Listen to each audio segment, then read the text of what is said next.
Nan Sherwood at Pine Camp, or The Old Lumberman's Secret. By Annie Carr. Chapter 1. The Yellow Poster. "Oh, look there, Nan!" cried Bess Harley suddenly, as they turned into High Street from the avenue on which Tilbury's High School was situated. "Look where?" queried Nan Sherwood promptly. "Up in the air, down on the ground, or all around?" And she carried out her speech in action, finally spinning about on one foot in a manner to shock the more staid Elizabeth. "Oh, Nan!" "Oh, Bess!" mocked her friend.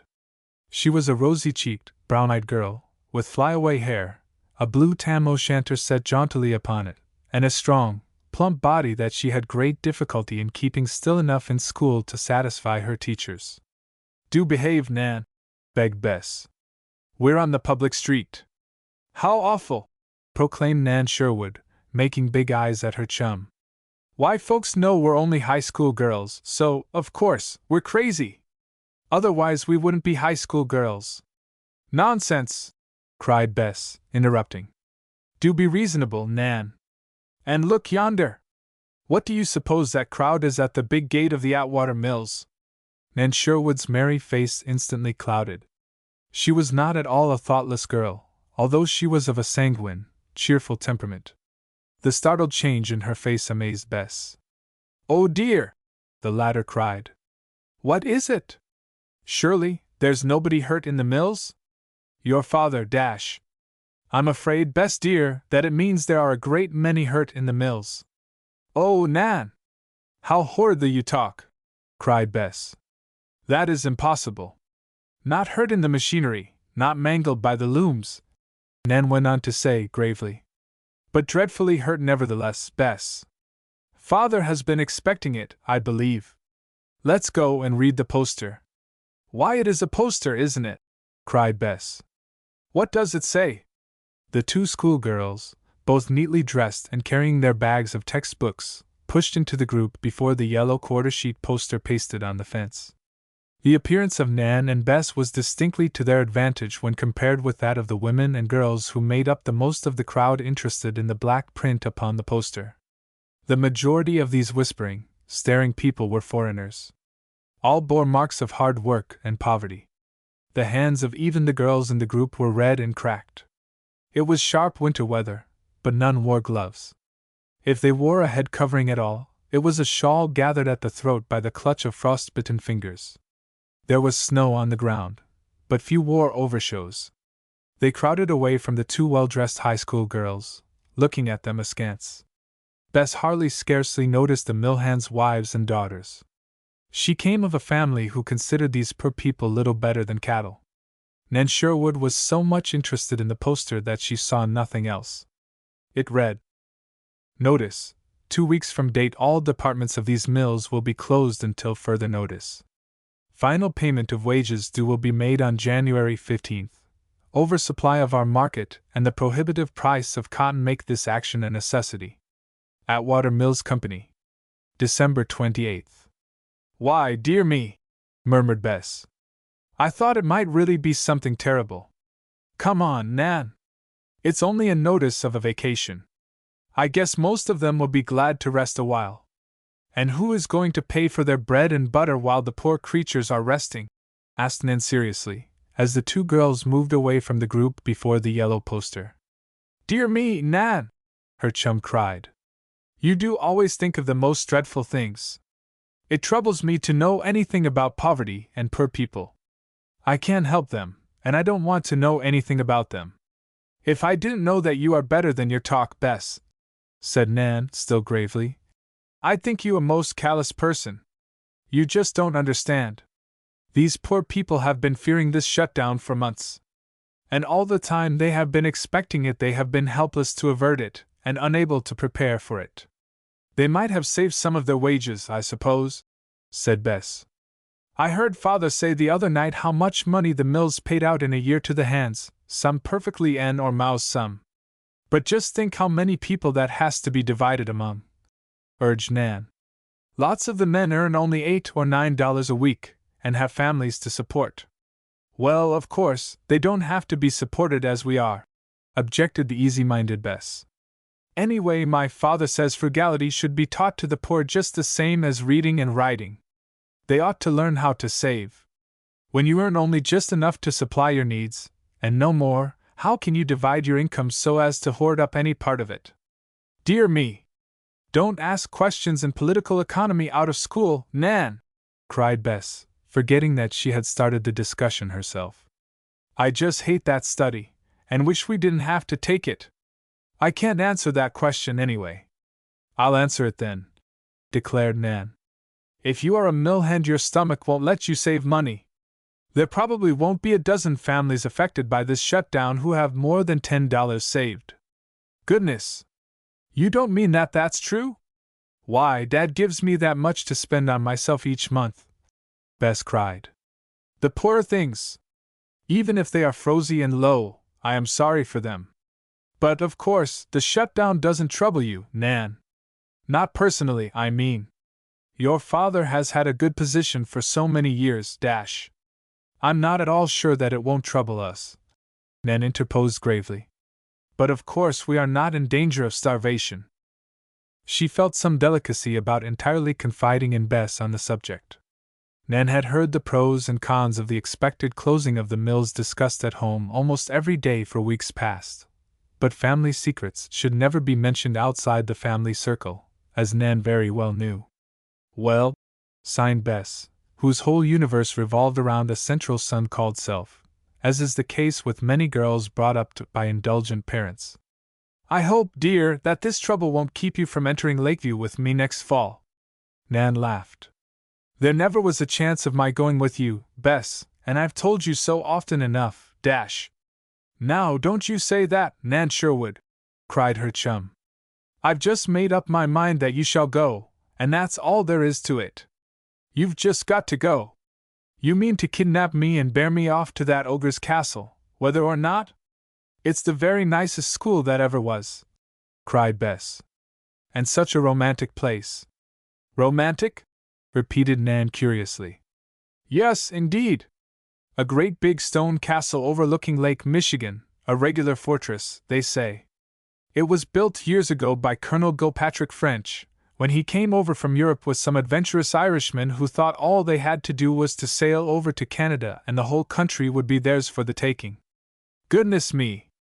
I've read something about that, said Nan, interested. Well, Lakeview Hall, as the school is called, was built by that rich Colonel French. And they say there are dungeons under it, where they keep their jams and preserves now, I suppose? Laughed Nan. And secret passages down to the shore of the lake.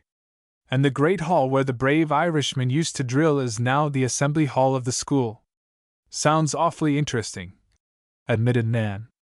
And Dr. Beulah Prescott, who governs the hall, the preceptress, you know, is really a very lovely lady, my mother says, went on the enthusiastic Bess. My mother went to school to her at Ferncliff. Oh, Bess, Nan said warmly. It must be a perfectly lovely place. But I know I can never go there. Don't you say that! Don't you say that! Cried the other girl. I won't listen to you. You've just got to go. I'm afraid you'll have to kidnap me then, repeated Nan, with a rueful smile. I'm very sure that my father won't be able to afford it, especially now that the mills will close. Oh, Nan! I think you're too mean, wailed her friend. It's my pet project. You know, I've always said we should go to preparatory school together, and then to college. Nan's eyes sparkled, but she shook her head. We sat together in primary school, and we've always been in the same grade through grammar and into high, went on Bess, who was really very faithful in her friendships. It would just break my heart, Nan, if we were to be separated now. Nan put her arm about her. They had reached the corner by Bess's big house where they usually separated after school. Don't you cry, honey, Nan begged her chum. You'll find lots of nice girls at that Lakeview school, I am sure. I'd dearly love to go with you, but you might as well understand right now, dear, that my folks are poor. Poor, gasped Bess. Too poor to send me to Lakeview. Nan went on steadily. And with the mills closing as they are, we shall be poorer still. I may have to get a certificate as Bertha Pike did, and go to work. So you mustn't think any more about my going to that beautiful school with you. Stop! I won't listen to you another moment, Nan Sherwood, cried Bess, and sticking her fingers in her ears, she ran angrily away and up the walk to the front door. Nan walked briskly away toward Amity Street. She did not turn back to wave her hand as usual at the top of the hill. Chapter 2. The cottage on Amity Street. The little shingled cottage stood back from the street, in a deeper yard than most of its neighbors. It was built the year Nan was born, so the roses, the honeysuckle, and the clematis had become of stalwart growth and quite shaded the front and side porches. The front steps had begun to sag a little, but Mr. Sherwood had blocked them up. The front fence had got out of alignment, and the same able mechanic had righted it and set the necessary new posts. The trim of the little cottage on Amity Street had been painted twice within Nan's remembrance, each time her father had done the work in his spare time.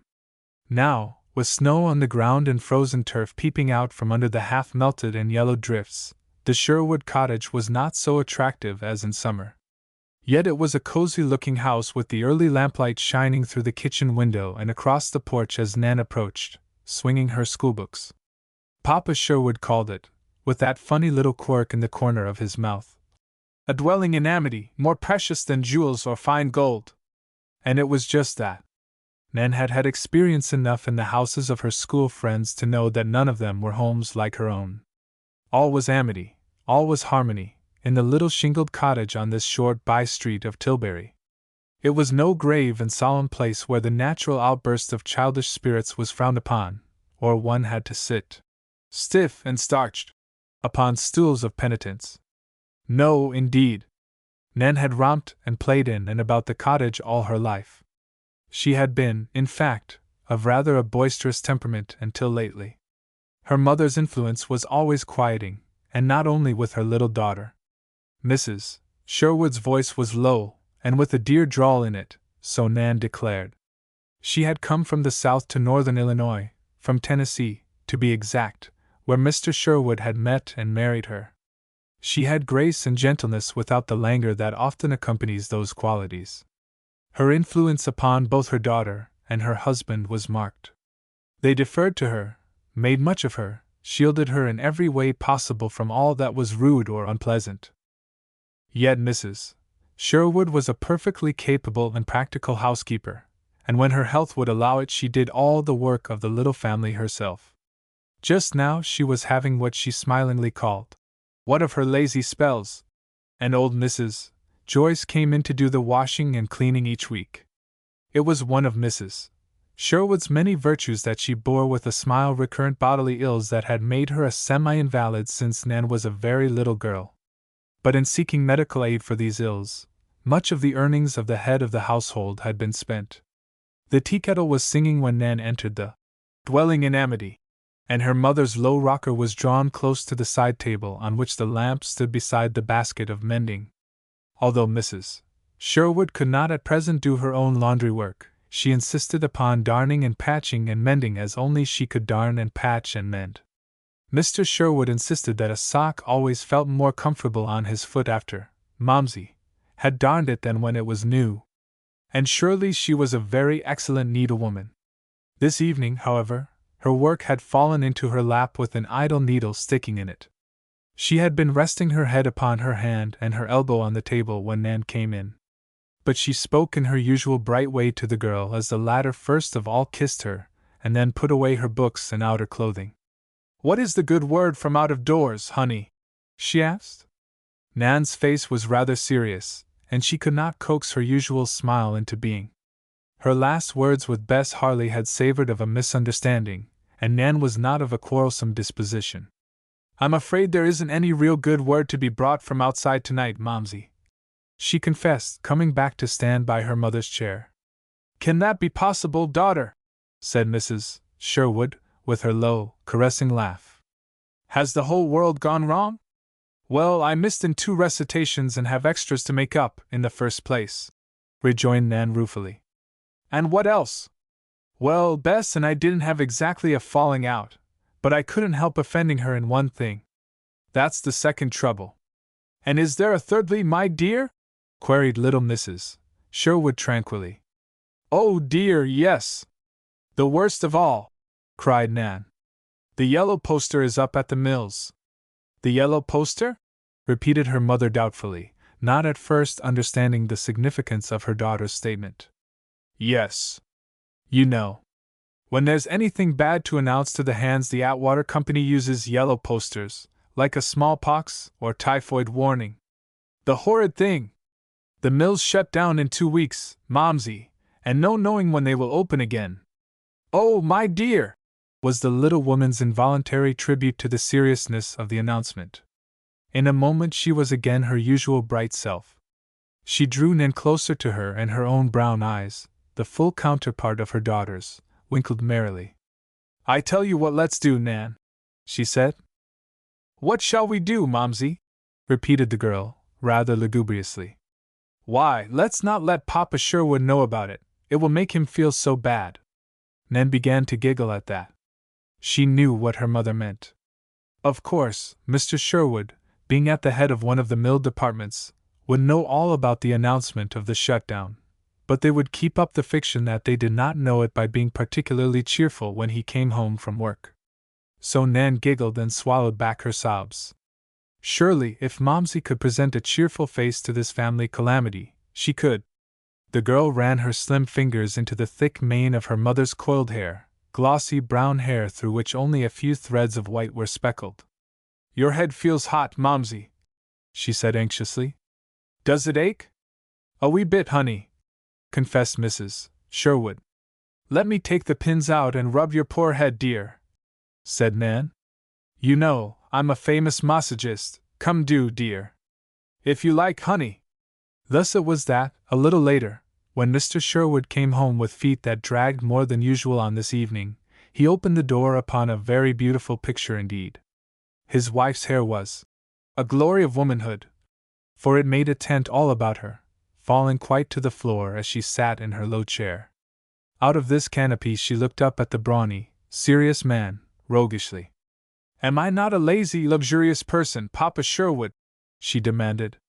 Nan is becoming a practical maid, and I presume I put upon the child dreadfully. She is good-natured, like you, Robert.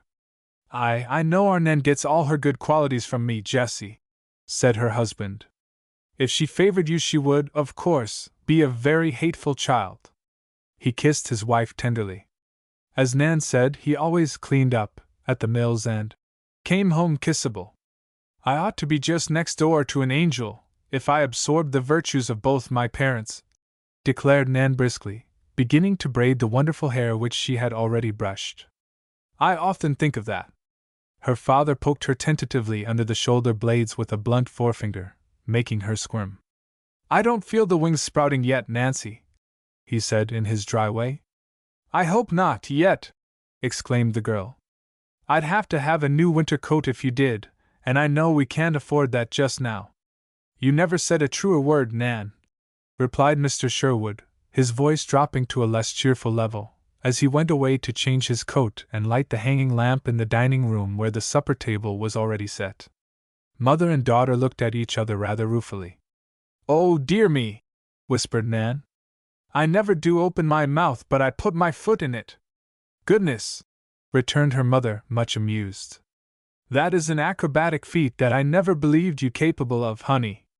Well, I reminded Papa Sherwood of our hard luck instead of being bright and cheerful like you. We will give him a nice supper, honey, and make him forget his troubles.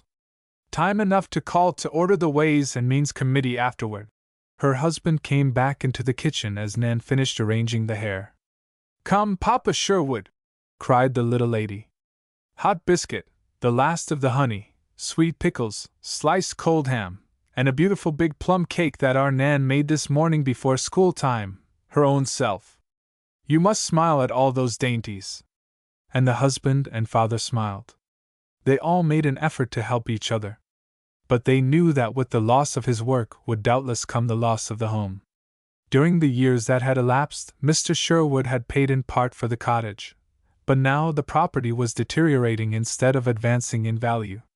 He could not increase the mortgage upon it. Prompt payment of interest half-yearly was demanded. And how could he meet these payments, not counting living expenses, when his income was entirely cut off. Mr. Sherwood was 45 years old, an age at which it is difficult for a man to take up a new trade, or to obtain new employment at his old one. Chapter 3. Fishing. Nan told of Bess Harley's desire to have her chum accompany her to Lakeview Hall the following autumn, as a good joke. "I hope I'll be in some good situation by that time," she said to her mother confidentially. "Helping, at least, to support myself instead of being a burden upon Father and you." "It's very unselfish of you to propose that, honey," replied her mother. "But perhaps such a sacrifice as the curtailment of your education will not be required of you." "But, my dear," gasped Nan, "I couldn't go to Lakeview Hall. It would cost, why, a pile." "I don't know how much a pile is, translated into coin of the realm, honey," responded Mrs. Sherwood with her low, sweet laugh. "But the only thing we can give our dear daughter, your father and I, is an education. That you must have to enable you to support yourself properly when your father can do no more for you. But I suppose I've already had as much education as most girls in Tilbury get. So many of them go into the mills and factories at my age. If they can get along, I suppose I can." "Hush!" begged her mother quickly. "Don't speak of such a thing. I couldn't bear to have you obliged to undertake your own support in any such way. Both your father and I, honey, had the benefit of more than the ordinary common school education. I went 3 years to the Tennessee Training College. I was prepared to teach when your father and I met and married. He obtained an excellent training for his business in a technical college. We hoped to give our children, if we were blessed with them, an even better start in life than we had."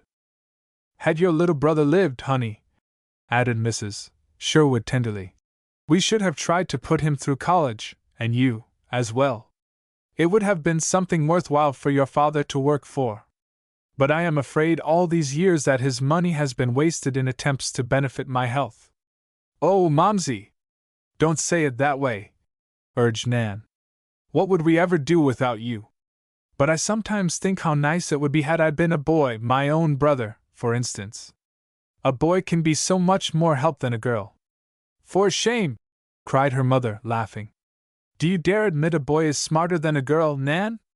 "Not smarter. Only better able to do any kind of work, I guess. They wouldn't let me work in the file shop, or drive a grocery wagon." "Goodness! Listen to the child," gasped Mrs. Sherwood. "I should hope not. Why, honey, is your mind running continually on such dreadful things? I am afraid your father and I allow you to hear us talk too frequently about family matters. You must not assume the family's burdens at your age." There was that trend to Nan Sherwood's character, however. With all her blithesomeness and high spirits, she was inclined to be serious in thought. This conversation occurred several days after the evening when, on their way home from school, Nan and her school chum, Bess Harley, had read the yellow poster at the gate of the Atwater Mills. The district surrounding the mills, in which most of the hands lived, had put on an aspect of mourning. Some of the workmen and their families had already packed up and gone. Most of the houses occupied by the hands were owned by the Atwater Company, and if the poor people remained till January 15th, the wages due them then would be eaten up by the rent of the tenements. So they were wise to leave when they could. Many who remained would be a burden upon the taxpayers of Tilbury before the winter was over. Nan and her folks were not in such a sad situation as the laborers, of course. Mr. Sherwood had a small sum in bank. He had, too, a certain standing in the community and a line of credit at the stores that he might have used. Debt, however, save that upon their house, he had fought to keep out of all his married life. That his equity in the Amity Street cottage was so small was not his fault, but he owed not any man. "Now we must go fishing," Mrs. Sherwood said, in her sprightly way, when the little family really discussed the unfortunate situation after the announcement of the shutdown of the mills was made public. "Goodness, Momsey! What a reckless creature you are!" laughed Mr. Sherwood. "Waste our precious time in such employment, and in the dead of winter, too?" "Now, Papa Sherwood, I don't mean that kind of fishing at all," cried the little woman gaily. "We are going to fish for employment for you, perhaps for a new home." "Oh!" gasped Nan. The thought of deserting the little cottage on Amity Street was a dreadful shock. "We must face that possibility," said her mother firmly. "It may be. Tilbury will see very hard times now that the mills are closed. Other mills and shops will follow suit." "Quite true, Momsey," agreed the husband and father. "I am a very logical person, am I not?" said the smiling little lady. "But the fishing?" cried Nan curiously. "Ah, yes. I am coming to that," said her mother. "The fishing, to be sure. Why, we are going to write letters to just everybody we know, and some we only know by hearsay, and find out if there isn't a niche for Papa Sherwood somewhere outside Tilbury." "So we can!" cried Nan, clapping her hands. "I am afraid there is general depression in my line of business everywhere," suggested Mr. Sherwood. "For some years the manufacturers have been forcing cotton goods upon a false market. And the recent attempt to help the cotton growers by boosting the price of raw cotton will come near to ruining the mills and mill workers. It is always so. In an attempt to benefit one class of the people, another class is injured." "Now, never mind politics, sir," cried his little wife. "We poor, weak women aren't supposed to understand such things. Only when Nan and I get the vote, and all the other millions of women and girls, we will have no class legislation. The greatest good for the greatest number will be our motto." Mr. Sherwood only smiled.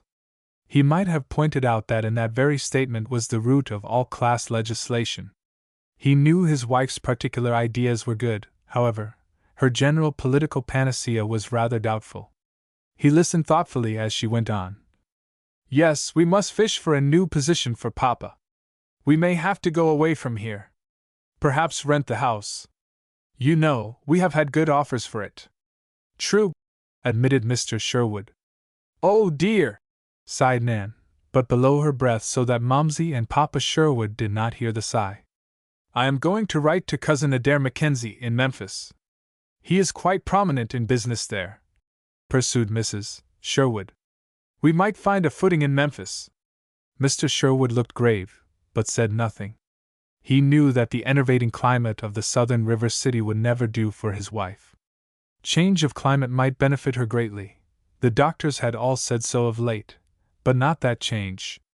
"Then," continued Nan's mother, "there is your brother, Henry, up in Michigan."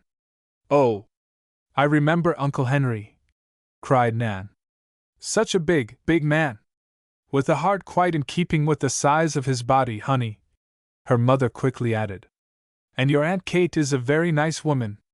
Your uncle has lumber interests. He might find something for your father there." "I'll write to Hen, Jessie," Mr. Sherwood said decisively. "But a lumber camp is no place for you. Let's see, his mail address is Hobart Forks, isn't it? Right in the heart of the woods. If you weren't eaten up by black gnats, you would be by ennui." And he chuckled.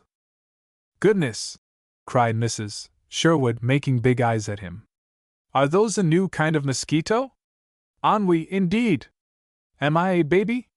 Is Nan another? But think of Nan's education, my dear," suggested Mr. Sherwood. "I ought to work and help the family instead of going to school any longer," Nan declared. "Not yet, daughter, not yet," her father said quickly. "However, I will write to Hen. He may be able to suggest something. It might be fun living in the woods," Nan said. "I'm not afraid of gnats, or mosquitoes, or ennuis." She chanced to overhear her father and Dr. Christian talking the next day on the porch, and heard the wise old physician say, "I'm not sure I could countenance that, Robert. What Jessie needs is an invigorating, bracing atmosphere. A sea voyage would do her the greatest possible good. Perhaps a trip to Buffalo down the lakes? No, no! That's merely an old woman's homemade plaster on the wound. Something more drastic. Salt air. A long, slow voyage overseas. It often racks the system, but it brings the patient to better and more stable health. Jessie may yet be a strong, well woman if we take the right course with her." Nevertheless, Mr. Sherwood wrote to his brother. He had to do so, it seemed. There was no other course open to him. And while he fished in that direction, Momsey threw out her line toward Memphis and Adair Mackenzie. Mr. Sherwood pulled in his line first, without much of a nibble, it must be confessed. Dear Bob, the elder Sherwood wrote, things are flatter than a stepped-on pancake with me. I've got a bunch of trouble with old Ged Raffer and may have to go into court with him. Am not cutting a stick of timber. But you and Jessie and the little nipper, consider, interjected Nan. Calling me a little nipper! What does he consider a big nipper? Come up to Pine Camp. Kate and I will be mighty glad to have you here. Tom and Rafe are working for a luckier lumberman than I, and there's plenty of room here for all hands, and a hearty welcome for you and yours as long as there's a shot in the locker. That's just like Hen, Nan's father said. He'd divide his last crust with me. But I don't want to go where work is scarce. I must go where it is plentiful, where a man of even my age will be welcome. Your age, Papa Sherwood? How you talk, drawled Nan's mother in her pretty way. You are as young as the best of them yet. Employers don't look at me through your pretty eyes, Momsey, he returned, laughing. Well, said his wife, still cheerfully, my fishing seems to be resultless yet. Perhaps the bait's gone off the hook. Had I better haul in the line and bait again? I was always doing that when I went fishing with Adair and his brothers, years ago, when I was a little girl. Her husband shook his head. Have patience, Jessie, he said. He had few expectations from the Memphis letter, yet there was a most surprising result from it on the way, something which by no possibility could the little family in the Amity Street cottage have suspected. Chapter 4. Sweeping clean. My goodness me! Ejaculated Bess Harley. Talk about the leaden wings of time. Why, time sweeps by us on electrically driven, ball-bearing pinions. Here's another week gone, Nan, and tomorrow's Saturday. Yes, Nan agreed. Time flies all too quickly for me anyway. The mills have been closed a week now. Oh dear! That's all I hear, complained Bess. Those tiresome old mills. Our Maggie's sister was crying in the kitchen last night because her Mike couldn't get a job now the mills were closed, and was drinking up all the money they had saved. That's what the mill hands do. Their money goes to the saloon keepers. The proportion of their income spent by the laboring class for alcoholic beverages is smaller by considerable than that spent by the well-to-do for similar poison, quoted Nan decisively. Mike is desperate, I suppose, poor fellow. My goodness me! Cried Bess again. You are most exasperating, Nan Sherwood. Mike's case has nothing to do with political economy, and I do wish you'd drop that study out of school. I have, gasped Nan, for just then her books slipped from her strap. And history, rhetoric, and philosophical readings along with it. And she proceeded cheerfully to pick up the several books mentioned. You can't mean, Bess said still severely, that you won't go to Lakeview with me, Nan? I wish you wouldn't keep saying that, Bess, Nan Sherwood cried. Is it my fault? Don't you suppose I'd love to if I could? We have no money. Father is out of work. There is no prospect of other work for him in Tilbury, he says, and, Nan continued desperately, how do you suppose I can go to a fancy boarding school under these circumstances? Why, dash. For once Elizabeth was momentarily silenced. Suddenly her face brightened. I tell you, she exclaimed, I'll speak to my father about it. He can fix it so that you will be able to go to the hall with me, I know. I'd like to see myself an object of charity, Nan cried with heat. I guess not. What I can't earn, or my father can't give me, I'll go without, Bess. That's all there is to that. Bess stared at her with quivering lips. You can't be so mean, Nan, she faltered. I'm not mean, denied the other. I'd like to know what you call it. Why, Father'd never miss your tuition money in the world. And I know he'd pay your way if I asked him and told him how bad I felt about your not going. You're a dear, Bess, declared Nan, impulsively hugging her friend again. But you mustn't ask him, honey. It wouldn't be right, and I couldn't accept. Don't you understand, honey, that I have some pride in the matter? So have Papa Sherwood and Momsey. What they can't do for me their own selves I wouldn't want anybody to do. Why, that sounds awfully silly to me, Nan, said Bess. Why not take all you can get in this world? I'm sure I should. You don't know what you are saying, Nan returned seriously. And then you are not poor, so you can afford to say it, and even do it. Poor! I'm getting to hate that word, cried Bess stormily. It never bothered me before much.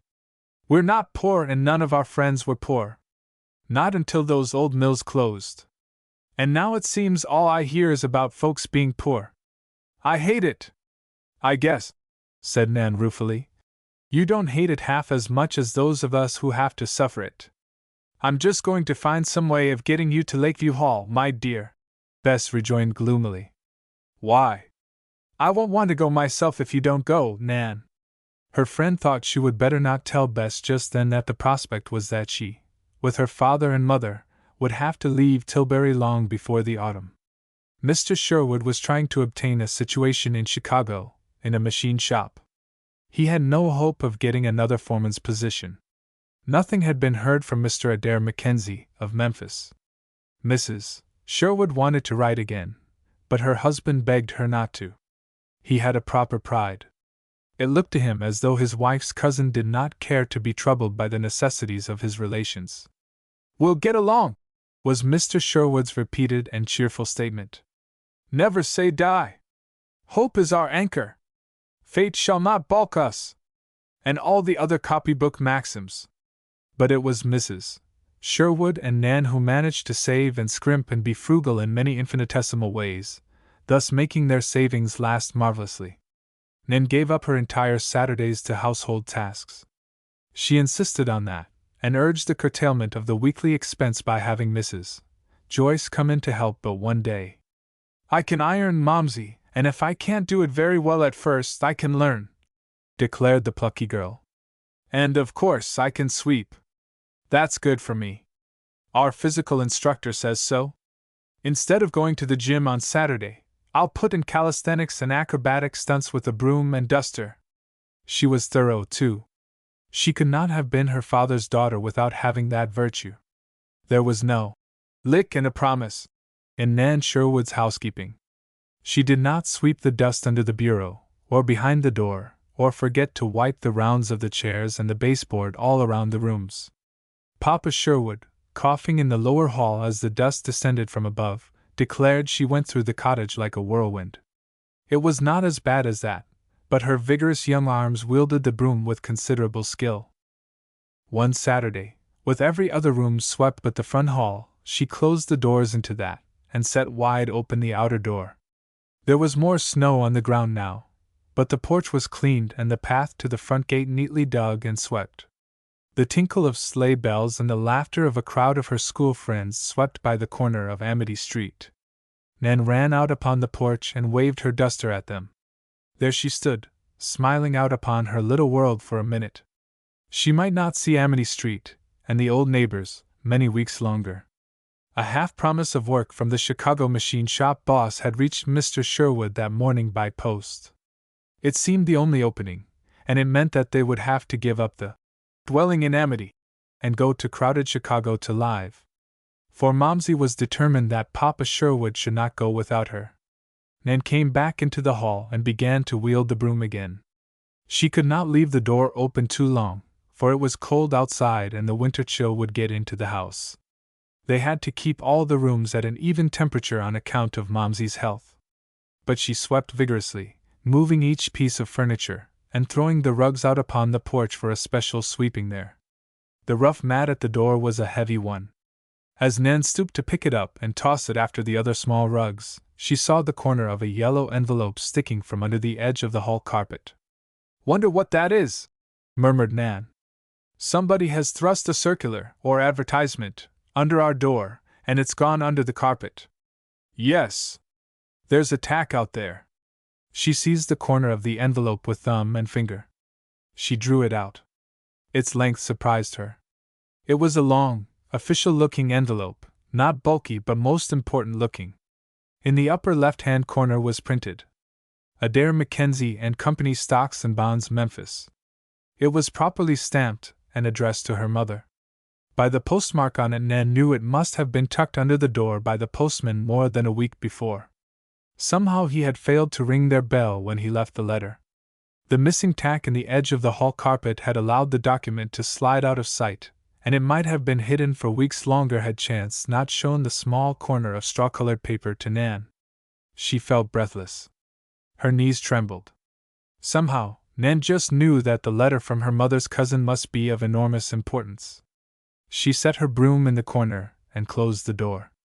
It was fated that she should do no more sweeping that day. Chapter 5. Great Expectations. Mr. Sherwood, in overalls and an old cap, had been sifting cinders out behind the shed. They had to be careful of fuel as well as of most other things. Momsey would not open the long envelope until he had been called and had come in. Nan still wore the bright-colored bandana wound about her head, turban-wise, for a dust cap. Papa Sherwood beat the ashes from his hands as he stood before the glowing kitchen range. "What is it?" he asked calmly. "A notice of a new tax assessment? Or a cure-all advertisement of somebody's pills?" "It's from Cousin Adair," said Momsey, a little breathlessly. "And it's been lying at our door all the time." "All what time?" asked Mr. Sherwood curiously. "All the time we have been so disappointed in our inquiries elsewhere," said Momsey soberly. "Oh," responded her husband doubtfully, and said no more. "It makes my knees shake," confessed Nan. "Do open it, Momsey." I feel that it is important too," the little lady said. "Well, my dear," her husband finally advised, having waited in patience. "Unless it is opened we shall never know whether your feeling is prophetic or not. By the itching of my thumb, and so forth." Without making any rejoinder to this, and perhaps without hearing his gentle raillery, Mrs. Sherwood reached up to the coils of her thick hair to secure woman's never-failing implement, a hairpin. There were 2 enclosures. Both she shook into her lap. The sealed, foreign-looking letter she picked up first. It was addressed in a clerkly hand to Mistress Jessie Adair Blake. Kindness of Messrs. Adair Mackenzie and Company. Memphis, Tennessee, USA. From England? No! From Scotland, murmured Nan, looking over her mother's shoulder in her eagerness. She read the neatly printed card in the corner of the foreign envelope. Kellum and Blake had borne Chambers, Edinburgh. Mrs. Sherwood was whispering her maiden name over to herself. She looked up suddenly at her husband with roguish eyes. "I'd almost forgotten there ever was such a girl as Jessie Adair Blake," she said. "Oh, Momsey!"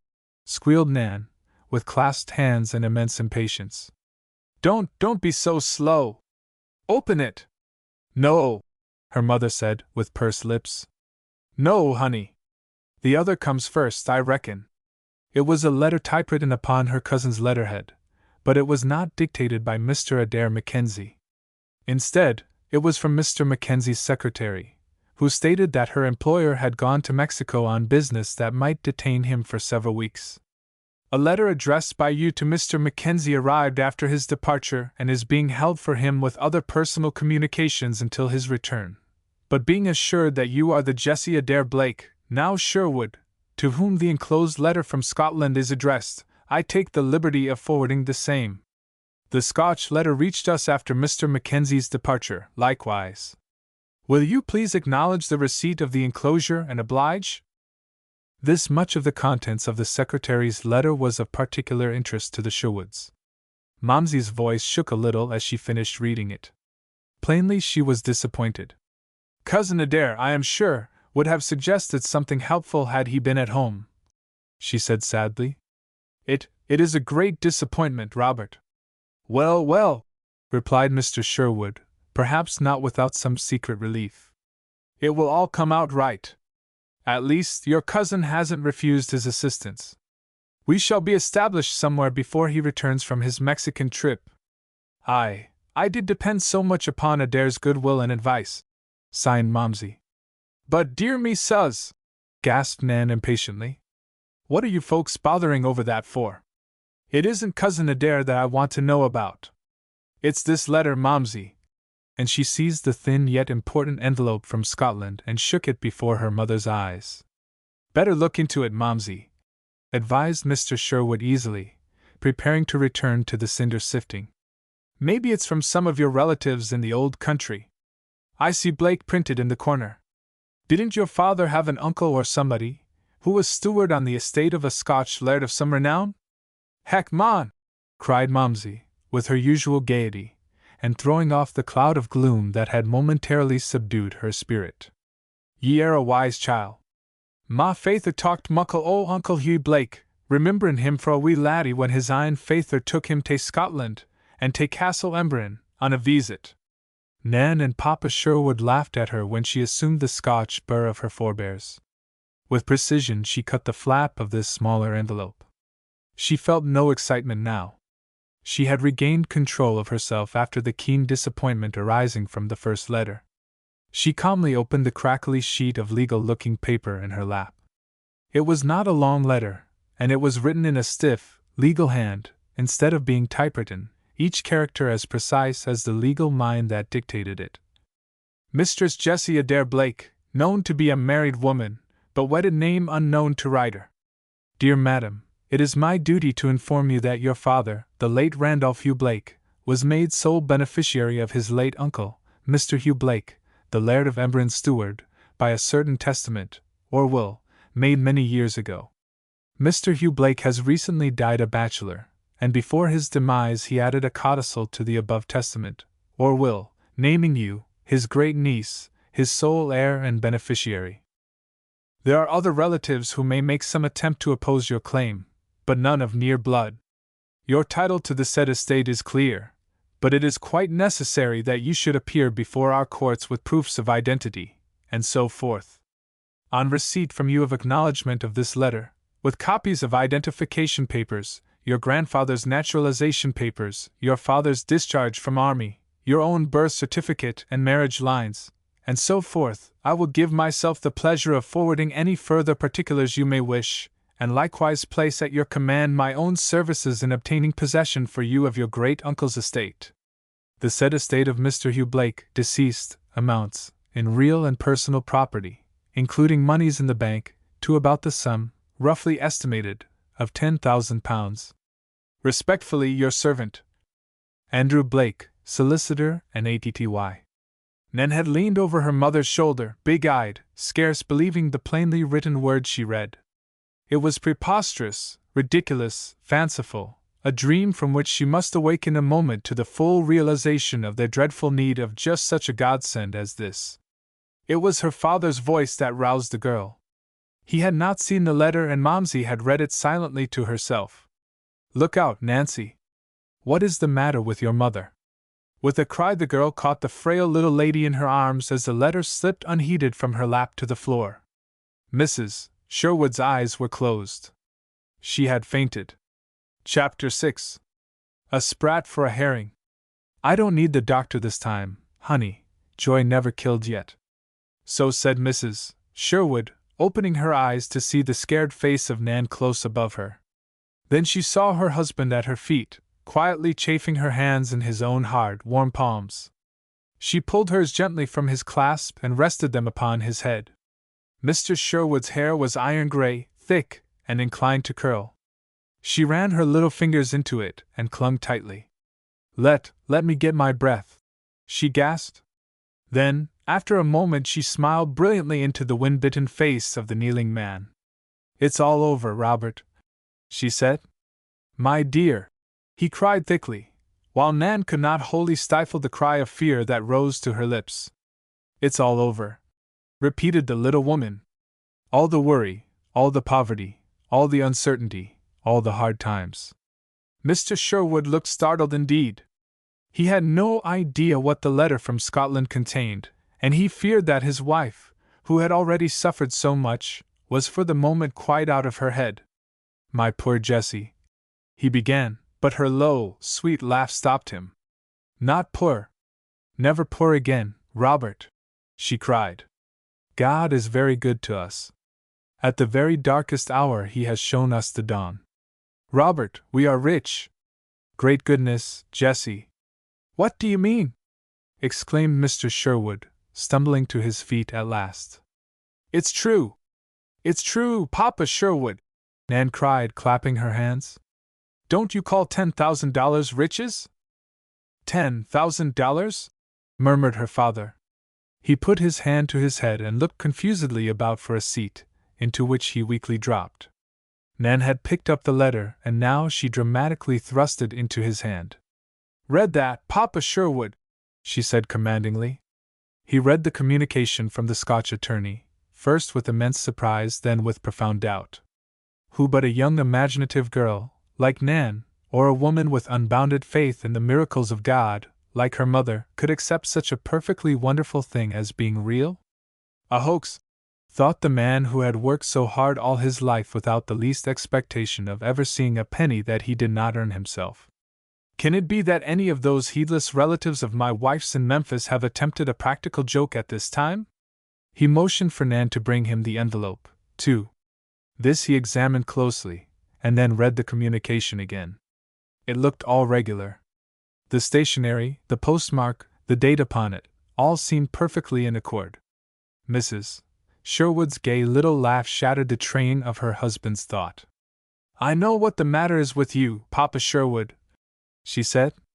"You think it must be a practical joke." "Oh!" gasped Nan, feeling a positive pain at her heart. This awful possibility had never entered her mind before. "But it isn't," went on her mother blithely. "It is real. Mr. Hugh Blake, of Emberin, must have been very old, and he was probably as saving and canny as any Scotchman who ever wore kilts. It is not surprising that he should have left an estate of considerable size. $10,000, breathed Nan again. She loved to repeat it. There was white magic in the very sound of such a sum of money. But her father threw a conversational bomb into their midst the next instant. $10,000, you goosey, he said vigorously. That's the main doubt in the whole business. It isn't $10,000. It's $50,000. A pound, either English or Scotch, is almost $5 of our dollars. $10,000 would certainly be a fortune for us. $50,000 is beyond the dreams of avarice. Oh, dear me, said Nan weakly. But Mrs. Sherwood merely laughed again. The more the better, she said. Why shouldn't we be able to put $50,000 to good use? Oh, we can, Momsey, said Nan eagerly. But will we be let? Mr. Sherwood laughed grimly at that, but his wife continued confidently. I am sure nobody needs it more than we do. Why, her daughter said, just as excitedly, we'll be as rich as Bess Harley's folks. Oh, Momsey! Oh, Papa Sherwood! Can I go to Lakewood Hall? The earnestness of her cry showed the depths to which that desire had plumbed during these last weeks of privation and uncertainty. It was Nan's first practical thought in relation to the possibility of their changed circumstances. The father and mother looked at each other with shocked understanding. The surprise attending the letter had caused both parents to forget, for the moment, the effect of this wonderful promise of fortune, whether true or false, on imaginative, high-spirited Nan. Let us be happy at first, Nan, just in the knowledge that some money is coming to us, Mrs. Sherwood said more quietly. Never mind how much, or how little. Time will tell all that. Now you talk like father, cried Nan, pouting. And let father talk a little, too, Mr. Sherwood said, smiling. And to you both. His right forefinger struck the letter emphatically in his other hand. This is a very wonderful, a blessed thing if true. But it has to be proven. We must build our hopes on no false foundation. Oh, Papa Sherwood! How can we, when the man says there, dash? Hush! Whispered Momsey, squeezing her excited little daughter's hand. In the first place, continued Mr. Sherwood quietly and gravely, there may be some mistake in the identification of your mother, child, as the niece mentioned in this old man's will. Oh! Nan could not help that gasp. Again, there may be stronger opposition to her claim than this lawyer at present sees. $50,000 is a whole lot of money, and other people by the name of Blake will be tempted by it. How mean of them, whispered Nan. And above all, pursued Mr. Sherwood, this may be merely a scheme by unprincipled people to filch small sums of money from gullible people. The foreign legacy swindle is worked in many different ways. There may be calls for money, by this man who names himself Andrew Blake, for preliminary work on the case. We haven't much, but if he is baiting for hundreds of Blakes in America, he may secure, in the aggregate, a very tidy sum indeed." "Oh, father!" cried Nan. "That's perfectly horrid! But perfectly possible. Let us not swallow this bait, hook, line, and sinker. You see, he sends no copy of the will in question, or that codicil relating to your mother's legacy, nor does he offer identification or surety as to his own standing. Don't let the possibilities of this wonderful thing carry you off your feet, my dear." Nan's lip was quivering and she could scarcely crowd back the tears. To have one's hopes rise so high only to be dashed. "Don't completely crush us, Papa Sherwood, with your perfectly unanswerable logic," said his wife lightly. "We'll remember all these strictures and more. We can at least put the matter to the test." "Quite so," agreed her husband. "We will prepare the papers requested by this Scotch attorney. I will even inquire of a good lawyer here something regarding the Scotch laws in such a matter as this, if it will be necessary to make a personal appearance before the local courts over there. And perhaps we can find out the true standing of Mr. Andrew Blake, of Kellam and Blake, Edinburgh. It will cost us a little money, and we can ill spare it now, but to satisfy ourselves, we will throw a sprat to catch a herring," quoted Momsey cheerfully. "Quite so," repeated Mr. Sherwood. "But dear," moaned Nan. "Is that all it is going to amount to? Don't you really believe it's all true, Papa Sherwood?" "I can't say that I do, my dear," returned her father gravely. "Such romantic things as this do not often happen outside of story books." "Then I declare," cried Nan desperately, "I wish we lived in a story book." "Your father will make inquiries at once, honey," said Momsey easily, seemingly very little disturbed herself by her husband's doubts and fears. To her mind, this wonderful turn of fortune's wheel was in direct answer to prayer. Nothing could shake her faith in the final result of her husband's inquiries. Yet she was proud of his caution and good sense. "I do think it is dreadful," murmured Nan, "to believe oneself rich for only a minute." "Have patience, honey," said her mother. "Meanwhile," added Mr. Sherwood, rising, "I will go back to sifting cinders." But Nan did no more sweeping that day. Chapter 7. A Vista of New Fortunes. Nan said nothing to Bess Harley, her particular chum and confidante, about the wonderful letter that had come from Scotland. Although Momsey and Nan talked the legacy over intimately that Saturday afternoon, and planned what they would really do with some of the money. When their ship came in, the young girl knew that the matter was not to be discussed outside of the family circle. Not even the hope Nan now cherished of accompanying her chum to Lakeview Hall when the next school year opened was divulged when the two girls were together on Sunday, or on the days that immediately followed. Nan Sherwood went about her household and school tasks in a sort of waking dream.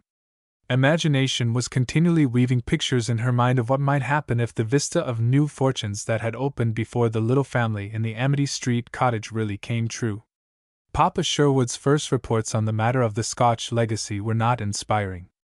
"Mr. Bludsoe says we'd better go slow," he said seriously. Mr. Bludsoe was a lawyer of high repute in Tilbury. "This letter may be written by an attorney in Edinburgh, but there are rascally lawyers there as well as elsewhere. Bludsoe had correspondents in London.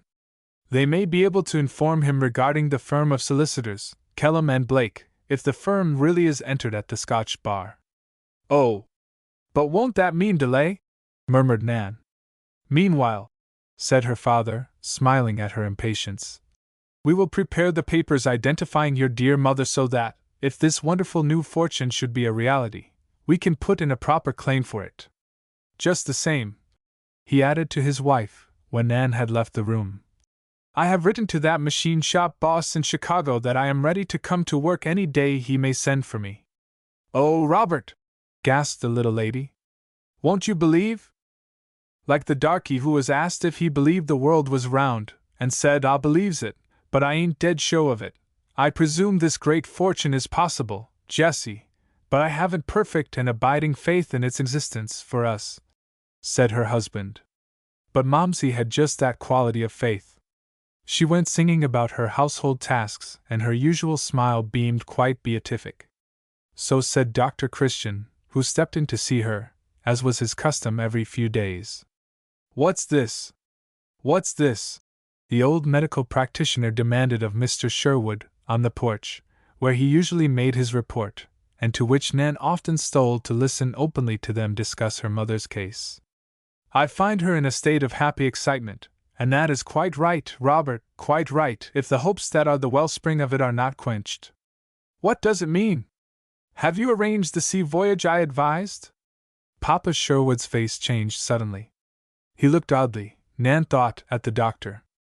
"I don't know but that is it, Doc," he said. "That sea voyage may be in the offing.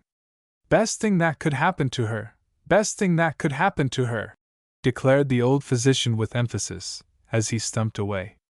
Nan wondered what that could mean. A sea voyage for Momsey? Of course, for all of them. She could not imagine Momsey going anywhere without her and Papa Sherwood. She knew she was not to say anything about what she heard pass between her father and the doctor on the porch. Indeed, Nan was no bearer of tales in any event. But she was very curious. The steam from the cauldron of mystery seldom arose in the little dwelling in Amity, save about Christmas time or just previous to Nan's birthday. But Papa Sherwood certainly was enigmatical, and Momsey was mysteriously happy, as Dr. Christian had said. "And we'll put steam heat in the little house. You know, Robert, we've always wanted to," Nan's mother suddenly said one evening as they all sat around the reading lamp, and quite apropos of nothing at all. Then she laughed, flushing prettily. "There! You see what my mind runs on. I really can't help it." It was only a day or two later that the second letter came from Memphis.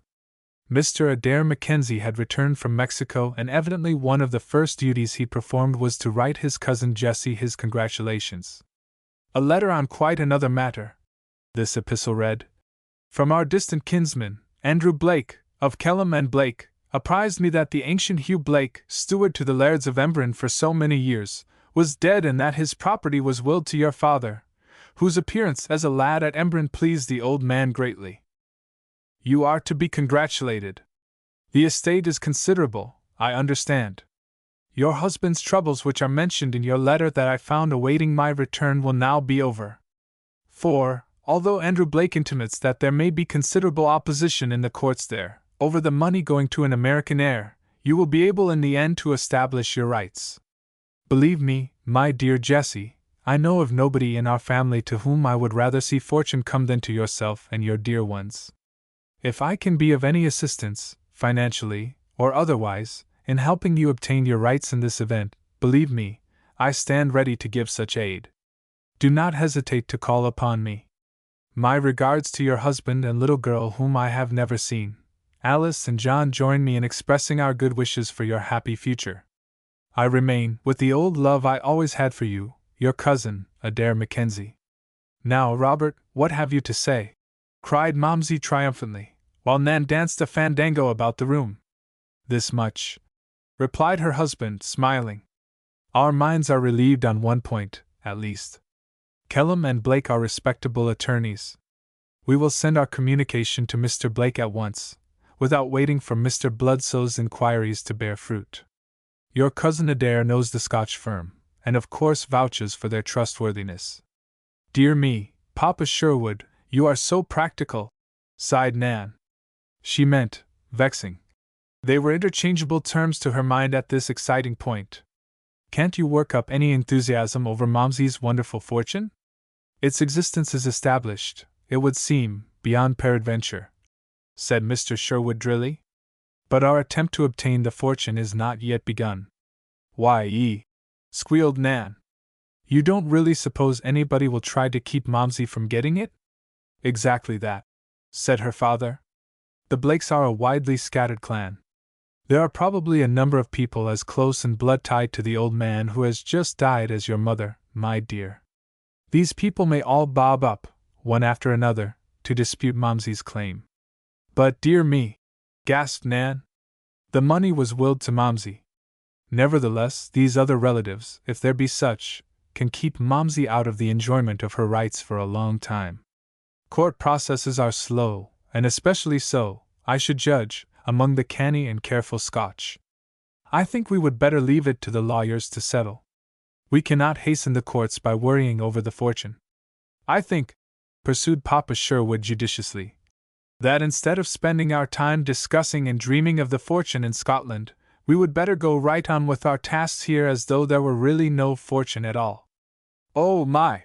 Whispered Nan, her eyes clouding. That's because of my last fortnightly report. I know I fell behind in history and rhetoric.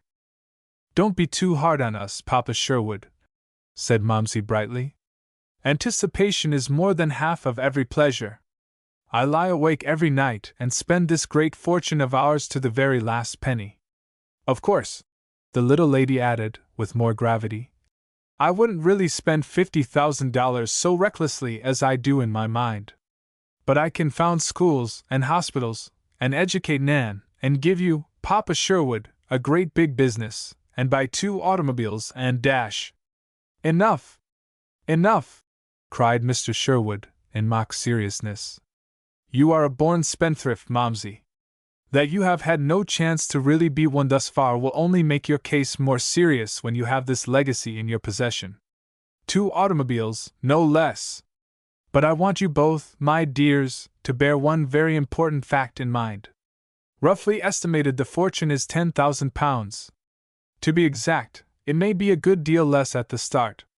Then, after the lawyers and the courts get through with the will and all, the remainder that dribbles into your pocket, Momsey, may be a very small part of £10,000. Oh, how horrid, Papa Sherwood! Cried Nan. We won't listen to him, will we, Momsey? Oh, yes, we will, her mother said quietly, but smiling. But we will still believe that the world is good, and that God has given us great good fortune. Papa talks very sensibly, but I know that there is nothing to fear. We are going to be very well off for the rest of our lives, and I cannot be thankful enough for it. At that Mr. Sherwood literally threw up his hands.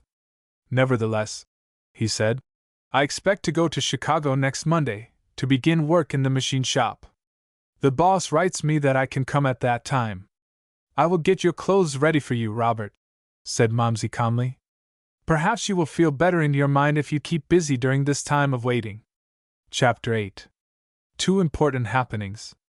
It happened, however, that Mr. Sherwood did not go to Chicago to work in the machine shop. Something happened before the week was out that quite put his intention aside.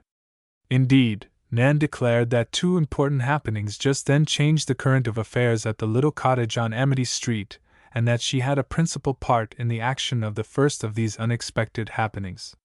It was lovely skating on Norway Pond, and both Nan and her chum, Bess Harley, were devoted to the sport. Nan had been unable to be on the ice Saturdays, because of her home tasks, but when her lessons were learned, she was allowed to go after supper. It happened to be just at the dark of the moon this week. That kept many off the ice, although the weather was settled and the ice was perfectly safe. Sometimes the boys built a bonfire on Woody Point, with refuse from the planing mill, and that lit up a good bit of the ice. But once out on the pond, away from the shadows cast by the high banks, the girls could see well enough. They were both good skaters, and with arms crossed and hands clasped, they swung up the middle of the pond in fine style. I just love to skate with you, Nan, sighed Bess ecstatically. You move just like my other self. We're Siamese twins. We strike out together perfectly. Oh, my dear! I don't see whatever I am to do if you refuse to go to Lakeview with me. Nan could scarcely keep from telling Bess of the wonderful new fortune that seemed about to come to her, but she was faithful to her home training, and only said, Don't fret about it, honey. Maybe something will turn up to let me go. If you'd let my father pay your way, dash? Insinuated Bess. Don't talk of that. It's impossible, said Nan decisively. It's a long time yet to fall. Maybe conditions will be different at home. A dozen things may happen before school opens in September. Yes. But they may not be the right things, sighed Bess. She could not be too melancholy on such a night as this, however. It was perfectly quiet, and the arch of the sky was like black velvet pricked out with gold and silver stars. Their soft radiance shed some light upon the pond, enough, at least, to show the girl chums the way before them as they skimmed on toward Powhatan Landing. They had left a noisy crowd of boys behind them, near the stamp factory, mostly mill boys and the like. Bess had been taught at home to shrink from association with the mill people, and that is why she had urged Nan to take this long skate up the pond. Around the Tilbury end of it they were always falling in with little groups of mill boys and girls whom Bess did not care to meet. There was another reason this evening for keeping away from the stamp factory, too. The manager of that big shop had hired a gang of ice cutters a few days before, and had filled his own private ice house. The men had cut out a roughly outlined square of the thick ice, sawed it into cakes, and pulled it to shore and so to the sleds and the manager's ice house. It was not a large opening in the ice, but even if the frost continued, it would be several days before the new ice would form thickly enough to bear again over that spot. Elsewhere, however, the ice was strong, for all the cutting for the big ice houses had been done long before near the landing. The lights of Powhatan Landing were twinkling ahead of them as the two friends swept on up the long lake. The wind was in their faces, such wind as there was, and the air was keen and nippy. The action of skating, however, kept Nan and Bess warm. Bess in her furs and Nan in her warm tam-o'-shanter, and the muffler Momsey had knitted with her own hands, did not mind the cold. The evening train shrieked out of the gap and across the long trestle just beyond the landing, where it halted for a few seconds for passengers to embark or to leave the cars. This train was from Chicago, and on Monday Papa Sherwood expected to go to that big city to work. The thought gave Nan a feeling of depression. The little family in the Amity Street cottage had never been separated for more than a day since she could remember. It was going to be hard on Momsey, with Papa Sherwood away and Nan in school all day. How were they going to get along without Papa Sherwood coming home to supper and doing the hard chores? Bess awoke her chum from these dreams. "Dear me, Nan! Have you lost your tongue all of a sudden? Do say something or do something. Let's race the train down the pond to Tilbury," proposed Nan instantly.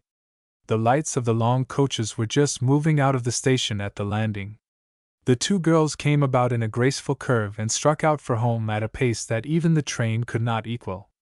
The rails followed the shore of the pond on the narrow strip of lowland at the foot of the bluffs. They could see the lights shining through the car windows all the way. The fireman threw open the door of his firebox to feed the furnace, and a great glare of light, and a shower of sparks, spouted from the smokestack. The rumble of the wheels from across the ice seemed louder than usual. "Come on, Bess!" gasped Nan, quite excited. "We can do better than this. Why, that old train will beat us!" For they were falling behind. The train hooted its defiance as it swept down toward Woody Point. The girls shot in toward the shore, where the shadow of the high bluff lay heavily upon the ice. They heard the boys' voices somewhere below them, but Bess and Nan could not see them yet. They knew that the boys had divided into sides and were playing old-fashioned hockey. "Shinny on your own side," as it was locally called. Above the rumbling of the train they heard the crack of the shinny stick against the wooden block, and the zip of the missile as it scaled over the ice. "Those boys will get into the ice hole if they don't look out," Nan had just said to her chum, when suddenly a wild yell arose from the hockey players. The train was slowing down at the signal tower, and finally stopped there. A freight had got in on the main track which had to be cleared before the passenger train could go into Tilbury Station. The coaches stood right along the edge of the frozen pond. But it was nothing in connection with the evening train that caused such a commotion among the skaters near the stamp factory. There was a crash of breaking ice and a scrambling of skaters away from the spot. The boys' yells communicated panic to other people ashore. "He's in! He's in!" Nan and Bess heard the boys yelling. Then a man's voice took up the cry. "He'll be drowned! Help! Help!"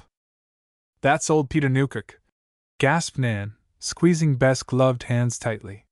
"He's night watchman at the stamp works, and he has only one arm.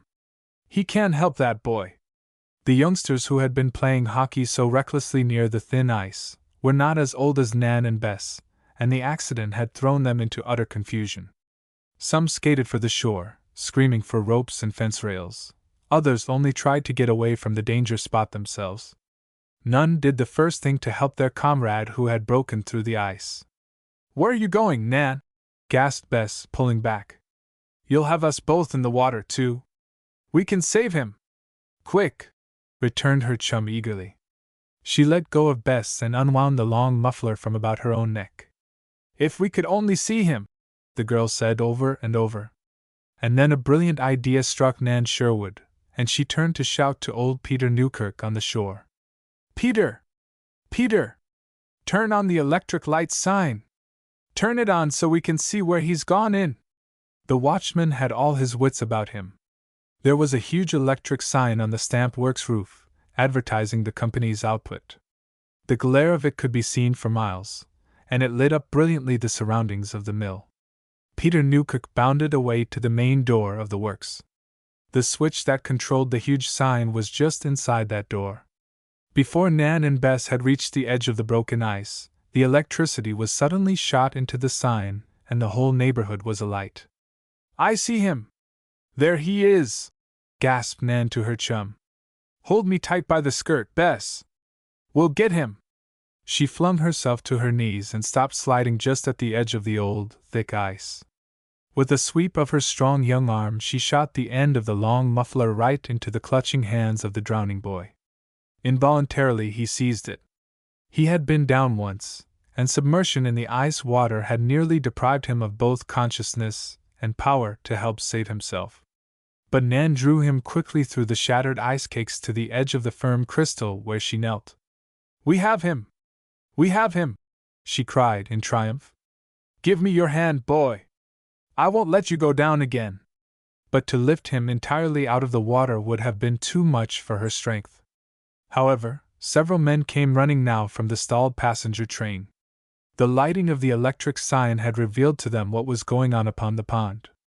The man who lifted the half-drowned boy out of the water was not one of the train crew, but a passenger. He was a huge man in a bearskin coat and felt boots. He was wrapped up so heavily, and his fur cap was pulled down so far over his ears and face, that Nan could not see what he really looked like. In a great, gruff voice he said, "Well now! Give me a girl like you every time! I never saw the beat of it. Here, mister!"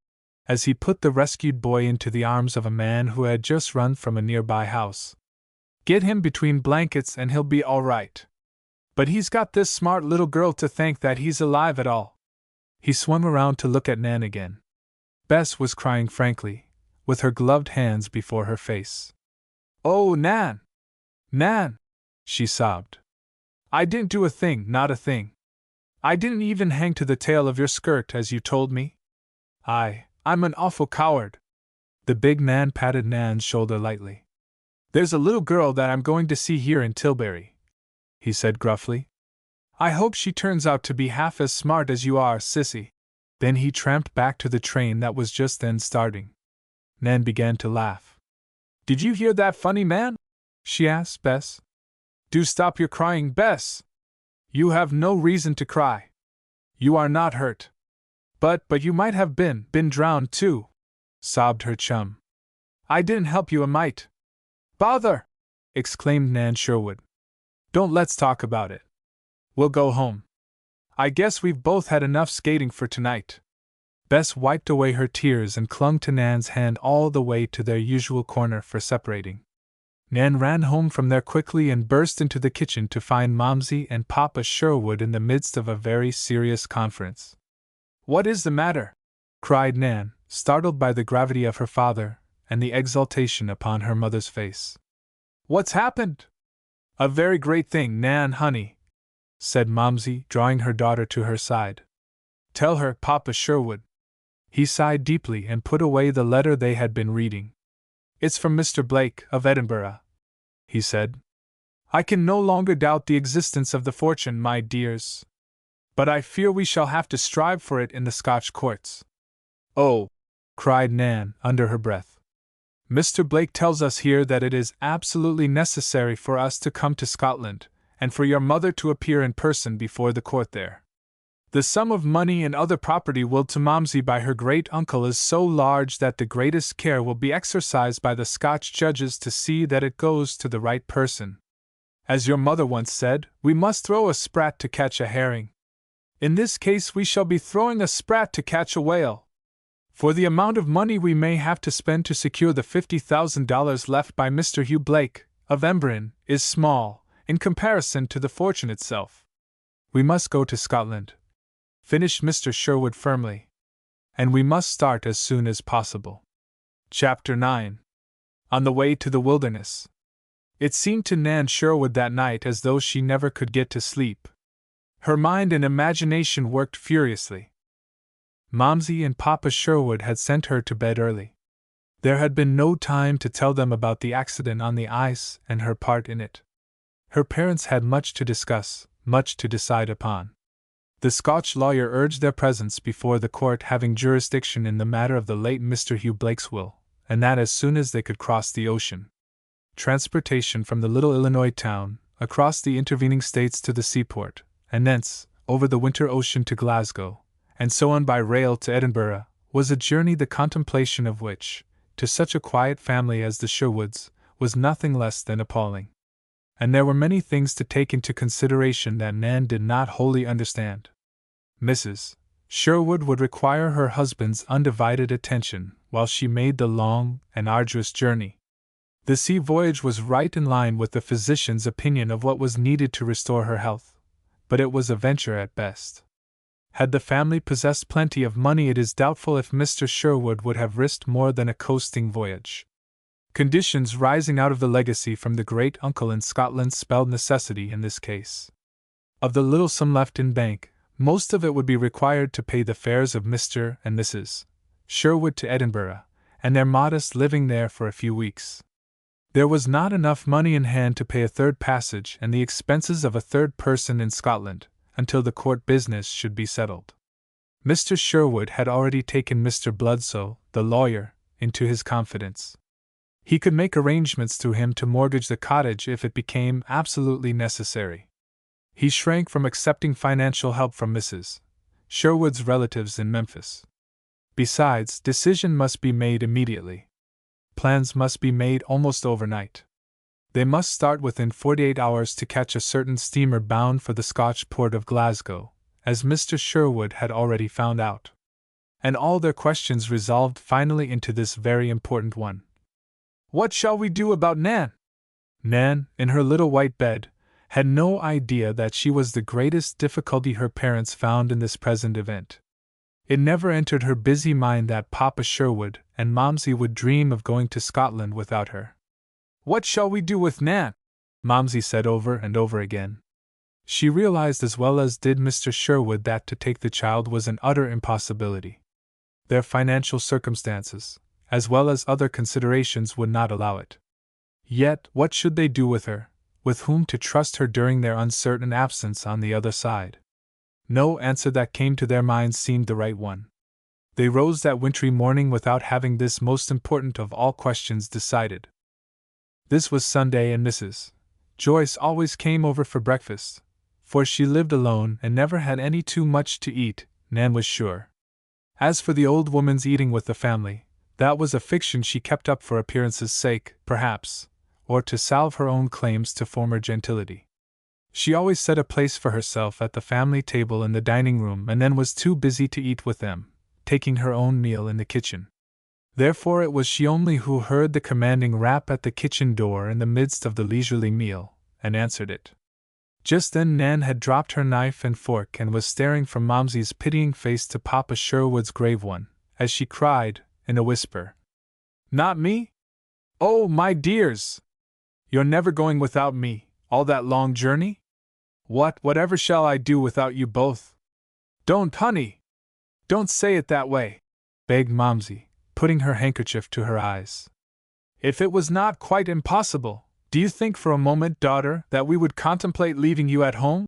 queried Mr. Sherwood, his own voice trembling. It seems impossible," gasped Nan. "Just as though it couldn't be. I won't know what to do without you, my dears." "And what will you do without me?"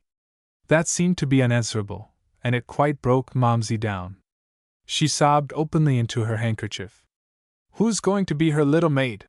demanded Nan of her father. "Who's going to do her beautiful hair?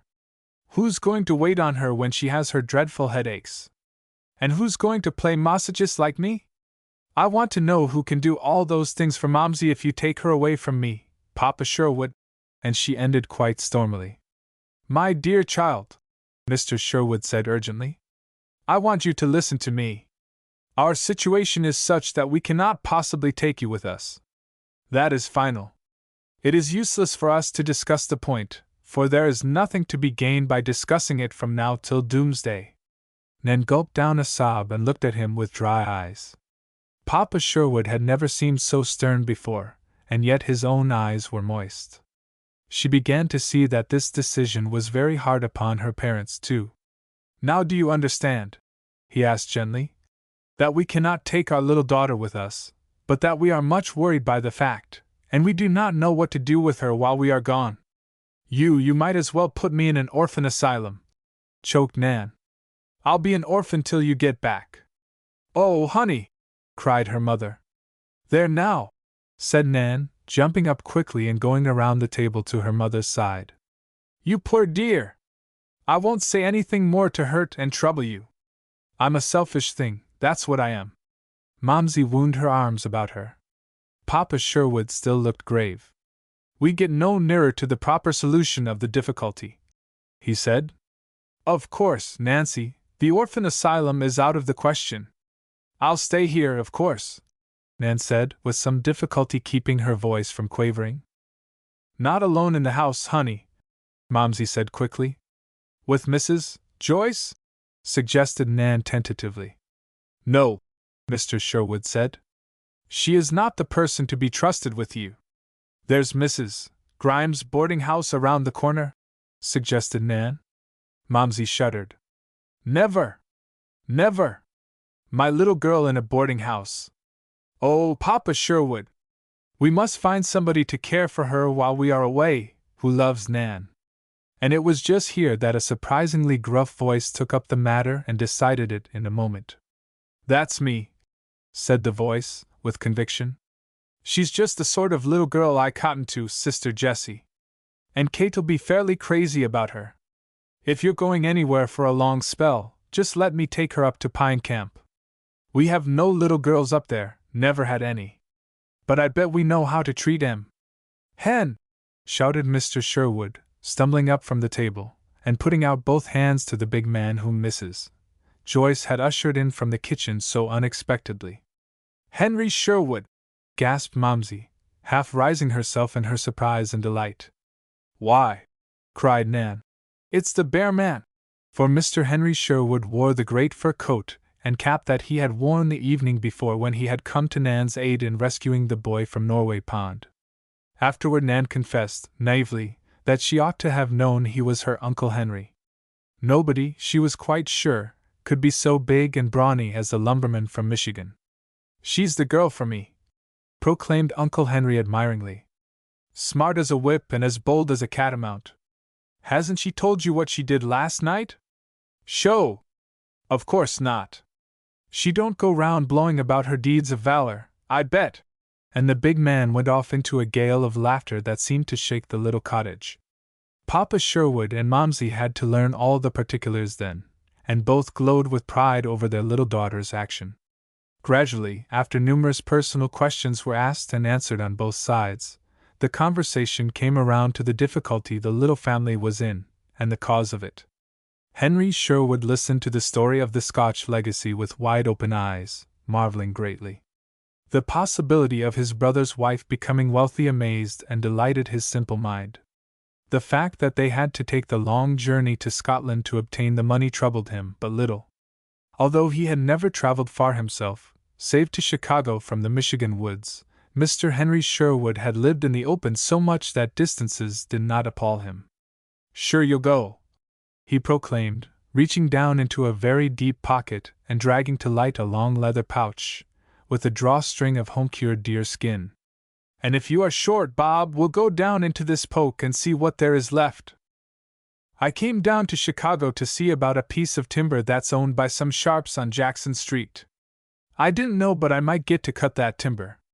I've run it careless like, and I know pretty near what there is in it. So I said to Kate, I'll see Bob and his wife, and the little nipper, dash. Goodness! Ejaculated Nan under her breath. Uncle Henry's eyes twinkled and the many wrinkles about them screwed up into hard knots. Beg pardon, he exclaimed, for his ears were very sharp. This young lady, I should have said. Anyhow, I told Kate I'd see you all and find out what you were doing.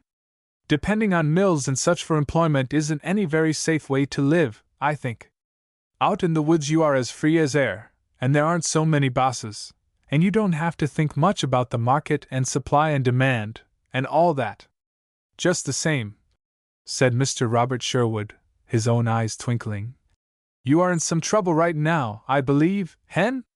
Sho! You've got me there, boomed his brother with a great laugh. But there aren't many reptiles like old Ged Raffer. And we can thank a merciful Creator for that. I expect there are just a few miserly old hunks like Ged as horrible examples to the rest of us. What is the nature of your trouble with this old fellow? Asked Mr. Robert Sherwood. We've got hold on adjoining options. I had my lines run by one of the best surveyors in the peninsula of Michigan. But he up and died. Ged claims I ran over on his tract about a mile.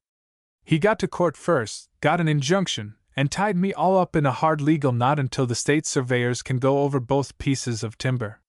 The land knows when that'll be. Those state surveyors take a week of frog Sundays to do a job. I can't cut a stick on my whole piece cause Ged claims he'll have a right to replevin an equal number of sticks cut, if the surveyors back up his contention. Nasty mess.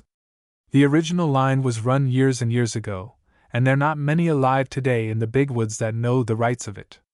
I expect, added Uncle Henry, shaking his bushy head, that old Toby Vanderwiller knows the rights of that line business, but he won't tell. Gedney Raffer's got a stranglehold on Toby and his little swamp farm, and Toby doesn't dare say his soul's his own. Well, continued the lumberman, with another of his big laughs, this has nothing to do with your stew, Bob. I didn't want to come to the house last night and surprise you, so I stayed at the hotel. And all the time I was thinking of this little nip, beg pardon. This young lady, and how smart and plucky she was. And lo and behold, pursued Uncle Henry, she turns out to be my own niece. I'm going to take her back with me to Pine Camp. Kate's got to see and know her. The boys will be tickled out of their boots to have a girl like her around. That's our one lack at Pine Camp. There never was a girl in the family. Seems that this was just foreordained. You and Jessie have got to go way off, over the water, can't leave this plucky girl alone. Her old uncle and aunt are the proper folks to take care of her. What do you say yourself, young lady? Nan had liked the big man from the very beginning. She was a sensible child, too.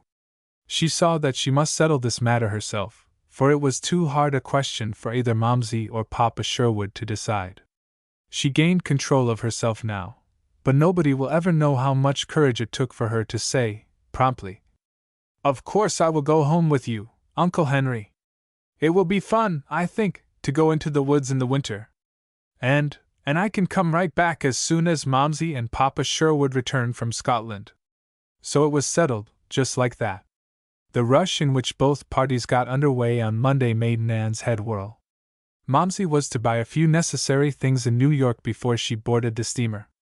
Nan had a plentiful supply of warm winter clothing, and she took a trunkful. Mrs. Joyce was left to take a peep at the little, locked cottage on Amity Street, now and then. Nan could say goodbye, only very hastily to Bess Harley and her other school friends. Her school had to be broken off at a bad time in the year, but there was the prospect of a change in Nan's method of education the next fall. Momsey and Papa Sherwood took the train east an hour before Nan and Uncle Henry boarded that for Chicago.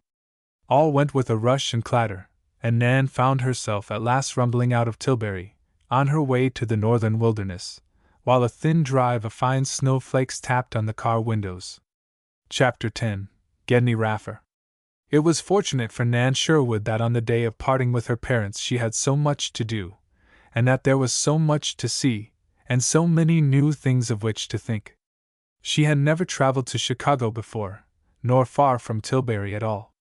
Even the chair car was new to the girl's experience, and she found it vastly entertaining to sit at a broad window with her uncle in the opposite chair, gazing out upon the snowy landscape as the train hurried over the prairie. She had a certain feeling that her Uncle Henry was an anomaly in the chair car. His huge bearskin coat and the rough clothing under it, his felt boots, with rubber soles and feet, the fact that he wore no linen and only a string tie under the collar of his flannel shirt, his great bronzed hands and blunted fingers with their broken nails, all these things set him apart from the other men who rode in the car. Papa Sherwood paid much attention to the niceties of dress, despite the fact that his work at the Atwater Mills had called for overalls and, frequently, oily hands. Uncle Henry evidently knew little about stiff collars and laundered cuffs, or cravats, smart boots, bosomed shirts, or other dainty wear for men. He was quite innocent of giving any offense to the eye, however. Lying back in the comfortable chair with his coat off and his great lumberman's boots crossed, he laughed at anything Nan said that chanced to be the least bit amusing, until the gas globes rang again. It seemed to Nan as though there never was such a huge man before. She doubted if Goliath could have looked so big to young David, when the shepherd boy went out with his sling to meet the giant. Uncle Henry was 6 feet, 4 inches in height and broad in proportion. The chair creaked under his weight when he moved. Other people in the car gazed on the quite unconscious giant as wonderingly as did Nan herself. "Uncle Henry," she asked him once, "are all the men in the big woods as tall as you are?" "Goodness me! No, child," he chuckled. "But the woods don't breed many runts, that's a fact. There's some bigger than I. Long Sam Dorgan is near 7 feet, he isn't quite sure, for he's so ticklish that you can't ever measure him." And Uncle Henry's chuckle burst into a full-fledged laugh. "He's just as graceful as a length of shingle lathing, too. And freckles and liver spots on his hands and face, well, he certain sure is a handsome creature. He went to town once and stayed overnight. Wasn't any bed long enough at the hotel, and Sam had got considerably under the weather, anyhow, from fooling with hard cider. So he wasn't particular about where he bedded down, and they put him to sleep in the horse trough." "The horse trough?" gasped Nan. "Yes.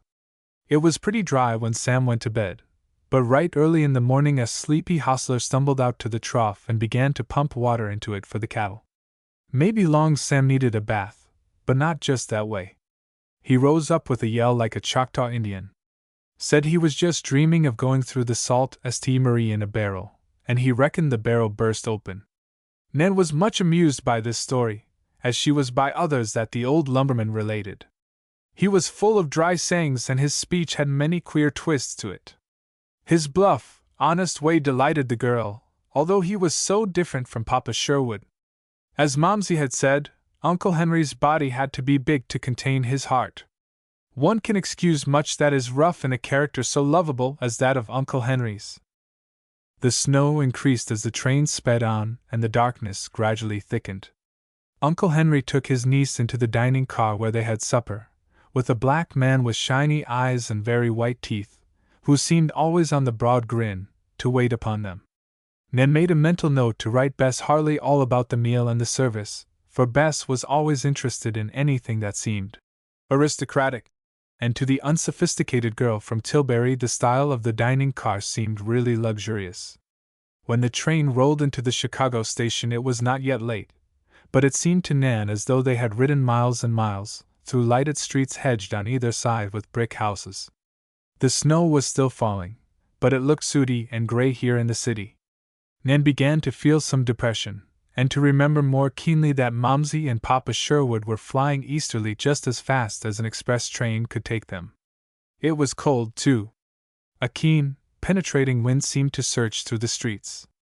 Uncle Henry said it came from the lake.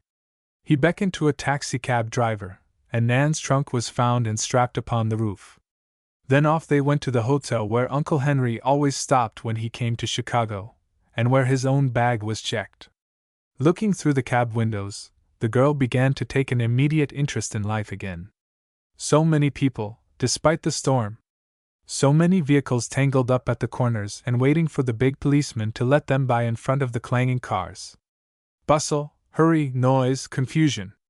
Some different from your Tilbury, drawled Uncle Henry. And just as different from Pine Camp as chalk is from cheese. But so interesting, breathed Nan with a sigh. Doesn't it ever get to be bedtime for children in the city? Not for those kids, grumbled Uncle Henry. Poor creatures. They sell papers, or flowers, or matches, or what not, all evening long. And stores keep open, and hotel bars, and drug shops, besides theaters and the like. There's a big motion picture place. I went there once. It beats any show that ever came to Hobart Forks, now I tell you. Oh, we have motion picture shows at Tilbury. We have had them in the school hall, too, said Nan complacently. But of course, I'd like to see all the people and the lights, and so forth. It looks very interesting in the city. But the snow is dirty, Uncle Henry. Yes. And most everything else is dirty when you get into these brick and mortar tunnels. That's what I call the streets. The air even isn't clean, went on the lumberman. Give me the woods, with a fresh wind blowing, and the world looks good to me. Then his voice and face fell as he added, excepting that snake in the grass, Ged Raffa. That man must make you a lot of trouble, Uncle Henry, said Nan sympathetically. He does, growled the lumberman. He's a miserable, fox-faced scoundrel, and I've no more use for him than I have for an egg-sucking dog. That's the way I feel about it. They reached the hotel just then, and Uncle Henry's flare of passion was quenched. The hostelry he patronized was not a new hotel, but it was a very good one, and Nan's heart beat high as she followed the porter inside, with Uncle Henry directing the taxicab driver and a second porter how to dispose of the trunk for the night. Nan had her bag in which were her night clothes, toilet articles, and other necessities. The porter carried this for her and seated her on a comfortable lounge at one side while Uncle Henry arranged about the rooms. To do honor to his pretty niece, the lumberman engaged much better quarters than he would have chosen for himself. When they went up to the rooms, Nan found a pretty little bath opening out of hers, and the maid came and asked her if she could be of any help. The girl began to feel quite grown up.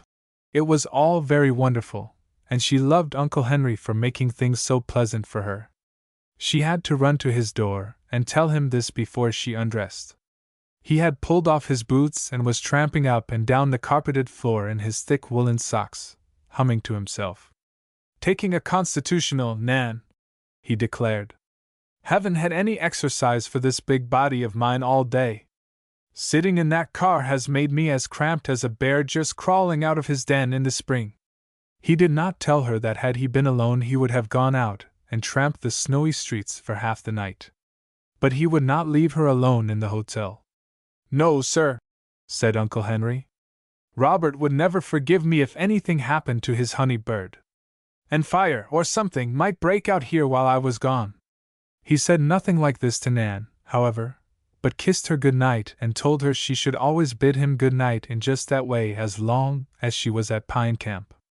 For Kate and I have never had a little girl, said the big lumberman.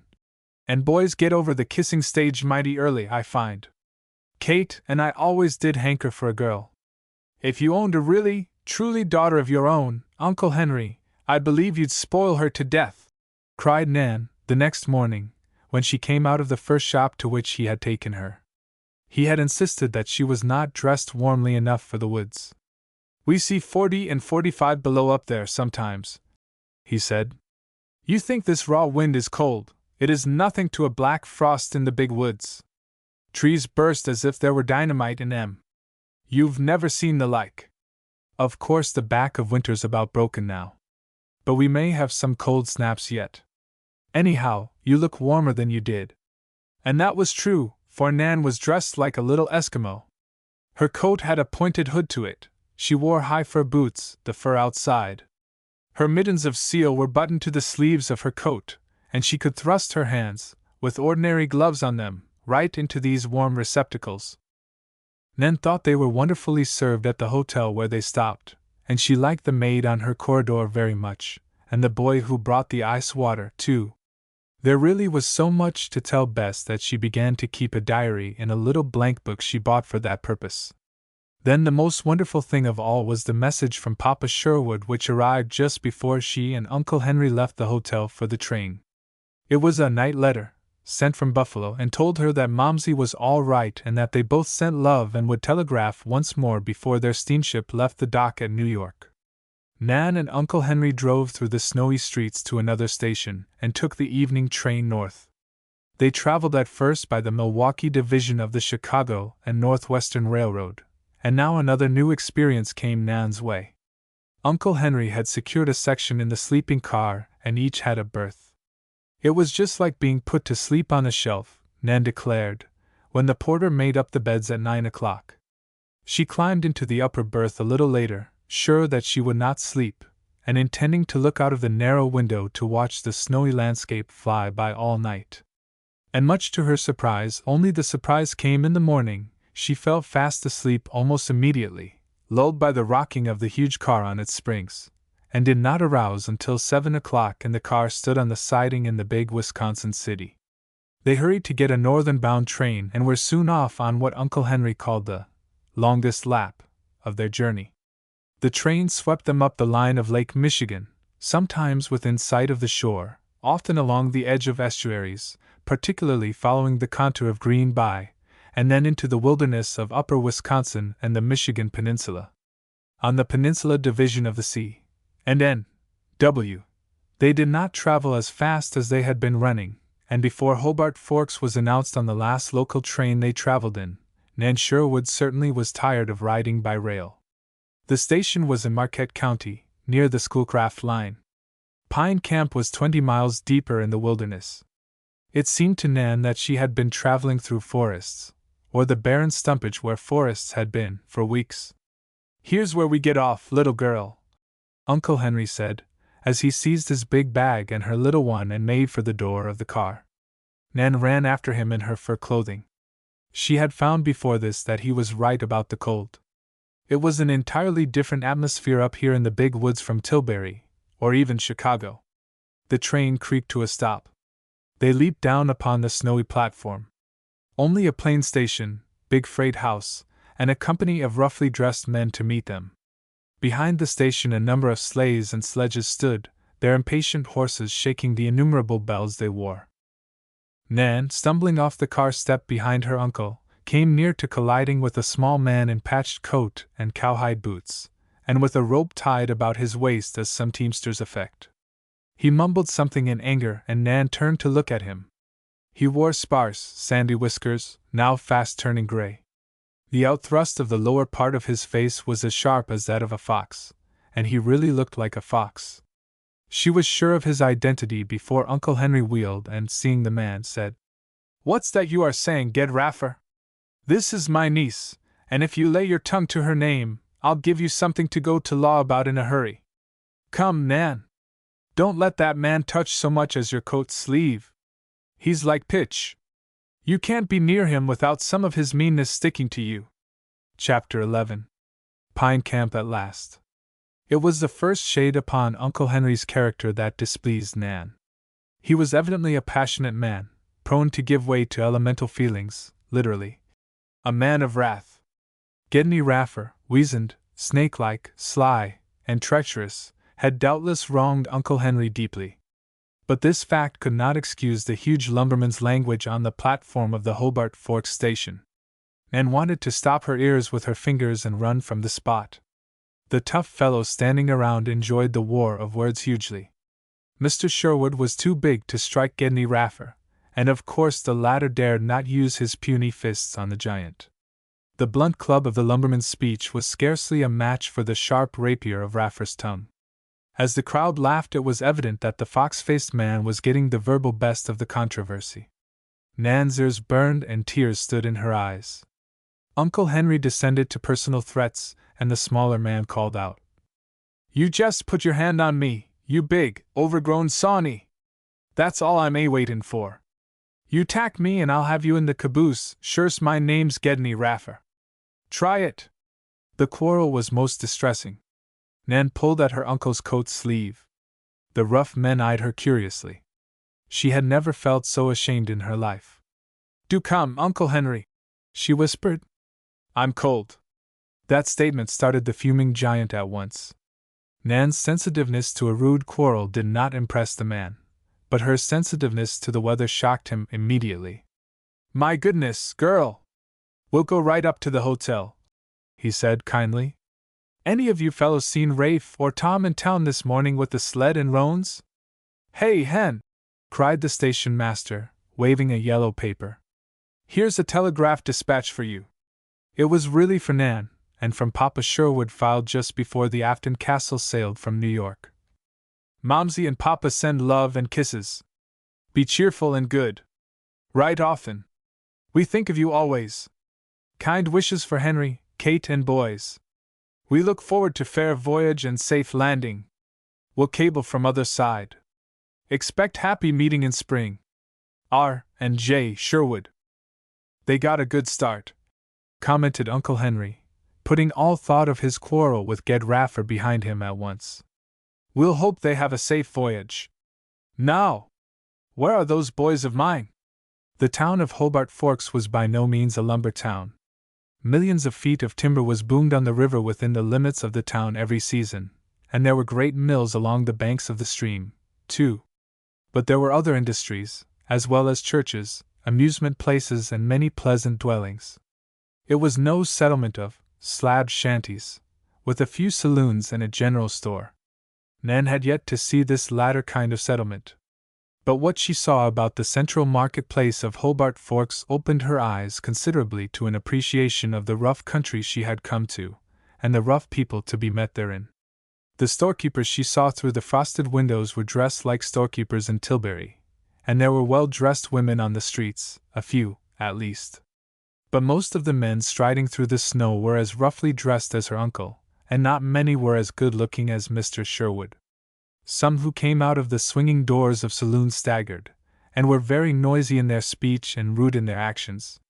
Of course nobody spoke to Nan, or troubled her. Henry Sherwood was undoubtedly a man of standing in the settlement, and highly respected. Not far from the marketplace they came upon a sprawling old tavern, with a fence yard at one side. As they approached, a sled drawn by a wild-looking pair of rough, red-roan ponies dashed out of the yard and stopped at the broad front portico of the hotel. "Hey, Tom! What's the matter with you?" called Uncle Henry. "Here we are." The driver turned a broad, good-humored face to look over his burly shoulder. Nan saw that Tom Sherwood strongly resembled his father. "That you, Dad?" he drawled. "I'd about given you up. I didn't want to drive down to the depot with these crazy creatures. And if I'd left 'em standing they'd have kicked Phil's shed to pieces, I do believe. The train's been in half an hour and more." "I know," said his father.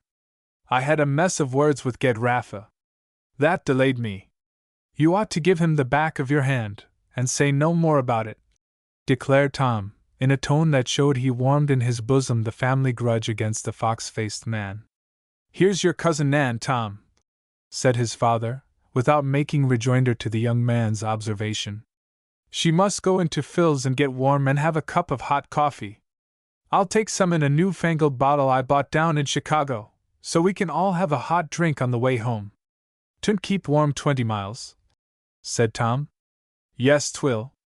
It'll keep hot for 20 miles and more. They call it a thermos bottle. It'll keep coffee hot, or cold, for a day, just as you please." "Jehoshaphat, Dad! What kind of a swindle's that? How does the bottle know whether you want your drink hot or cold?" "Huh! Those city folks couldn't make me believe any such thing," objected the son. Nan had to giggle at that, and Uncle Henry demanded, "Did you ever see such a gump? Go on down to the station and tell Abe to fling that trunk and the bags into the back of the sled. We'll have our coffee, and get the thermos bottle filled, too, by the time you come back." Nan liked Tom Sherwood. He was about 19, and almost as big as his father. He was gentle with her, and showed himself to be an expert driver of the roan colts. Otherwise Nan might have been much afraid during the first mile of the journey to Pine Camp, for certainly she had never seen horses behave so before. "Haven't been out of the stable for a week," explained Tom coolly as the roans plunged and danced, and cut up didos, generally, as Uncle Henry remarked. "We had a big fall of snow," Tom went on to say. "Bunged us all up in the woods, so Rafe and I came in. Marm's all right. So's everybody else around the camp, except old man Llewellyn. He's down with rheumatism, or tic douloureux, or something. He's always complaining."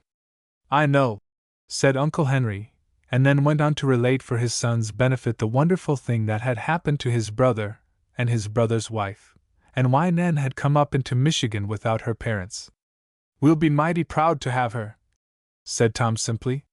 He was only a great boy, after all, and he blushed every time he caught Nan looking at him. The girl began to feel very much grown up. They were glad of the hot coffee, and Tom was shown how and why the mysterious bottle kept the drink hot. They only made that single halt, and only for a few minutes for the horses to drink, before reaching Pine Camp. They traveled through the snow-covered woods most of the way. There were few farms and no settlements at all until they reached Pine Camp. The road was not well beaten, and they could not have got through some of the drifts with less spirited ponies than the roans. When they crossed the long bridge over the river and swept into the village street, Nan was amazed. Likewise, her heart sank a little. There was not a building in the place more than a story and a half in height. Most of them were slab cottages. Few yards were fenced. There were 2 stores, facing each other on the single street of the town, with false fronts running up as tall as the second story would have been had there been a second story. The roans dashed through the better beaten path of the street, with everybody along the way hailing Henry Sherwood vociferously. The giant waved his hand and shouted in reply. Nan cowered between him and Tom, on the seat, shielding her face from the flying snow from the pony's hoofs, though the tears in her eyes were not brought there only by the sting of the pelting she received. Chapter 12. Home was never like this. The roan ponies dashed through the slab settlement, past the blacksmith and wheelwright shop and the ugly red building Tom told Nan was the school, and reached a large, sprawling, unpainted dwelling on the outskirts of the village. There were barns back of the Sherwood house. There was no fence between the yard and the road. The windows of the house stared out upon the passer-by, blindless, and many of them without shades. There was such a painful newness about the building that it seemed to Nan the carpenters must have just packed their tools and gone, while the painters had not yet arrived. "Well, here we are," announced Mr. Henry Sherwood, as Tom held in the still eager ponies. He stepped out and offered Nan his hand. "Home again, little girl. I reckon Kate will be mighty glad to see you, that she will." Nan leaped out and began to stamp her feet on the hard snow, while Uncle Henry lifted out the trunk and bags. Just as the ponies sprang away again, a door in the ugly house opened and a tall, angular woman looked forth. "Bring her in, Hen!" she cried, in a high-pitched voice. "I want to see her." Nan went rather timidly up the path. Her aunt was almost as tall as her husband. She was very bony and was flat-chested and unlovely in every way. That is, so it seemed, when the homesick girl raised her eyes to Aunt Kate's face. That face was as brown as sole leather, and the texture of the skin seemed leathery as well. There was a hawk-like nose dominating the unfeminine face. The shallows below the cheekbones were deep, as though she had suffered the loss of her back molars. The eyebrows were straggly, the eyes themselves of a pale, watery blue, the mouth a thin line when her colorless lips were closed, and her chin was as square and determined as Uncle Henry's own. As Nan approached, she saw something else about this unlovely woman. On her neck was a great, livid scar of a hand's breadth, and which looked like a scald or burn. No attempt was made to conceal this unsightly blemish. Indeed, there was nothing about Aunt Kate Sherwood suggesting a softening of her hard lines. Her plain, ugly print dress was cut low at the throat, and had no collar or ruff to hide the scar. Nan's gaze was fastened on that blemish before she was halfway to the door, and she could see nothing else at first. The girl fought down a physical shudder when Aunt Kate's claw-like hands seized her by both shoulders, and she stooped to kiss the visitor. "Welcome, dear Nanny," her sharp voice said, and Nan thought that, with ease, one might have heard her in the middle of the village. But when Aunt Kate's lips touched the girl's forehead, they were warm and soft as velvet. Her breath was sweet. There was a wholesome cleanliness about her person that pleased Nan. The ugly dress was spotless and beautifully laundered. She had a glimpse of the unplastered kitchen, and saw a row of copper pots on the shelf over the dresser that were scoured to dazzling brightness. The boards of the floor were white as milk. The big, patent range glistened with polish, and its nickelwork was rubbed till it reflected like a mirror. "Welcome, my dear," said Aunt Kate again. "I hope you will be happy while you stay with us." Happy? With Momsey and Papa Sherwood on the ocean, and the little dwelling in Amity closed and deserted? Nan feared she would break down and cry. Her Aunt Kate left her to herself a minute just then that she might overcome this weakness.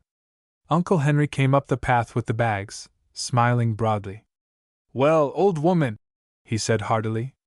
"Well, old man," she returned. And then suddenly, Nan Sherwood had a new vision. She was used to seeing her pretty mother and her handsome father display their mutual affection. It had not seemed possible that rough, burly Uncle Henry and ugly Aunt Kate could feel the same degree of affection for each other. Uncle Henry dropped the bags. Aunt Kate seemed to be drawn toward him when he put out his hands. Nan saw their lips meet, and then the giant gently, almost reverently, kissed the horrid scar on Aunt Kate's neck. "Here's Nan!" cried the big lumberman jovially. "The pluckiest and smartest little girl in 7 states. Take her in out of the cold, Kate. She's not used to our kind of weather, and I have been watching for the frost flowers to bloom on her pretty face all the way from the Forks." The woman drew Nan into the warm kitchen. Uncle Henry followed in a minute with the trunk. "Where'll I put this box, Kate?" he asked. "I reckon you've fixed up some cozy place for her?" "The east room, hen," Aunt Kate replied. "The sun lies in there mornings. I took the new spring rocker out of the parlor, and with the white enamel bedstead you bought in Chicago, and the maple bureau we got of that furniture peddler, and the best drugget to lay over the carpet, I reckon Nanny has a pretty bedroom." Meanwhile Nan stared openly around the strange kitchen. The joists and rafters were uncovered by laths or plaster. Muslin, that had once been white, was tacked to the beams overhead for a ceiling. The smoke from the cookstove had stained it to a deep brown color above the stove and to a lighter, meerschaum shade in the corners. The furniture was of the rudest, plainest kind, much of it evidently homemade. Uncle Henry was not unhandy with tools. She learned later that he and the boys had practically built the house by themselves. They were finishing it inside, as they had time. In some of the rooms the inside window and door frames were not yet in place. There was an appetizing smell from the pots upon the stove, and the long table was set for dinner. They would not let Nan change from her traveling dress before sitting down to the table. Tom and Rafe came in, and all 3 men washed at the long, wooden sink. Rafe was of slighter build than his brother, and a year or more younger. He was not so shy as Tom, either, and his eyes sparkled with mischief. Nan found that she could not act grown up with her cousin Rafe. The principal dish for dinner was venison stew, served with vegetables and salt-rising bread. There was cake, too, very heavy and indigestible, and speckled with huckleberries that had been dried the fall previous. Aunt Kate was no fancy cook, but appetite is the best sauce, after all, and Nan had her share of that condiment. During the meal there was not much conversation save about the wonderful fortune that had fallen to Nan's mother, and the voyage she and her husband were taking to Scotland to secure it. Nan learned, too, that Uncle Henry had telegraphed from Tilbury of Nan's coming to Pine Camp, and consequently Aunt Kate was able to prepare for her. And that the good woman had done her best to make a nest for her little niece in the ugly house, Nan was assured. After dinner she insisted upon the girls going to the east room to change her dress and lie down. The comparison between this great chamber and Nan's pretty room at home was appalling. The room had been plastered, but the plaster was of a gray color and unfinished. The woodwork was painted a dusty, brick red with mineral paint. The odd and ugly pieces of furniture horrified Nan. The drugget on the floor only served to hide a part of the still more atrociously patterned carpet. The rocking chair complained if one touched it. The top of the huge maple dresser was as bald as one's palm. Nan sat down on the unopened trunk when her aunt had left her. She dabbed her eyes with her handkerchief. Home certainly was never like this. She did not see how she was ever going to be able to stand it. Chapter 13. Margaret Llewellyn.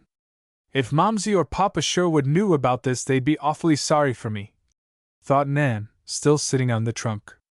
Such a looking place. Nothing to see but snow and trees, for the village of Pine Camp was quite surrounded by the forest, and all the visitor could see from the windows of her first-floor bedroom were stumps and trees, with deep snow everywhere. There was a glowing wood stove in the room and a big, chintz-covered box beside it, full of chunks. It was warm in the room, the atmosphere being permeated with the sweet tang of wood smoke. Nan dried her eyes. There really was not any use in crying. Momsy and Papa Sherwood could not know how bad she felt, and she really was not selfish enough to wish them to know. Now, Nanny Sherwood, she scolded herself, there's not a particle of use of your sniveling. It won't get you anywhere, as Mrs. Joyce says. You'll only make your eyes red, and the folks will see that you're not happy here, and they will be hurt. Mustn't make other folks feel bad just because I feel bad myself. Nan decided. Come on. Pluck up your courage. I know what I'll do, she added, literally shaking herself as she jumped off the trunk. I'll unpack. I'll cover up everything ugly that I can with something pretty from Tilbury. Hurried as she had been her departure from the cottage on Amity Street, Nan had packed in her trunk many of those little possessions, dear to her childish heart, that had graced her bedroom. These appeared from the trunk even before she hung away her clothes in the unplastered closet where the cold wind searched through the cracks from out of doors. Into that closet, away back in the corner, went a long pasteboard box, tied carefully with strong cord. Nan patted it gently with her hand before she left the box, whispering, You dear! I wouldn't have left you behind for anything.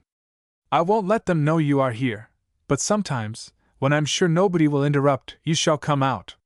She spread a fringed towel over the barren top of the dresser. It would not cover it all, of course, but it made an island in a sea of emptiness. And on the island she quickly set forth the plain little toilet set her mother had given her on her last birthday, the manicure set that was a present from Papa Sherwood, and the several other knickknacks that would help to make the big dresser look as though there was somebody at home.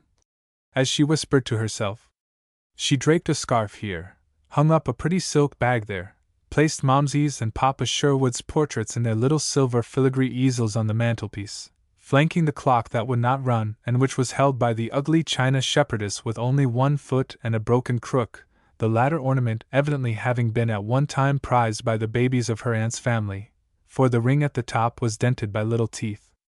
Nothing, however, could take the curse of ugliness off the staring gray walls of the room, or from the horrible turkey red and white Canton flannel quilt that bedecked the bed. Nan longed to spill the contents of her ink bottle over that hideous coverlet, but did not dare. The effort to make the big east room look less like a barn made Nan feel better in her mind. It was still dreary, it must be confessed. There were a dozen things she wished she could do to improve it. There were nothing but paper shades at the windows. Even a simple scrim curtain. And in thinking of this, Nan raised her eyes to one window to see a face pressed close against the glass, and two rolling, crab-like eyes glaring in at her. Mercy! Ejaculated Nan Sherwood. What is the matter with that child's eyes? They'll drop out of her head. She ran to the window, evidently startling the peeper quite as much as she had been startled herself. The girl, who was about Nan's own age, fell back from the pane, stumbled in the big men's boots she wore, and ungracefully sprawled in the snow upon her back. She could not get away before Nan had the window open. The sash was held up by a notched stick. Nan put her head and shoulders out into the frosty air and stared down at the prostrate girl, who stared up at her in return. What do you want? Nan asked. Nothin', replied the stranger. What were you peeping in for? To see you, was the more frank reply. What for? Asked Nan. Ain't you the new gal? I've newly come here, yes, admitted Nan. Well, but I'm not such a sight, am I? Laughed the girl from Tilbury. But you are lying there in the snow. You'll get your death of cold. Get up. The other did so. Beside the men's boots, which were patched and old, she wore a woolen skirt, a blouse, and a shawl over her head and shoulders. She shook the snow from her garments much as a dog frees himself from water after coming out of a pond. It's too cold to talk with this window open. You're a neighbor, aren't you? The girl nodded. Then come in, urged Nan. I'm sure my aunt will let you. The girl shook her head in a decided negative to this proposal. Don't want Marm Sherwood to see me, she said. Why not? She told me not to come over after you cometh out. I put on my new dress and washed my hands and face. Well, exclaimed Nan, looking at her more closely. You seem to have a clean face, at least. Yes. But that dress she gin me, my brother Bob took and put on old Beagle for to dress him up funny. And Beagle heard a noise he thought was a fox barking, and he started for the tamarack swamp, lickety-split. I expect there ain't enough of that gingham left to tie around a sore thumb. Nan listened to this in both amusement and surprise. The girl was a new specimen to her. Come in anyway, she urged. I can't keep the window open. I'll climb in then, declared the other suddenly, and suiting the action to the word, she swarmed over the sill. But she left one huge boot in the snow, and Nan, laughing delightedly, ran for the poker to fish for it, and drew it in and shut down the window. The strange girl was warming her hands at the fire. Nan pushed a chair toward her and took one herself, but not the complaining spring rocking chair. Now tell me all about yourself, the girl demanded. I'm Nan Sherwood, and I've come here to Pine Camp to stay while my father and mother have gone to Scotland. I've heard about Scotland, declared the girl with the very prominent eyes. Have you? Yes. Granda Llewellyn sings that song. You know. Scotland's burning. Scotland's burning. Where? Where? Fire. Fire. Fire. Fire. Pour on water. Pour on water. Fire's out. Fire's out. Nan laughed. I've heard that too, she said. But it was another Scotland. Then, so your name is Llewellyn? Margaret Llewellyn. I've heard your grandfather is sick, said Nan, remembering Tom's report of the health of the community when he had met her and her uncle at Hobart Forks. Yes. He's got the tic del rue, declared Margaret, rather unfeelingly. Aunt Matilda says he's always creaking round like a rusty gate hinge. Why? That doesn't sound very nice, objected Nan. Don't you love your grandfather? Not much, said this perfectly frank young savage. He's so awfully wizzled. Wizzled? Repeated Nan, puzzled. Yes. His face is all wizzled up like a dried apple. But you love your Aunt Matilda? Gasped Nan. Well, she's wizzled some, confessed Margaret. Then she said, I don't like faces like hern and Marm Sherwood's. I like your face. It's smooth. Nan had noticed that this half-wild girl was of beautifully fair complexion herself, and aside from her pop eyes was quite petty. But she was a queer little thing. You've been to Chicago, ain't you? Asked Margaret suddenly. We came through Chicago on our way up here from my home. We stayed one night there, Nan replied. It's bigger'n Pine Camp, ain't it? My goodness, yes. Bigger'n the Forks? Queried Margaret doubtfully. Why, it is much, much bigger, said Nan, hopeless of making one so densely ignorant understand anything of the proportions of the metropolis of the lakes. That's what I told Bob, Margaret said. He don't believe it. Bob's my brother, but there never was such a dunce since Adam. Nan had to laugh. The strange girl amused her. But Margaret said something, too, that deeply interested the visitor at Pine Camp before she ended her call, making her exit as she had her entrance, by the window. I reckon you never seen this house of your uncle's before, did you? Queried Margaret at one point in the conversation. Oh, no, I never visited them before. Didn't you uster visit 'em when they lived at Pale Lick? No, I don't remember that they ever lived anywhere else beside here. Yes, they did. I heard Granda tell about it. But meb 'twas before you and me was born. It was Pale Lick, I'm sure. That's where they lost their 2 other boys. What 2 other boys? Asked Nan, amazed. Didn't you ever hear tell you had 2 other cousins? No, said Nan. Well, you did, said Margaret importantly. And when Pale Lick burned up, them boys was burned up, too. Oh, gasped Nan, horrified. Lots of folks was burned. Injun Pete come near being burned up. He ain't been right, I reckon, since. And I reckon that's where Marm Sherwood got that scar on the side of her neck. Nan wondered. Chapter 14. At the lumber camp. Anne said nothing just then about her queer little visitor. Aunt Kate asked her when she came out of the east room and crossed the chilled desert of the parlor to the general sitting room. Did you have a nice sleep, Nanny? Goodness, Andy, laughed Nan. I got over taking a nap in the daytime a good while ago, I guess. But you come and see what I have done. I haven't been idle. Aunt Kate went and peeped into the east chamber. Good mercy, child! It doesn't look like the same room, with all the pretty didos, she said. And that's your pretty mamma in the picture on the mantel? My! Your papa looks peaked, doesn't he? Maybe that sea voyage they are taking will do 'em both good. Nan had to admit that beside her uncle and cousins her father did look peaked. Robust health and brawn seemed to be the 2 essentials in the opinion of the people of Pine Camp. Nan was plump and rosy herself, and so escaped criticism. Her uncle and aunt, and the 2 big boys as well, were as kind to her as they knew how to be. And could not escape some of the depression of homesickness during the first day or 2 of her visit to the wood settlement, but the family did everything possible to help her occupy her mind. The long evenings were rather amusing, although the family knew little about any games save checkers, fox and geese, and hickory-dickory-dock. Nan played draughts with her uncle and fox and geese, and the other kindergarten game with her big cousins. To see Tom, with his eyes screwed up tight and the pencil poised in his blunt, frost-cracked fingers over the slate, while he recited in a bass sing-song, was side-splitting. Nan laughed till she cried. Poor, simple Tom did know just what amused his little cousin so. Rafe was by no means so slow, or so simple. Nan caught him cheating more than once at fox and geese. Rafe was a little sly, and he was continually making fun of his slow brother, and baiting him. Uncle Henry warned him. Now, Rafe, you're too big for your marm or me to shingle your pants, but Tom's likely to lick you some day for your cutting up, and I shan't blame him. Just because he's slow to wrath, don't you get it in your head that he's afraid, or that he can't settle your hash in 5 minutes. Nan was greatly disturbed to hear so many references to fistic encounters and fighting of all sorts. These men of the woods seemed to be possessed of wild and unruly passions.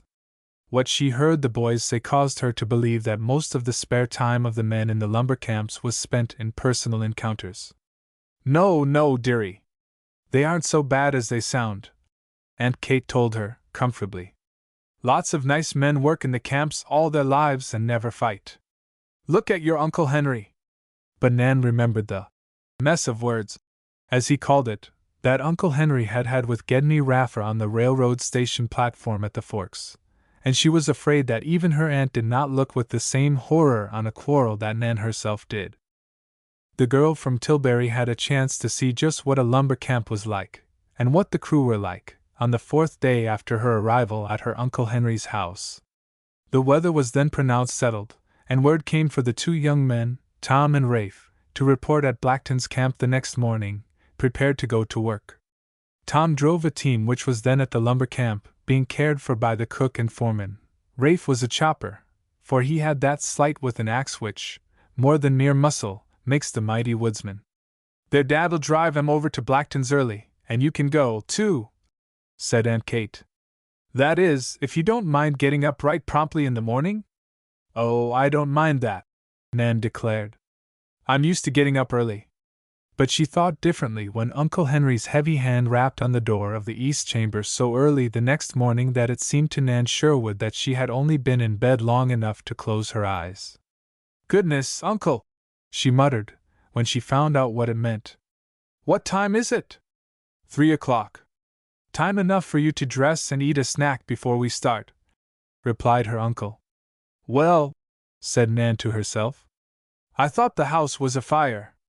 Uncle Henry heard her through the door and whispered shrilly, "S.H. Don't let your aunt hear you say anything like that, child." Like what? Queried Nan in wonder. About fire. Remember, added Uncle Henry, rather sternly, Nan thought, as he went back to the kitchen. Then Nan remembered what the strange little girl, Margaret Llewellyn, had said about the fire at Pale Lick that had burned her uncle's former home. Nan had not felt like asking her uncle or aunt, or the boys either, about it. The latter had probably been too young to remember much about the tragedy. Although Nan had seen Margaret on several fleeting occasions since her first interview with the woods girl, there had been no opportunity of talking privately with her. And Margaret would only come to the window. She was afraid to tell Mom Sherwood how she had lost the new dress that had been given to her. It was now as black outside Nan's window as it could be. She lit her oil lamp and dressed swiftly, running at last through the cold parlor and sitting room into the kitchen, where the fire in the range was burning briskly and the coffee pot was on. Tom and Rafe were there comfortably getting into thick woolen socks and big lumberman's boots. There was a heaping pan of Aunt Kate's doughnuts on the table, flanked with the thick china coffee cups and deep saucers. Her uncle and the boys always poured their coffee into the saucers and blew on it to take the first heat off, then gulped it in great draughts. Nan followed suit this morning, as far as cooling the coffee in the saucer went. There was haste. Uncle Henry had been up some time, and now he came stamping into the house, saying that the ponies were hitched in and were standing in readiness upon the barn floor, attached to the pung. "We've 25 miles to ride, you see, Nanny," he said. "The boys have to be at Blackton So's to get to work at 7. They filled the thermos bottle that had so puzzled Tom, and then sallied forth. The ponies were just as eager as they had been the day Nan had come over from the Forks. She was really half afraid of them. It was so dark that she could scarcely see the half-cleared road before them as the ponies dashed away from Pine Camp. The sky was completely overcast, but Uncle Henry declared it would break at sunrise. Where the track had been well packed by former sleighs, the ponies' hoofs rang as though on iron. The bits of snow that were flung off by their hoofs were like pieces of ice. The bells on the harness jingled a very pretty tune, Nan thought. She did not mind the biting cold, indeed, only her face was exposed. Uncle Henry had suggested a veil, but she wanted to see what she could. For the first few miles it remained very dark, however. Had it not been for the snow, they could not have seen objects beside the road at all. There was a lantern in the back of the pung and that flung a stream of yellow light behind them, but Uncle Henry would not have the radiance of it shot forward. "A light just blinds you," he said. "I'd rather trust to their own sense." The ponies galloped for a long way, it seemed to Nan.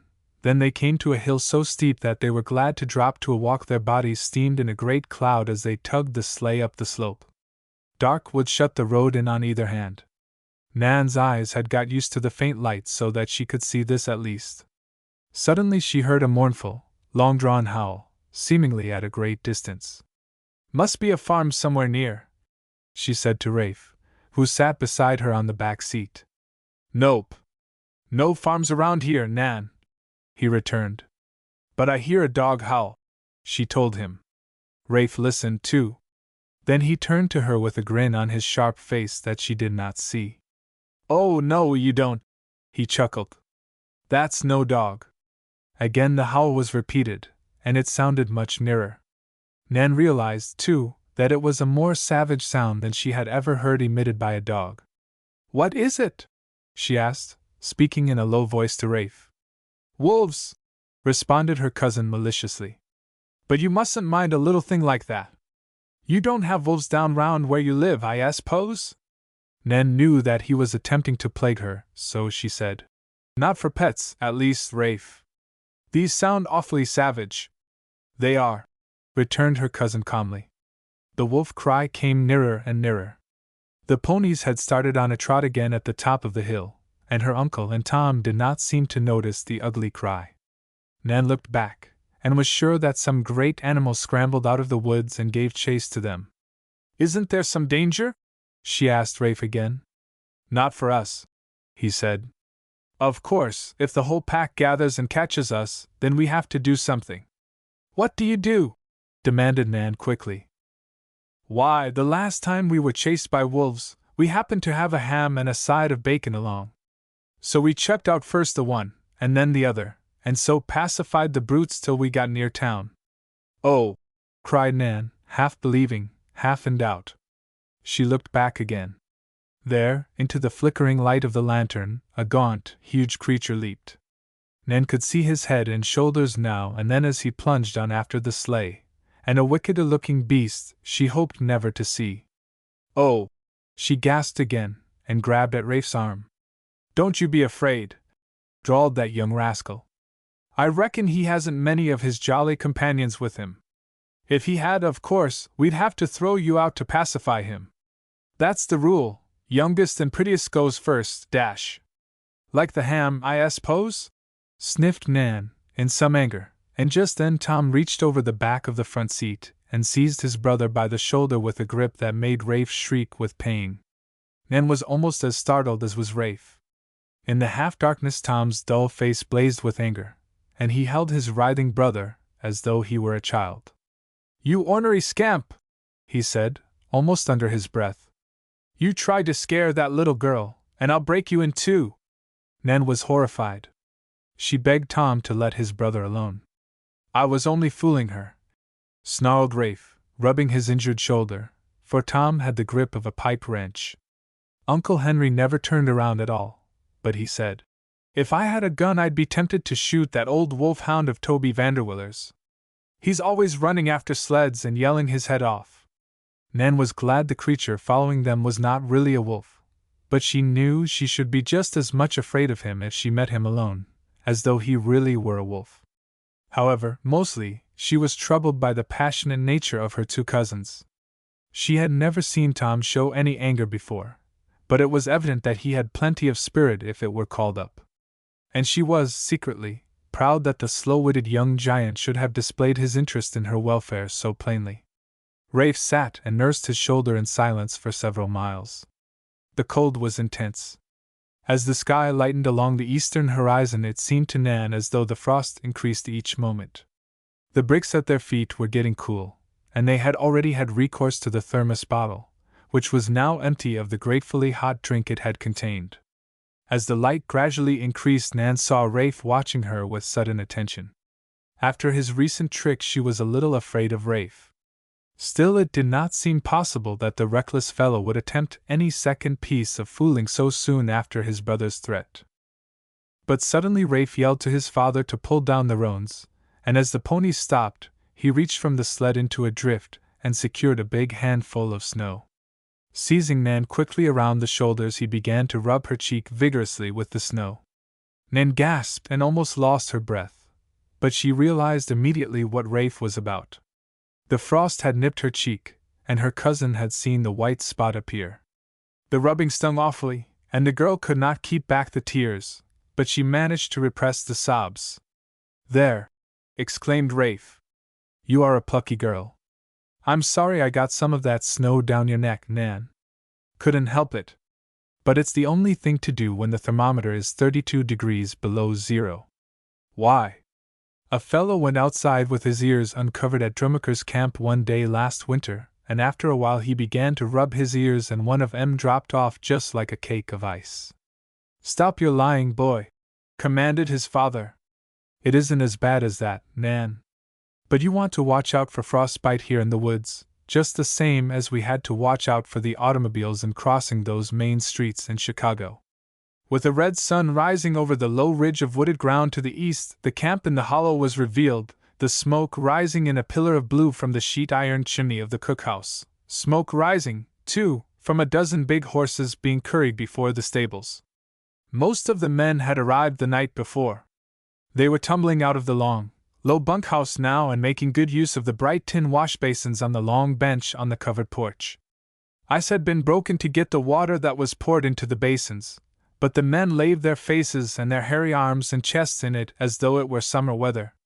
They quickly ran in for their outer shirts and coats, however, and then trooped into the end of the cook's shed where the meals were served.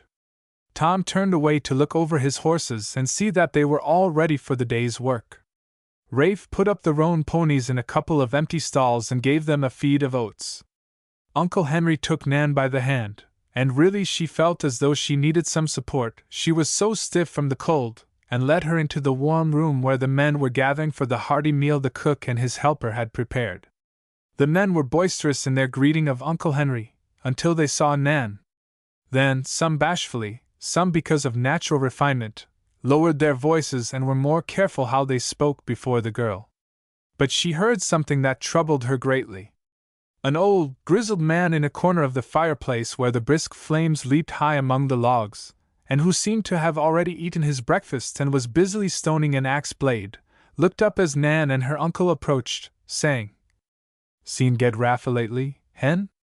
"I saw him at the Forks the other day, Toby," Mr. Sherwood replied.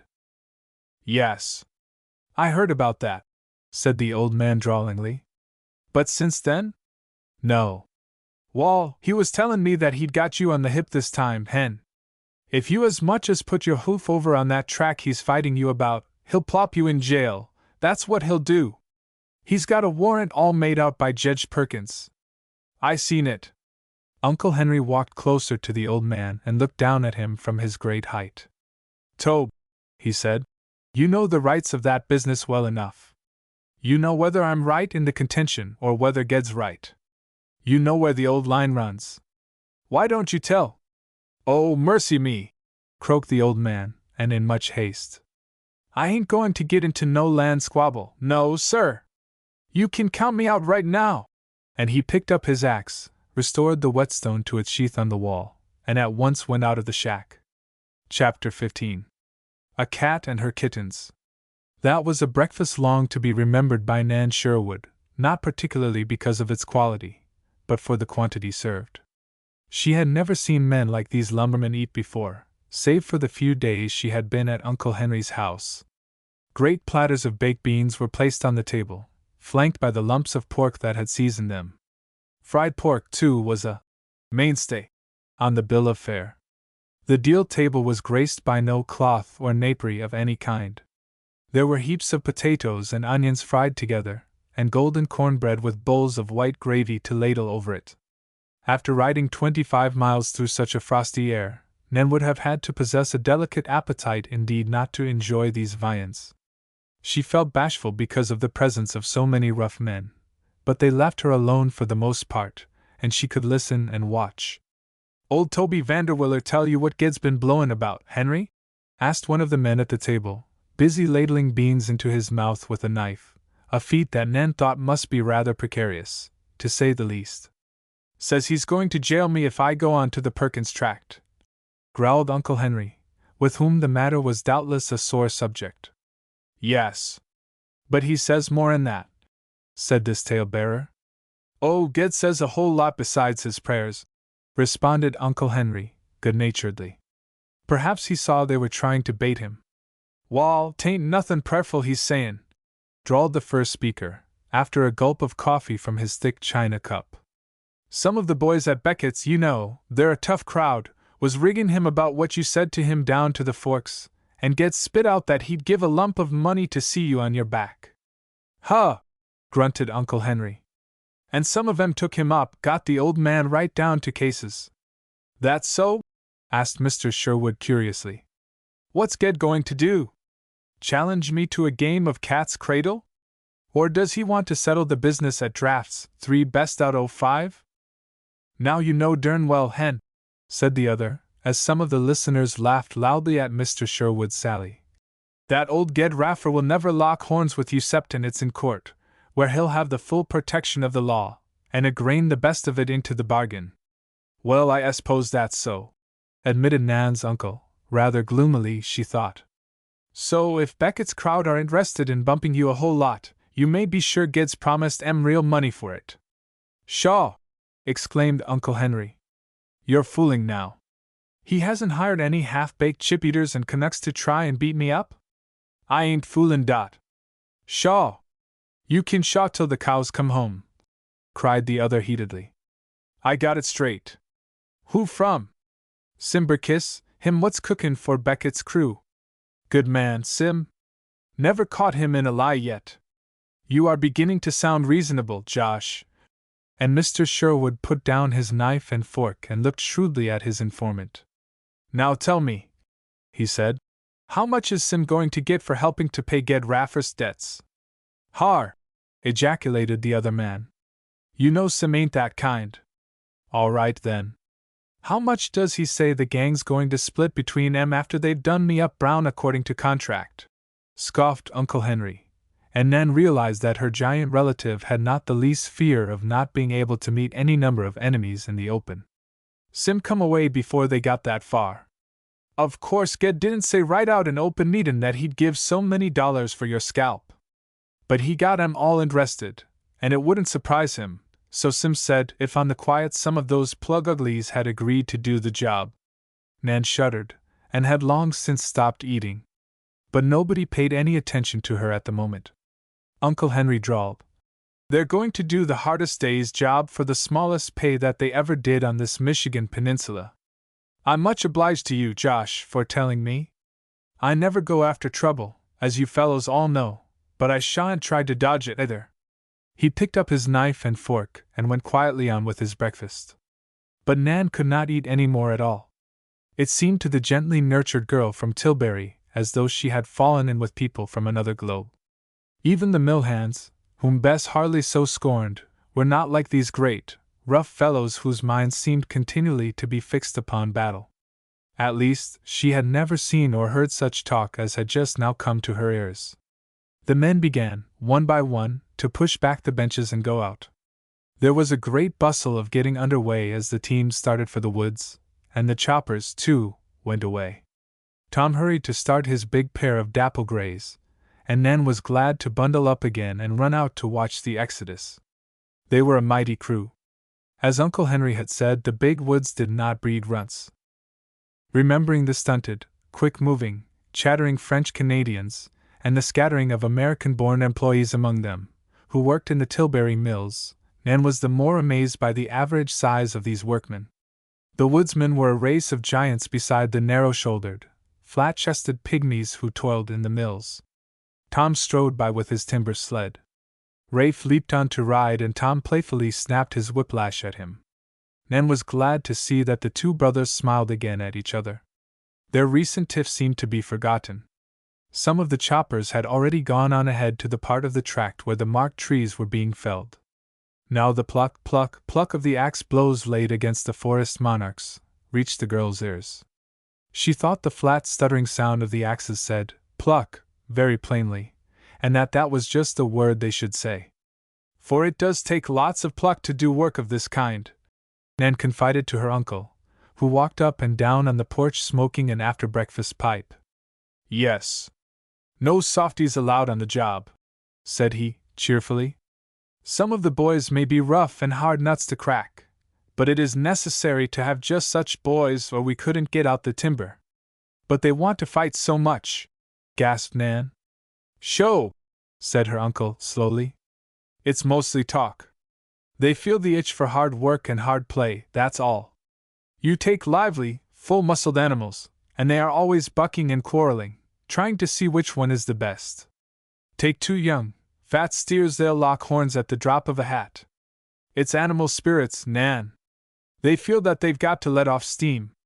Where muscle and pluck count for what they do in the lumber camps, there's bound to be more or less ructions. Perhaps this might be, but Nan was dreadfully sorry, nevertheless, that Uncle Henry had this trouble with Mr. Gedney Raffer. The girl feared that there had been something besides letting off steam in the challenge her uncle had thrown down to his enemy, or to the men that enemy could hire to attack him. The timber sledges soon began to drift back, for some of the logs had been cut before the big storm, and had only to be broken out of the drifts and rolled upon the sleds with the aid of the men's kenthooks. It was a mystery at first to Nan how they could get 3 huge logs, some of them 3 feet in diameter at the butt, onto the sled, 2 at the bottom and 1 rolled upon them, all being fastened securely with the timber chain and hook. How the horses strained in their collars to start the mighty load! But once started, the runners slipped along easily enough, even through the deep snow, packing the compressible stuff in one passage as hard as ice. Nan followed in this narrow track to the very bank of the river where the logs were heaped in long windrows, ready to be launched into the stream when the waters should rise at the time of the spring freshet. Tom managed his team alone, and unloaded alone, too. It was marvelous, so Nan thought, that her cousin could start the top log with the great canthook, and guide it as it rolled off the sled so that it should lie true with timbers that had been piled before. The strain of his work made him perspire as though it were midsummer. He thrust the caulks on his boot soles into the log, and the shreds of bark and small chips flew as he stamped to get a secure footing for his work. Then he heaved like a giant, his shoulders humping under the blue jersey he wore, and finally the log turned. Once started, it was soon rolled into place. Nan ran into the cook's shed often to get warm. Her uncle was busy with the boss of the camp, so she had nobody but the cook and his helper to speak to for a time.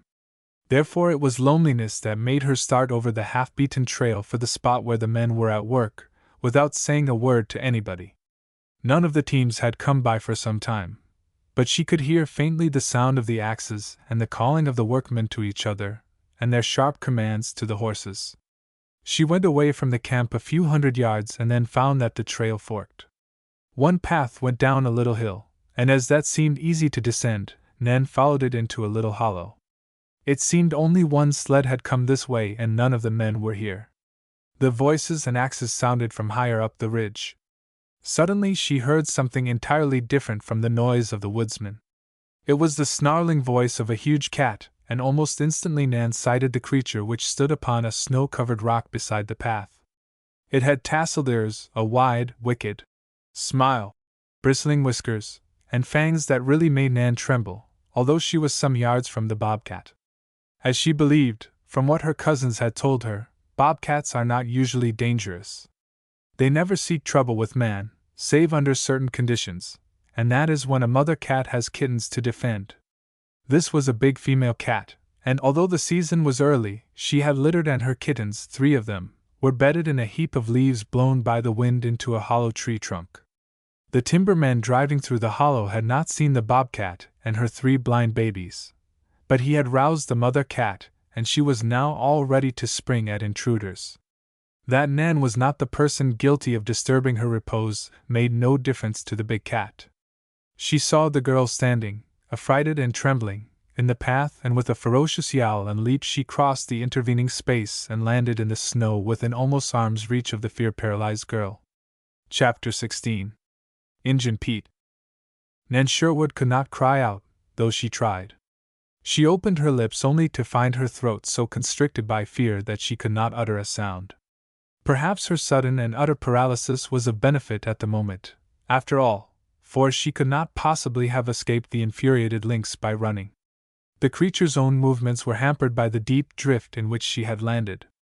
The soft snow impeded the cat, and snarling still, she whirled around and around like a pinwheel to beat a firmer foundation from which to make her final spring at her victim. Nan, crouching, put her mittened hands before her face. She saw no chance for escape and could not bear to see the vicious beast leap at her again. "Momsey! Papa Sherwood!" she thought, rather than breathed aloud. Then, down the hill toward her, plunged a swift body. She rather felt the new presence than saw it. The cat yelled again, and spit. There was the impact of a clubbed gun upon the creature's head.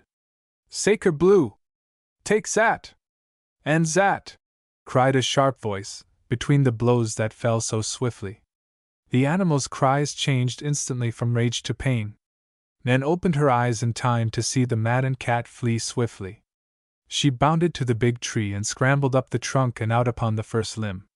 There she crouched over the place where her kittens were hidden, yowling and licking her wounds. There was blood upon her head, and she licked again and again a broken forefoot between her yowls of rage and pain. But Nan was more interested just then in the person who had flown to her rescue so opportunely. He was not one of the men from the camp, or anybody whom she had ever seen before. He was not a big man, but was evidently very strong and active. His dress was of the most nondescript character, consisting mainly of a tattered fur cap, with a woolen muffler tied over his ears, a patched and party-colored coat belted at the waist with a frayed rope. His legs disappeared into the wide tops of a pair of boots evidently too big for him, with the feet bundled in bagging so that he could walk on top of the snow, this in lieu of regular snowshoes.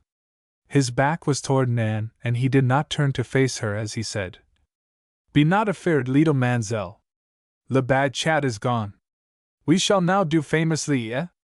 No be afeard more." "No, no, sir," gasped Nan, trying to be brave. Won't it come back?" "Never!" cried the man, with a flourish of the gun, which was a rusty-barreled old weapon, perhaps more dangerous at the butt end than at its muzzle. "Ze chat only fear for her babies. She have zem in dat tree. We will go past leaving zem strictly alone, eh?" "No!" cried Nan hastily. "I'm going back to the camp. I didn't know there were such dangerous things as that in these woods." "Ah!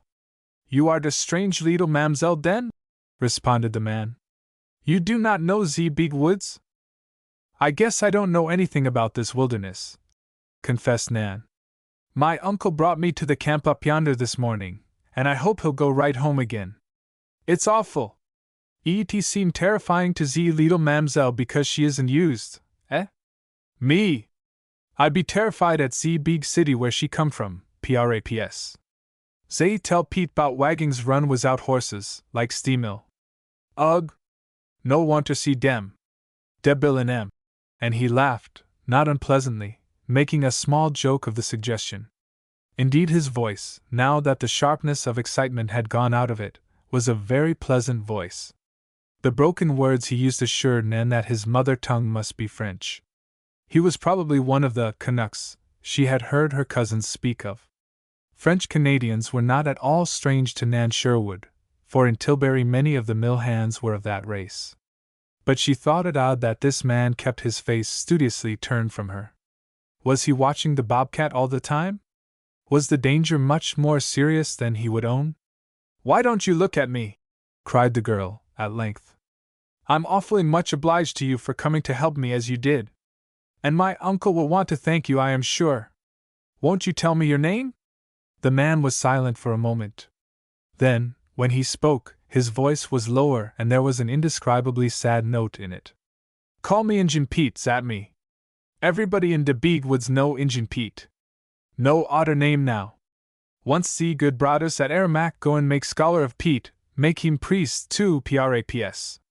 He go teach among his mother's people. Mother Micmac, fader wild Frenchman come to dees lake shore. But never can Pete be teacher be priest. Non! Jess Injun Pete." Nan suddenly remembered what little Margaret Llewellyn had said about the fire at Pale Lick, and Injun Pete. The fact that this man kept his face turned from her all this time aroused her suspicion. She was deeply, deeply grateful to him for what he had just done for her, and naturally, she enlarged in her mind the peril in which she had been placed. Margaret had suggested this unfortunate half-breed was not right in his head, because of the fire which had disfigured him. But he spoke very sensibly now, it seemed to Nan, very pitifully, too, about his blasted hopes of a clerical career. She said quietly, "I expect you know my uncle and his family, Pete. He is Mr. Sherwood of Pine Camp." "Ah, Ms. Hen Sherwood.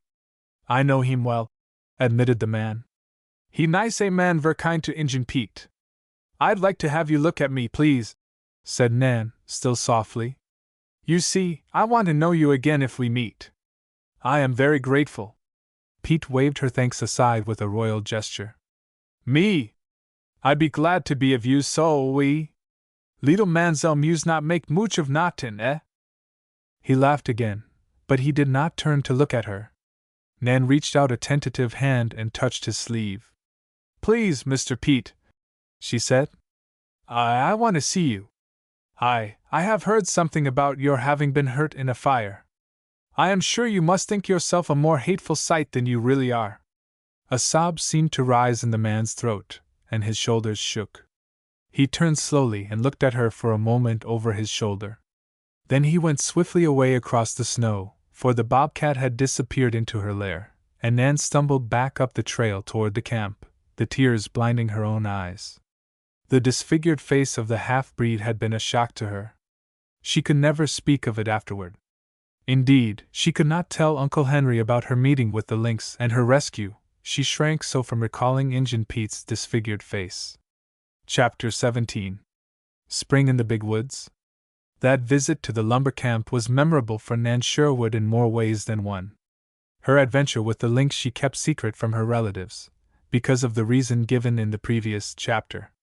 But there was another incident that marked the occasion to the girl's mind, and that was the threat of Gedney Raffer, reported to her Uncle Henry. Nan thought that such a bad man as Raffer appeared to be would undoubtedly carry out his threat. He had offered money to have Mr. Sherwood beaten up, and the ruffians he had bribed would doubtless be only too eager to earn the reward. To tell the truth, for weeks thereafter, Nan never saw a rough-looking man approach the house on the outskirts of Pine Camp, without fearing that here was coming a ruffian bent on her uncle's injury. That Uncle Henry seemed quite to have forgotten the threat only made Nan more keenly alive to his danger. She dared not discuss the matter with Aunt Kate, for Nan feared to worry that good woman unnecessarily. Besides, having been used to hiding from her own mother all unpleasant things, the girl naturally displayed the same thoughtfulness for Aunt Kate. For, despite Mrs. Henry Sherwood's brusqueness and masculine appearance, Nan learned that there were certain matters over which her aunt showed extreme nervousness. For instance, she was very careful of the lamps used in the house. She insisted upon cleaning and caring for them herself. She would not allow a candle to be used, because it might be overturned, and she saw to it herself that every fire, even the one in Nan's bedroom, was properly banked before the family retired at night. Nan had always in mind what Uncle Henry said about mentioning fire to Aunt Kate, so the curious young girl kept her lips closed upon the subject.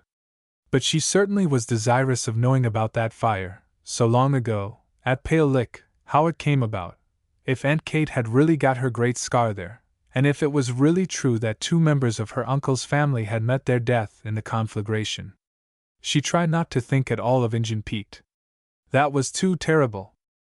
With all her heart, Nan wished she might do something that would really help Uncle Henry solve his problem regarding the timber rights on the Perkins tract.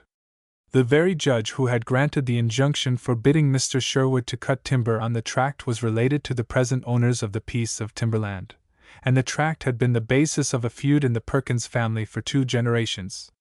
Many people were more or less interested in the case, and they came to the Sherwood home and talked excitedly about it in the big kitchen. Some advised an utter disregard of the law. Others were evidently minded to increase the trouble between Raffer and Uncle Henry by malicious tale-bearing. Often Nan thought of what Uncle Henry had said to old Toby Vanderwiller. She learned that Toby was one of the oldest settlers in this part of the Michigan Peninsula, and in his youth had been a timber runner, that is, a man who by following the surveyor's lines on a piece of timber, and weaving back and forth across it, can judge its market value so nearly right that his employer, the prospective timber merchant, is able to bid intelligently for the so-called stumpage on the tract. Toby was still a vigorous man save when that bane of the woodsman, rheumatism, laid him by the heels. He had a bit of a farm in the tamarack swamp. Once, being laid up by his arch-enemy, with his joints stiffened and muscles throbbing with pain, Toby had seen the gaunt wolf of starvation, more terrible than any timber wolf, waiting at his doorstone. His old wife and a crippled grandson were dependent on Toby, too. Thus in desperate straits Toby Vanderwiller had accepted help from Gedney Raffer. It was a pitifully small sum Raffer would advance upon the little farm, but it was sufficient to put Toby in the usurer's power. This was the story Nan learned regarding Toby. And Uncle Henry believed that Toby, with his old-time knowledge of land boundaries, could tell, if he would, which was right in the present contention between Mr. Sherwood and Gedney Raffer. These, and many other subjects of thought, kept the mind of Nan Sherwood occupied during the first few weeks of her sojourn at Pine Camp. She had, too, to keep up her diary that she had begun for Bess Harley's particular benefit. Every week she sent off to Tilbury a bulky section of this report of her life in the big woods. It was quite wonderful how much there proved to be to write about. Bess wrote back, enviously, that never did anything interesting, by any possibility, happen, now that Nan was away from Tilbury. The town was as dull as ditch water. She, Bess, lived only in hopes of meeting her chum at Lakeview Hall the next September. This hope Nan shared. But it all lay with the result of Momsey's and Papa Sherwood's visit to Scotland and Embren Castle. And Nan thought, it seemed as though her parents never would even reach that far distant goal. They had taken a slow ship for Momsey's benefit, and the expected retelegraphed cablegram was looked for at the Forks for a week before it possibly could come. It was a gala day marked on Nan's calendar when Uncle Henry, coming home from the railroad station behind the roan ponies, called to her to come out and get the message.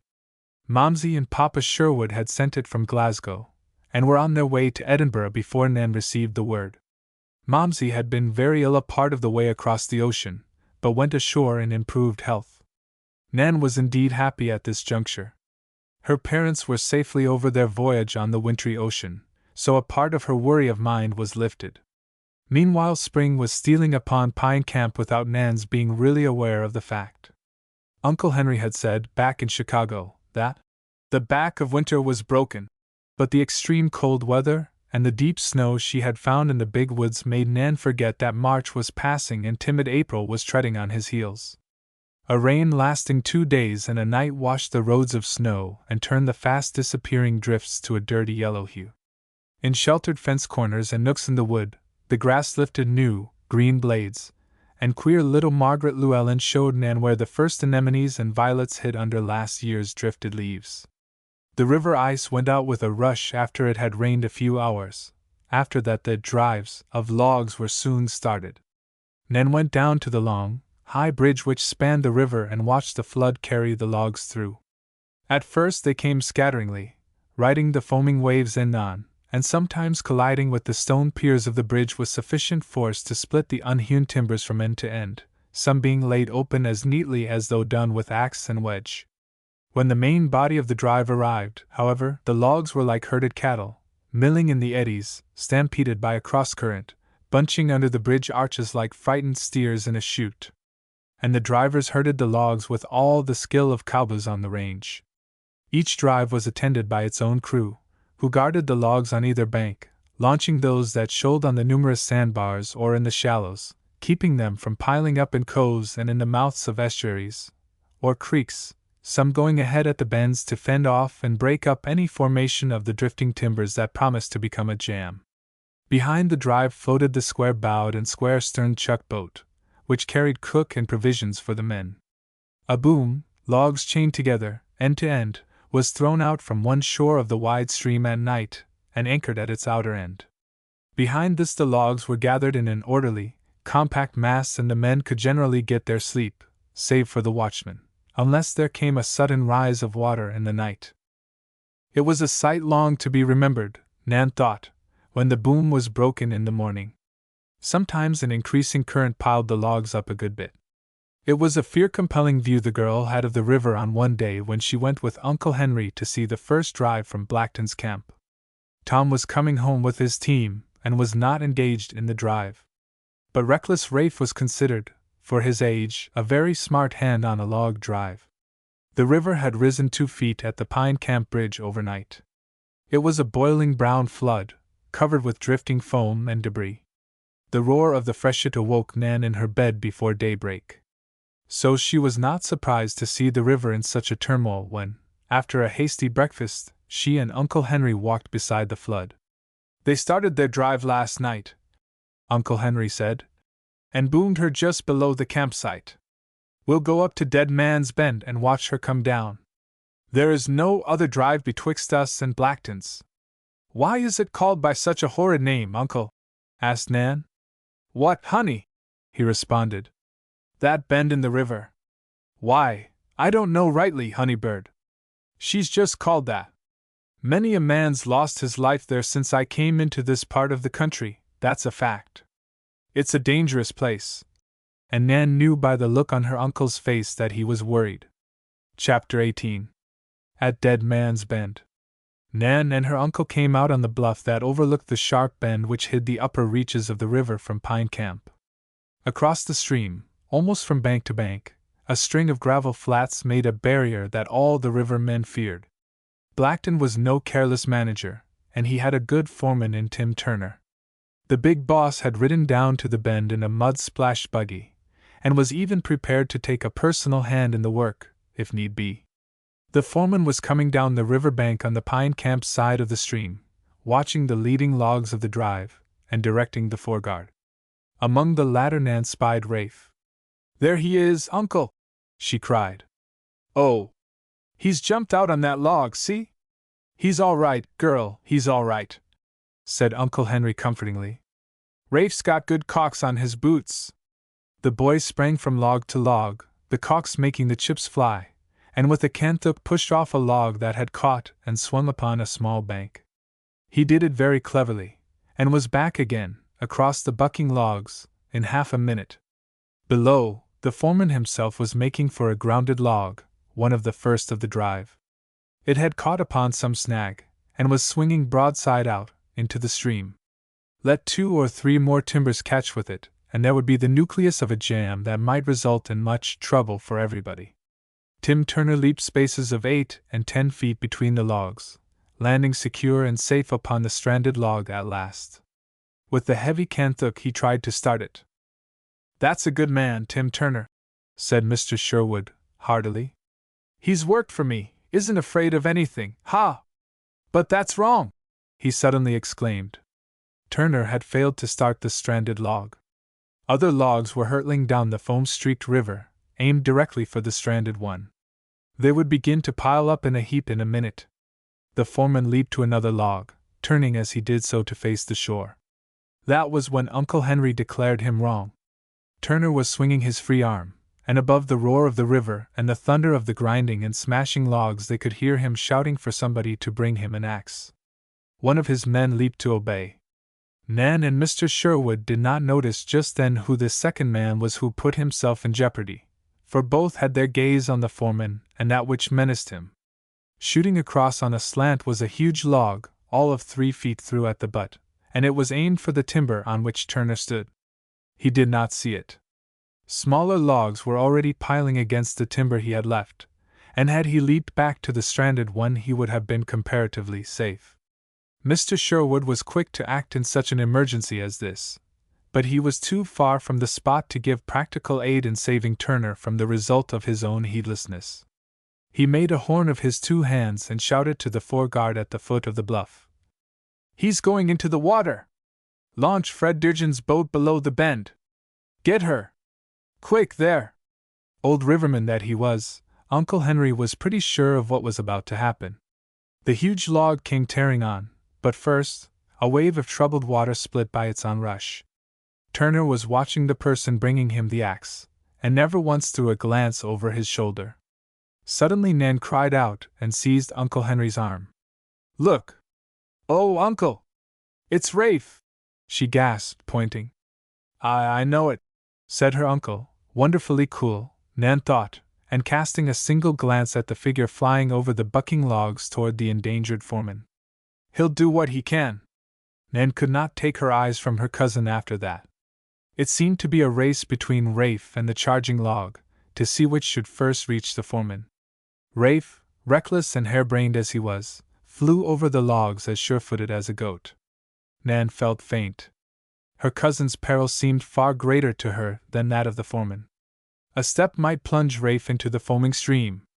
When a log rolled under him, she cried out under her breath and clamped her teeth down onto her lower lip until the blood almost came.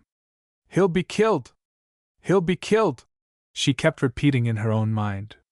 But Uncle Henry stood like a rock and seemingly gave no more attention to his son than he did to Turner, or to the men running down the bank to seize upon and launch the heavy boat. Rafe was suddenly balked and had to stop. Too great a stretch of water separated him from the next floating log. Turner beckoned him on. It was difficult to make the foreman hear above the noise of the water and the continual grinding of the logs, but Rafe yelled some warning and pointed toward the timber now almost upon Turner's foothold. The man shot a glance behind him. The butt of the driving log rose suddenly into the air as though it would crush him. Turner leaped to the far end of the log on which he stood. But too great a distance separated him from the log on which Rafe had secured a foothold. Crash! Nan heard, on top of the bluff, the impact of the great timber as it was flung by the current across the smaller log. Turner shot into the air as though he were flung from a catapult. But he was not flung in Rafe's direction, and the boy could not help him. he plunged into the racing stream and disappeared. The huge timber rode over the smaller log and buried it from sight. But its tail swung around and the great log was headed straight down the river again. As its smaller end swung near, Rafe leaped for it and secured a footing on the rolling, plunging log.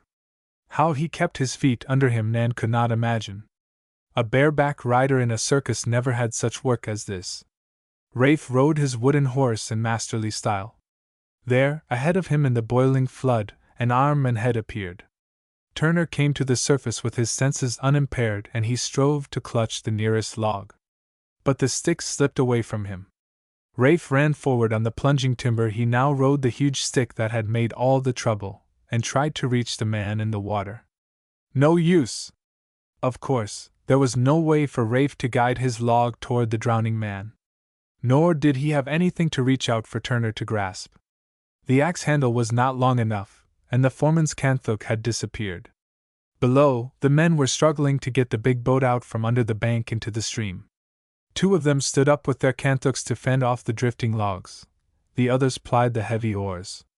But the boat was too far from the man in the river. He was menaced on all sides by plunging logs. He barely escaped one to be grazed on the shoulder by another. A third pressed him under the surface again. But as he went down this second time, Rafe Sherwood threw away his axe and leaped into the flood. Chapter 19. Old Toby Vanderwiller. Nan was sure her cousin Rafe would be drowned, as well as his foreman. She covered her eyes for a moment, and could not look. Then a great cheer arose from the men in the boat, and those still remaining on the bank of the river. Her uncle, beside her, muttered, "Plucky boy! Plucky boy!" Her eyes flew open and she looked again. In the midst of the scattering foam she saw a small log over which her cousin had flung his left arm. His other arm was around the foreman, and Rafe was bearing his head above water. Turner had been struck and rendered senseless by the blow. The small log slipped through a race between 2 shallows, ahead of the greater timber. The latter indeed grounded for a moment, and that gave the victim of the accident and his rescuer a chance for life. They shot ahead with the log to which Rafe clung. The men in the boat shouted encouragement, and rowed harder. In a minute the boat came alongside the log and 2 of the river men grabbed the boy and the unconscious foreman. They had them safely in the boat, and the boat was at the shore again in 3 minutes. By that time the big boss himself, Mr. Blackton, was tearing out over the logs from the other shore, axe in hand, to cut the key log of the jam, the formation of which Turner had tried to prevent. 100 logs had piled up against the stoppage by this time, and there promised to be a bad time at the bend if every one did not work quickly. Before Nan and her uncle could reach the foot of the bluff, Turner had regained consciousness and was sitting on a stranded log, holding his head. Rafe, just as he had come out of the river, was out on the logs again lending a hand at the work so necessary to the success of the drive. "Oh, dear me!" cried Nan, referring to her cousin. "He ought to go home and change his clothes. He'll get his death of cold. He'll work hard enough for the next hour to overcome the shock of the cold water.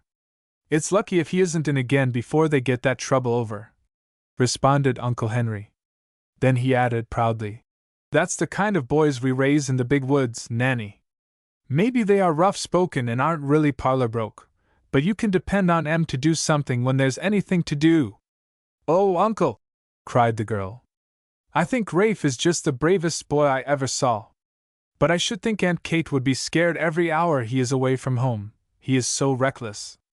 She was very proud herself of Rafe and wrote Bess a lot about him. Slow Tom did not figure much in Nan Sherwood's letters, or in her thoughts, about this time. Thoughts and letters were filled with handsome Rafe. It was while the Blackton Drive was near Pine Camp that Nan became personally acquainted with old Toby Vanderwiller.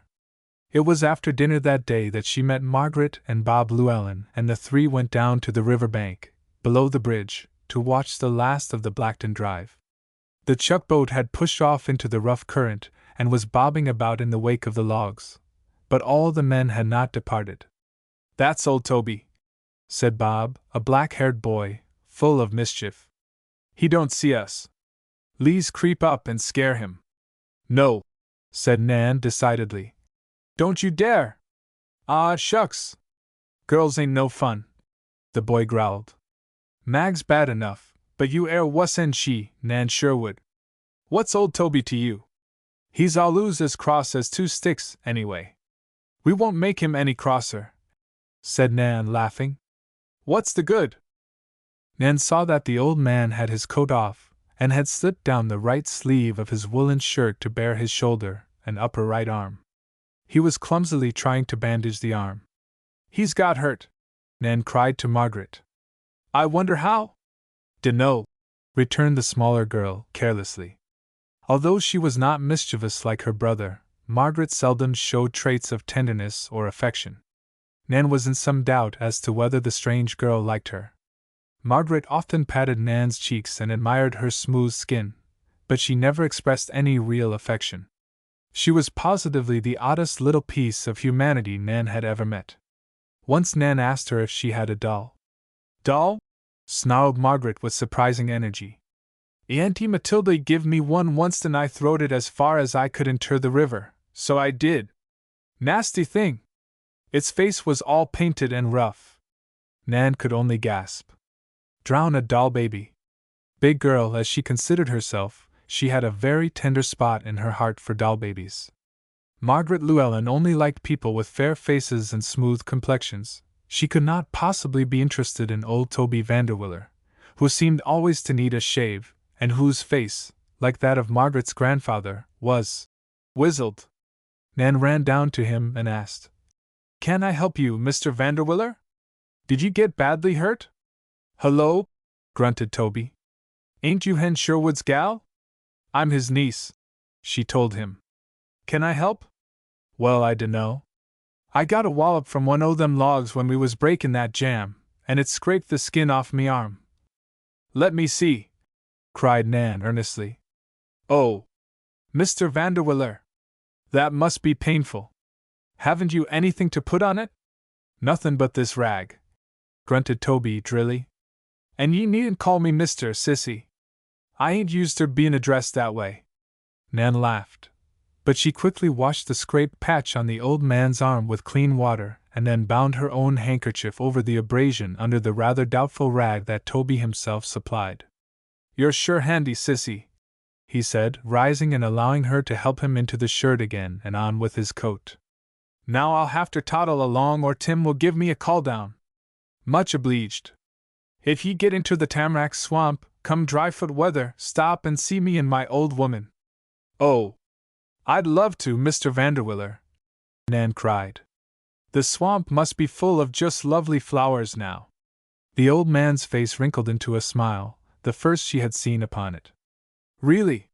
He was not a bad-looking man, after all. You fond of posies, Sissy? He asked. Indeed I am, she cried. There's plenty in the swamp, he told her. And no end of ferns and sich. You come see us and my old woman'll show ye. She's a master hand at huntin' up all kind o' weeds, I tell her. I'll surely come, when the weather gets warmer, Nan called after Toby as the old man dog-trotted down the bank of the river.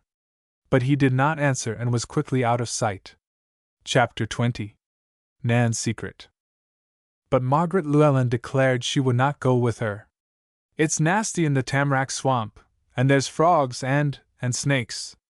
Catch me! And as for goin' ter see Tobe and his old woman, they're both as ugly as sin. Why, Margaret! Exclaimed Nan in horror. How you talk! Wall, it's so. I don't like old, wizzled-up folks, I don't, now I tell ye! That sounds awfully cruel, said Nan, soberly. Huh! Snorted Margaret. No other word would just express her manner of showing disgust. There ain't no reason why I should go round makin' believe leaking them as I don't like. Dad used ter take the hide offen me and Bob for lyin', and then he'd stand and palaver folks that he jest couldn't skurse abide, for I heard him say so. That's lyin' too, ain't it? I don't believe it is right to criticize our parents, returned Nan, dodging the sharp girl's question. Meb yourn don't need criticism, responded Margaret bluntly. My dad ain't no angel, you kin bet. And it was a fact that the Llewellyn family was a peculiar one, from grandther down to baby Bill, whom Margaret did not mind taking care of when he was not. all broke out with the rash on his face. The girl's dislike for any countenance that was not of the smoothest, or skin of the softest texture, seemed strange indeed. Margaret's mother was dead. She had 5 brothers and sisters of assorted ages, up to Lonzo, who was 16 and worked in the woods like Nan's cousins. Aunt Matilda kept house for the motherless brood, and for Grandeur and Mr. Van Llewellyn. They lived in a most haphazard fashion, for, although they were not really poor, the children never seemed to have any decent clothing to wear, and if, by chance, they got a new garment, something always happened to it as, for instance, the taking of Margaret's new gingham by Bob as a dress for old Beagle. As the Llewellyns were close neighbors of the Sherwoods, Nan saw much of Margaret. The local school closed soon after the visitor had come to Pine Camp, and Nan had little opportunity of getting acquainted with other girls, save at the church service, which was held in the schoolhouse only every other Sunday. There was no Sunday school at Pine Camp, even for the very youngest of the children. Nan talked to Aunt Kate about that. Aunt Kate was the very kindest-hearted woman that ever lived, but she had little initiative herself about anything outside her own house. "Goodness knows, I'd like to see the kiddies gathered together on Sunday afternoon and taught good things," she signed. "But lawsy, Nan! I'm not the one to do it. I'm not good enough myself. Didn't you teach Tom and Rafe and Nan stopped. She had almost mentioned the 2 older boys of her aunt's, whom she had heard were destroyed in the Pale Lick fire. Aunt Kate did not notice, for she went on to say, "Why, yes, I taught Tom and Rafe to say their prayers, and I hope they say 'em now, big as they are. And we often read the Bible. It's a great comfort, the main part of it. I never did take to the begots, though." "But couldn't we," suggested Nan, "interest other people and gather the children together on Sundays? Perhaps the old gentleman who comes here to preach every fortnight might help. Elder Posey's not here but 3 hours or so, any time. Just long enough to give us the word and grab a bite at somebody's house. Poor old man! He attends 3 meetings each Sunday, all different, and lives on a farm at Wingate weekdays where he has to work and support his family. He doesn't get but $50 a year from each church. It's not making him a millionaire very fast," pursued Aunt Kate, with a soft little laugh. "Poor old man! I wish we could pay him more, but Pine Camp's not rich." "You all seem to have enough and to spare, Auntie," said Nan, who was an observant girl for her age. "Nobody here is really poor. Not unless he's right down lazy," said her aunt vigorously.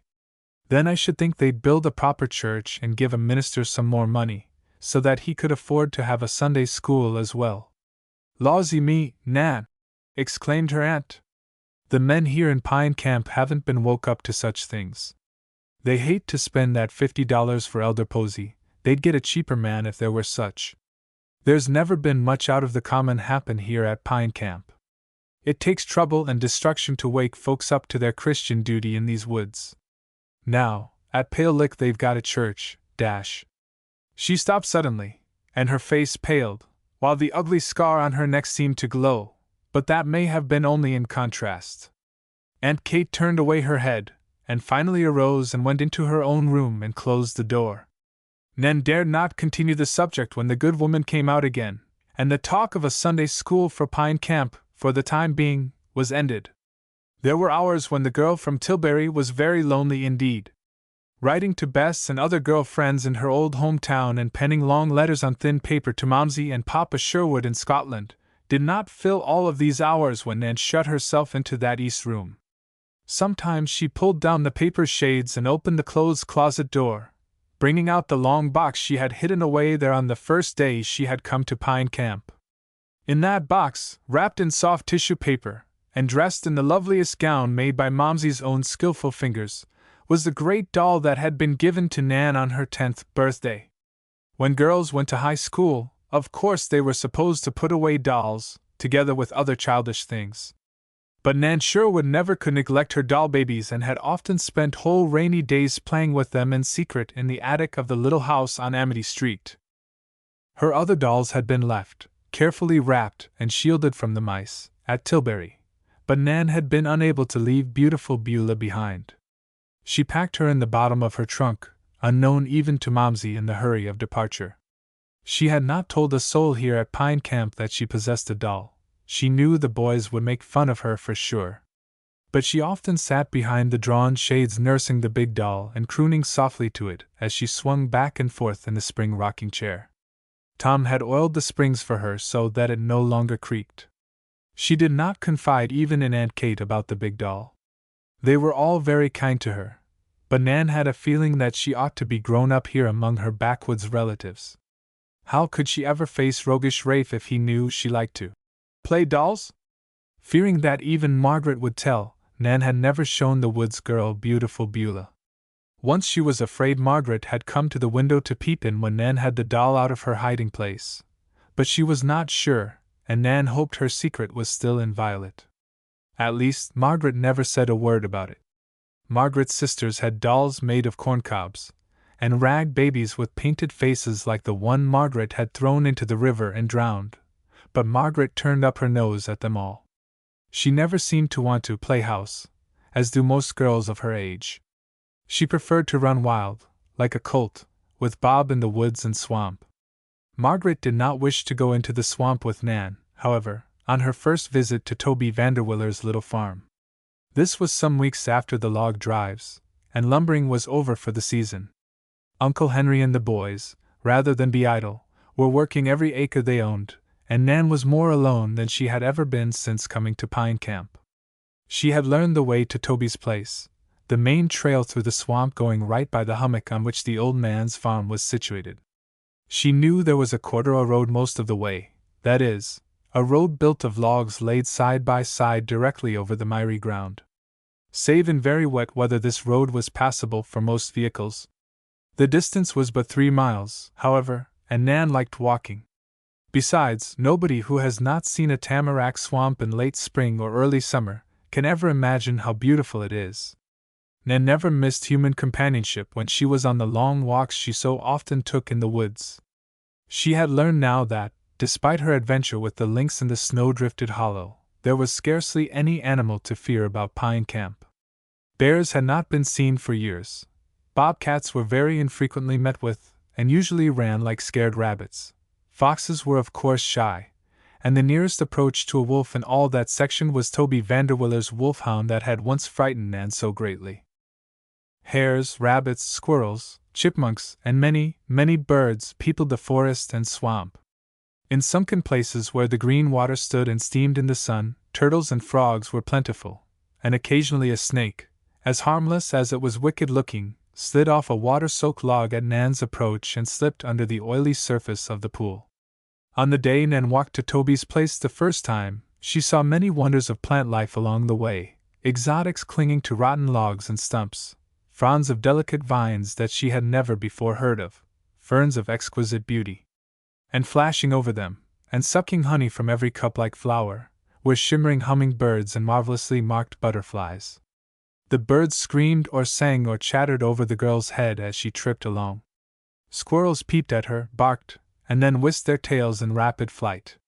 Through the cool, dark depths where the forest monarchs had been untouched by the woodsman, great moths winged their lazy flight. Nan knew not half of the creatures or the wonderful plants she saw. There were sounds in the deeps of the swamplands that she did not recognize either. Some she supposed must be the voices of huge frogs. Other notes were bird calls that she had never heard before. But suddenly, as she approached a turn in the corduroy road, her ear was smitten by a sound that she knew very well indeed. It was a man's voice, and it was not a pleasant one. It caused Nan to halt and look about for some place to hide until the owner of the voice went by. She feared him because of his harsh tones, though she did not, at the moment, suspect who it was. Then suddenly she heard plainly a single phrase. "I'd give money, I tell ye, to see Nan Sherwood get his." Chapter 21. In the Tamarack Swamp. The harsh tone of the unseen man terrified Nan Sherwood, but the words he spoke about her Uncle Henry inspired her to creep nearer that she might see who it was, and hear more. The fact that she was eavesdropping did not deter the girl. She believed her uncle's life to be in peril.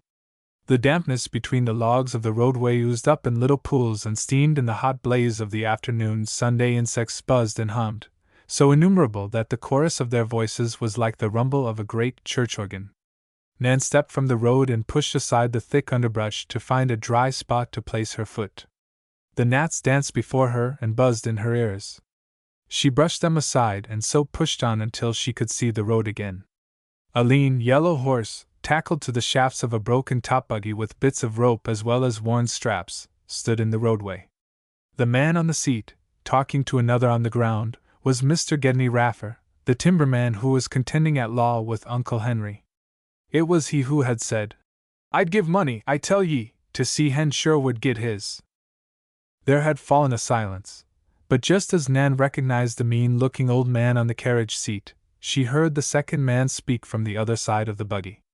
"I tell you like I done Hen himself, Ged, I don't want to be mixed up in no land squabble. I ain't for neither side." It was Toby. Nan knew his voice, and she remembered how he had answered Uncle Henry at the lumber camp, the first day she had seen the old lumberman. Nan could not doubt that the two men were discussing the argument over the boundary of the Perkins tract.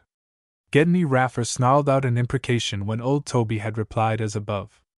"If you know which side of your bread the butter's on, you'll side with me," he said. "We don't often have butter on our bread, and I ain't going ter side with nobody," grumbled Toby Vanderwiller. "SS," hissed Raffer. "Come here." Toby stepped closer to the rattletrap carriage. "You see your way to goin' inter court and talkin' right, and you won't lose nothin' by it, Tobe." "Huh! Only my self-respect, I suppose," grunted the old lumberman, and Nan approved very much of him just then. "Bah!" exclaimed Raffer. "Bah yourself!" Toby Vanderwiller returned with some heat. "I got some decency left, I hope. I ain't going to lie for you, nor no other man, Ged Raffer." "Say, would it be lyin' if you witnessed on my side?" demanded the eager Raffer. "That's my secret," snapped the old lumberman. "If I don't witness for you, be glad I don't harm you." "You dare!" cried Raffer, shaking his fist at the other as he leaned from the buggy seat. "You heard me say I wouldn't go into court one way or t'other," repeated Toby gloomily. "Wall," snarled Raffer. "Seed ye don't. Specially for any man but me. Ye 'member what I told ye, Tobe. Money's tight and I oughter call in that loan." Toby was silent for half a minute. Then Nan heard him sigh. "Well, Ged," he observed, "it's up to you. If you take the place it'll be the poorhouse for that unfortunate boy of mine and meb for the old woman, specially if I can't strike a job for next winter. These here lumber bosses begin to think I'm too stiff in the Giants." Wall, snarled Raffer. "I can't help it. How d'ye expect I can help you if you won't help me?" He clucked to the old horse, which awoke out of its drowse with a start, and moved on sluggishly. Toby stood in the road and watched him depart. Nan thought the old lumberman's to be the most sorrowful figure she had ever seen. Her young heart beat hotly against the meanness and injustice of Gedney Raffer. He had practically threatened Toby with foreclosure on his little farm if the old lumberman would not help him in his contention with Mr. Sherwood. On the other hand, Uncle Henry desired his help, but Uncle Henry, Nan knew, would not try to bribe the old lumberman. Under these distressing circumstances, which antagonist's interests was Toby Vanderwiller likely to serve? This query vastly disturbed Nan Sherwood. All along she had desired much to help Uncle Henry solve his big problem. The courts would not allow him to cut a stick of timber on the Perkins tract until a resurvey of the line was made by government-appointed surveyors, and that would be when Uncle Henry's money was tied up in the stumpage lease, or first payment to the owners of the land. It was a big contract, and he had expected to pay his help in further royalties on the lease, from the sale of the timber he cut on the tract. Besides, many valuable trees had been felled before the injunction was served, and lay rotting on the ground. Every month they lay there decreased their value. And now, it appeared, Gedney Raffer was doing all in his power to influence old Toby to serve as a witness in his, Raffer's, interests. Had Toby been willing to go into court and swear that the line of the Perkins tract was as Mr. Sherwood claimed, the court would have to vacate the injunction and Uncle Henry could risk going ahead and cutting and hauling timber from the tract. Uncle Henry believed Toby knew exactly where the line lay, for he had been a landloper, or timber runner in this vicinity when the original survey was made, 40-odd years before. It was plain to Nan, hiding in the bushes and watching the old man's face, that he was dreadfully tempted. Working as hard as he might, summer and winter alike, Toby Vanderwiller had scarcely been able to support his wife and grandson. His occasional attacks of rheumatism so frequently put him back. If Raffer took away the farm and the shelter they had, what would become of them? Uncle Henry was so short of ready money himself that he could not assume the mortgage if Raffer undertook to foreclose. Oh, dear me! If Momsey would only write to me that she is really rich, thought Nan, I'd beg her for the money.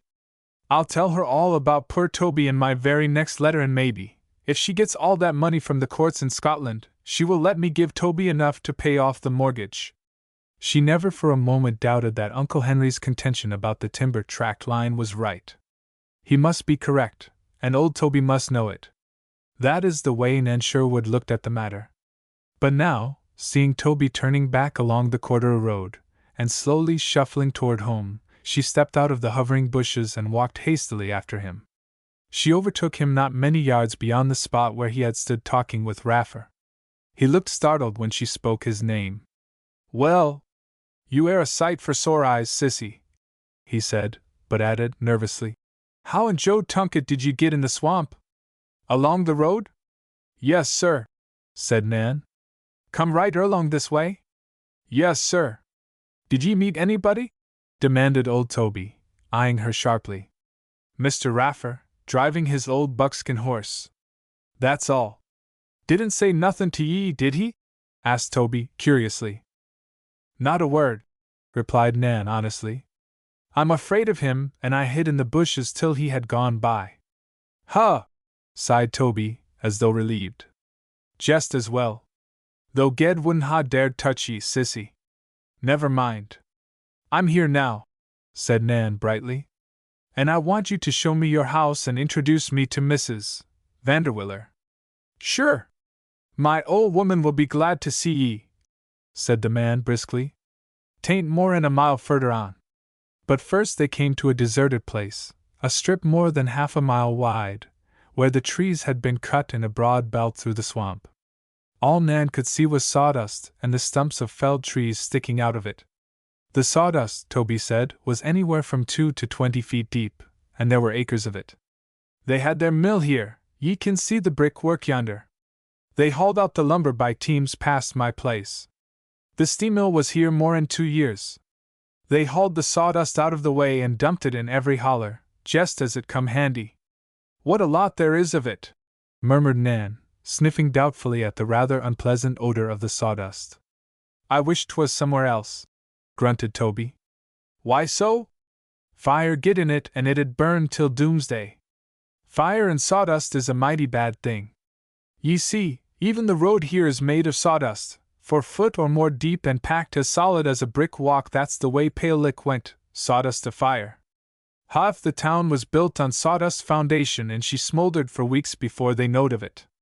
Then come erlong a big wind and started the blaze to the surface. Oh, murmured Nan, much interested. Didn't my Uncle Henry live there then? Ish say he did, returned Toby emphatically. Didn't he never tell ye about it? No, sir. They never speak of Pale Lick. Well, I won't, nuther, grunted old Toby. 'Tain't pretty for a young gal like you to hear about. Wush! Thar goes a loon! A big bird had suddenly come into sight, evidently from some nearby waterhole. It did not fly high and seemed very clumsy, like a duck or goose. Oh! Are they good to eat, Mr. Vanderwiller? Cried Nan. Rafe brought in a brace of summer ducks the other day, and they were awfully good, the way Aunt Kate cooked them. Well, drawled Toby slyly, I've hearn tell ye see'd eat a loon, ef 'twas cooked right. But I never tried it. How do you cook a loon, Mr. Vanderwiller? Asked Nan, interested in all culinary pursuits. Well, they tell me that it's some slow process, said the old man, his eyes twinkling. Ye get your loon, pluck and draw it, let it soak overnight in vinegar and water. Vitriol vinegar they say is the best. Then ye put it in the pot and let it simmer all day. Yes? queried the perfectly innocent Nan. Then ye throw off that water, Toby said soberly, and ye put on fresh water and let it cook all the next day. Oh! And then ye throw in a piece of grindstone with the loon, and set it to bilin' again. When ye can stick a fork in the grindstone, the loon's done. Nan joined in Toby's loud laugh at this old joke, and pretty soon thereafter they came to the hummock on which the Vanderwillers lived. Chapter 22. On the island. In the winter it was probably dreary enough, but now the beauty of the swelling knoll where the little whitewashed house stood, with the tiny fields that surrounded it, actually made Nan's heart swell and the tears come into her eyes. It seemed to her as though she had never seen the grass so green as here, and the thick wood that encircled the little farm was just a hedge of blossoming shrubs with the tall trees shooting skyward in unbroken ranks. A silver spring broke ground at the corner of the paddock fence. A pool had been scooped out for the cattle to drink at, but it was not muddied, and the stream tinkled down over the polished pebbles to the wider, more sluggish stream that meandered away from the farm into the depths of the swamp. Toby told her, before they reached the hummock, that this stream rose in the winter and flooded all about the farm, so that the latter really was an island. Unless the ice remained firm, they sometimes could not drive out with either wagon or sled for days at a time. Then you live on an island? Cried Nan. Huh! Ye might say so, complained Toby. And sometimes we feel like as though we was cast away on one too. But the girl thought it must really be great fun to live on an island. They went up to the house along the bank of the clear stream. On the side porch, vine-covered to the eaves, sat an old woman rocking in a low chair and another figure in what seemed at a distance to be a child's wagon of wickerwork, but with no tongue and a high back to it. Here's Grandpop! Cried a shrill voice, and the little wagon moved swiftly to the edge of the steps. Nan almost screamed in fear as it pitched downward. But the wheels did not bump over the 4 steps leading to the ground, for a wide plank had been laid slantingly at that side, and over this the wheels ran smoothly, if rapidly. You have a care there, Corson! Shrilled the old lady after the cripple. Some day you'll break your blessed neck. Nan thought he was a little boy until they met. Then she was surprised to see a young man's head set upon a shriveled child's body. Corson Vanderwiller had a broad brow, a head of beautiful, brown, wavy hair, and a fine mustache. He was probably all of 25 years old. But Nan soon learned that the poor cripple was not grown in mind, more than in body, to that age. His voice was childish, and his speech and manner, too. He was bashful with Nan at first, then chattered like a 6-year-old child to her when she had once gained his confidence. He wheeled himself about in the little express wagon very well indeed, old Toby having rigged brakes with which he moved the wagon and steered it. His arms and hands were quite strong, and when he wished to get back onto the piazza, he seized the rope his grandfather had hung there, and dragged himself, wagon and all, up the inclined plane, or gangplank, as it might be called. He showed Nan all his treasures, and they included some very childish toys, a number of them showing the mechanical skill of his grandfather's blunt fingers. But among them, too, were treasures from the swamp and woods that were both very wonderful and very beautiful. Old Toby had made Corson a neatly fitted cabinet in which were specimens of preserved butterflies and moths, most of them of the gay and common varieties, but some, Nan was almost sure, were rare and valuable. There was one moth in particular, with spread wings, on the upper side of the thorax of which was traced in white the semblance of a human skull. Nan was almost sure that this must be the famous death's head moth she had read about in school, but she was not confident enough to say anything to old Toby Vanderwiller. A few specimens of this rare insect have been found in the swamps of America, although it was originally supposed to be an old world moth. Nan did say, however, to Toby that perhaps some of these specimens might be bought by collectors. The pressed flowers were pretty but not particularly valuable. In the museum at the Tilbury High School there was a much finer collection from the Indiana swamps. "Sho!" said Toby slowly. "I wouldn't want to sell the boy's pretties. I brung most on 'em home to him, but he mounted 'em himself." Nan suspected that old Mrs. Vanderwiller had much to do with the neat appearance of the cabinet. She was a quiet, almost a speechless, old lady. But she was very kind, and she set out her best for Nan's luncheon before the girl from Tilbury returned home. "We ain't got much here on the island," the old lady said, "but we do love to have visitors. Don't we, Corson?" "Nice ones," admitted the cripple, munching cake. He had heard something of what Nan suggested to Toby about the moths and other specimens. So when the old lady was absent from the porch, he whispered, "Say, girl." "Well?" she asked, smiling at him. "Is what's in that cabinet worth as much as $1? "Oh, I expect so," said Nan. "More." "Will you give me $1 for 'em?" he asked eagerly. "Oh, I couldn't. But perhaps I can write to somebody who would be interested in buying some of your things, and for much more than $1.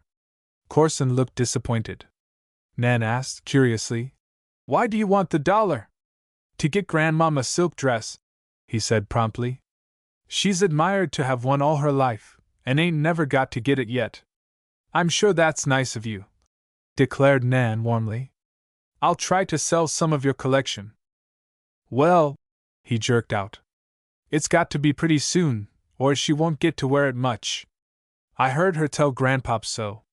This impressed Nan Sherwood as being very pitiful, for she was of a sympathetic nature. And it showed that Corson Vanderwiller, even if he was simple-minded, possessed one of the great human virtues, gratitude. Chapter 23. A Mystery. On this, her first visit to the island in the swamp, Nan said nothing to old Toby Vanderwiller about the line dispute between her uncle and Gedney Raffer, which the old lumberman was supposed to be able to settle if he would. Mrs. Vanderwiller insisted upon Toby's hitching up an old, broken-kneed pony he owned, and taking her over the quarter road to Pine Camp, where she arrived before dark. To tell the truth, little Margaret Llewellyn was not the only person who thought it odd that Nan should want to go to see the Vanderwillers in the heart of the tamarack swamp. Nan's uncle and aunt and cousins considered their guest a little odd, but they made no open comment when the girl arrived at home after her visit. Nan was full of the wonders she had seen, commonplace enough to her relatives who had lived all their lives in touch with the beautiful and queer things of nature as displayed in the Michigan Peninsula. Perhaps none but Tom appreciated her ecstasy over crippled Corson Vanderwiller's collection. Rafe was inclined to poke good-natured fun at his young cousin for her enthusiasm, but Tom showed an understanding that quite surprised Nan. Despite his simplicity regarding some of the commonest things of the great outside world, he showed that he was very observant of the things about him. "Oh, Tom was always like that," scoffed Rafe, with ready laughter at his slow brother. "He'd rather pick up a bug any day and put it through a cross-examination than smash it under the sole of his boot." "I don't think bugs were made to smash," Tom said stoutly. "Phew! What in thunder were they made for?" demanded the mocking Rafe. "I don't think God Almighty made things alive just for us to make 'em dead," said Tom, clumsily, and blushing a deep red. Rafe laughed again. Rafe had read much more in a desultory fashion than Tom. "Tom ought to be one of those Brahmas," he said, chuckling. "They carry a whisk broom to brush off any seat they may sit on before they sit down, so's they shan't crush an ant, or any other crawling thing. They're vegetarians, too, and won't take life in any form." "Now, Rafe!" exclaimed his mother, who was never quite sure when her younger son was playing the fool. "You know that Brahmas are hens. I've got some in my flock, those big white and black, lazy fowls, with feathers on their legs." Nan had to laugh at that as well as Rafe. "Brahma fowl, I guess, came from Brahma, or maybe Brahmaputra, all right. But Rafe means Brahmins. They're a religious people of India," the girl from Tilbury said. "And maybe they've got it right," Tom said stubbornly. "Why should we kill unnecessarily?" Nan could have hugged him. At any rate, a new feeling for him was born at that moment, and she applauded. Aunt Kate said, "Tom always was soft-hearted," and her big son became silent. She might as well have called him soft-headed, but Nan began better to appreciate Tom's worth from that time on. Rafe remained in her eyes still the reckless, heroic figure he had seemed when running over the logs the day of the timber drive. But she began to confide in Tom after this evening of her return from the tamarack swamp. However, this is somewhat in advance of the story. The pleasant evening passed as usual, until bedtime came for Nan. She retired to her east chamber, for the windows of which Tom had made screens to keep out the night-flying insects. No matter how tired she was at night, there was one thing Nan Sherwood seldom forgot. Possibly it was silly in a girl who was almost through her freshman year at high school, but Nan brought out beautiful Beulah and rocked her, and hugged her, and crooned over her before she went to bed. She was such a comfort. So Nan, on this evening, went first of all to the closet and reached down to draw out the box in which she had kept the doll hidden ever since coming to Pine Camp. It was not there. At first Nan Sherwood could not believe this possible. She dropped on her knees and scrambled over the floor of her closet, reaching under the hanging skirts and frocks, her fear rising, second by second. The box was not in its place. She arose and looked about her room wildly. Of course, she had not left it anywhere else. That was out of the question. She could scarcely believe that any member of the family had been in her room, much less would disturb anything that was hers. Not even Aunt Kate came to the east chamber often. Nan had insisted upon taking care of the room, and she swept and dusted and cleaned like the smart little housewife she was. Aunt Kate had been content to let her have her way in this. Of course, Nan never locked her door. But who would touch a thing belonging to her? And her doll? Why, she was sure the family did not even know she had such a possession. Almost wildly the girl ran out of her chamber and into the sitting room, where the family was still gathered around the evening lamp, Rafe cleaning his shotgun, Tom reading slowly the local paper, published at the Forks, Aunt Kate mending, and Uncle Henry sitting at the open window with his pipe. "Oh, it's gone!" gasped Nan, as she burst into the room. "What's gone?" asked Aunt Kate, and Uncle Henry added, "What's happened to you, honey bird?" "My Beulah!" cried Nan, almost sobbing. "My Beulah, she's been taken!" "My mercy, child!" cried Aunt Kate, jumping up. "Are you crazy?" "Who's Beulah?" demanded Rafe, looking up from his gun, and Nan thought, showing less surprise than the others. "My Beulah doll," said Nan, too troubled now to care whether the family laughed at her or not. "My beautiful Beulah! Somebody's played a trick." "A doll!" shouted Rafe, and burst into a chatter of laughter. "Mercy me, child!" repeated Aunt Kate. "I didn't know you had a doll." "Got a baby rattle too, sissy?" chuckled Rafe. "And a ring to cut your teeth on? My! Stop that, Rafe!" commanded his father sternly, while Tom flushed and glared angrily at his brother. "I didn't know you had a doll, Nanny," said Mrs. Sherwood, rather weakly. "Where'd you have it?" "In my closet," choked Nan. "She's a great, big, beautiful thing. I know somebody must be playing a joke on me."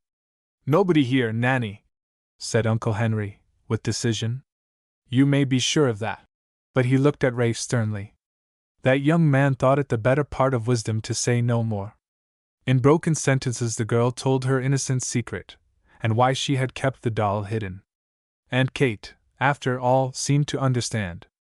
"My poor dear!" she crooned, patting Nan's hand between her hard palms. "We'll all look for the dolly. Surely it can't have been taken out of the house." "And who'd even take it out of her closet?" demanded Tom, almost as stern as his father. "It surely didn't walk away of itself," said Aunt Kate. She took a small hand lamp and went with Nan to the east chamber. They searched diligently, but to no good end, save to assure Nan that Beulah had utterly disappeared. As far as could be seen, the screens at the windows of the bedroom had not been disturbed. But who would come in from outside to steal Nan's doll? Indeed, who would take it out of the closet anyway? The girl was almost sure that nobody had known she had it. It was strange, very strange indeed. Big girl that she was, Nan cried herself to sleep that night over the mystery. The loss of Beulah seemed to snap the last bond that held her to the little cottage in Amity Street, where she had spent all her happy childhood. Chapter 24. The Smoking Tree. Nan awoke to a new day with the feeling that the loss of her treasured doll must have been a bad dream. But it was not. Another search of her room and the closet assured her that it was a horrid reality. She might have lost many of her personal possessions without a pang, but not beautiful Beulah. Nan could not tell her aunt or the rest of the family just how she felt about it. She was sure they would not understand. The doll had reminded her continually of her home life. Although the stay of her parents in Scotland was much more extended than they or Nan had expected, the doll was a link binding the girl to her old home life which she missed so much. Her uncle and aunt had tried to make her happy here at Pine Camp.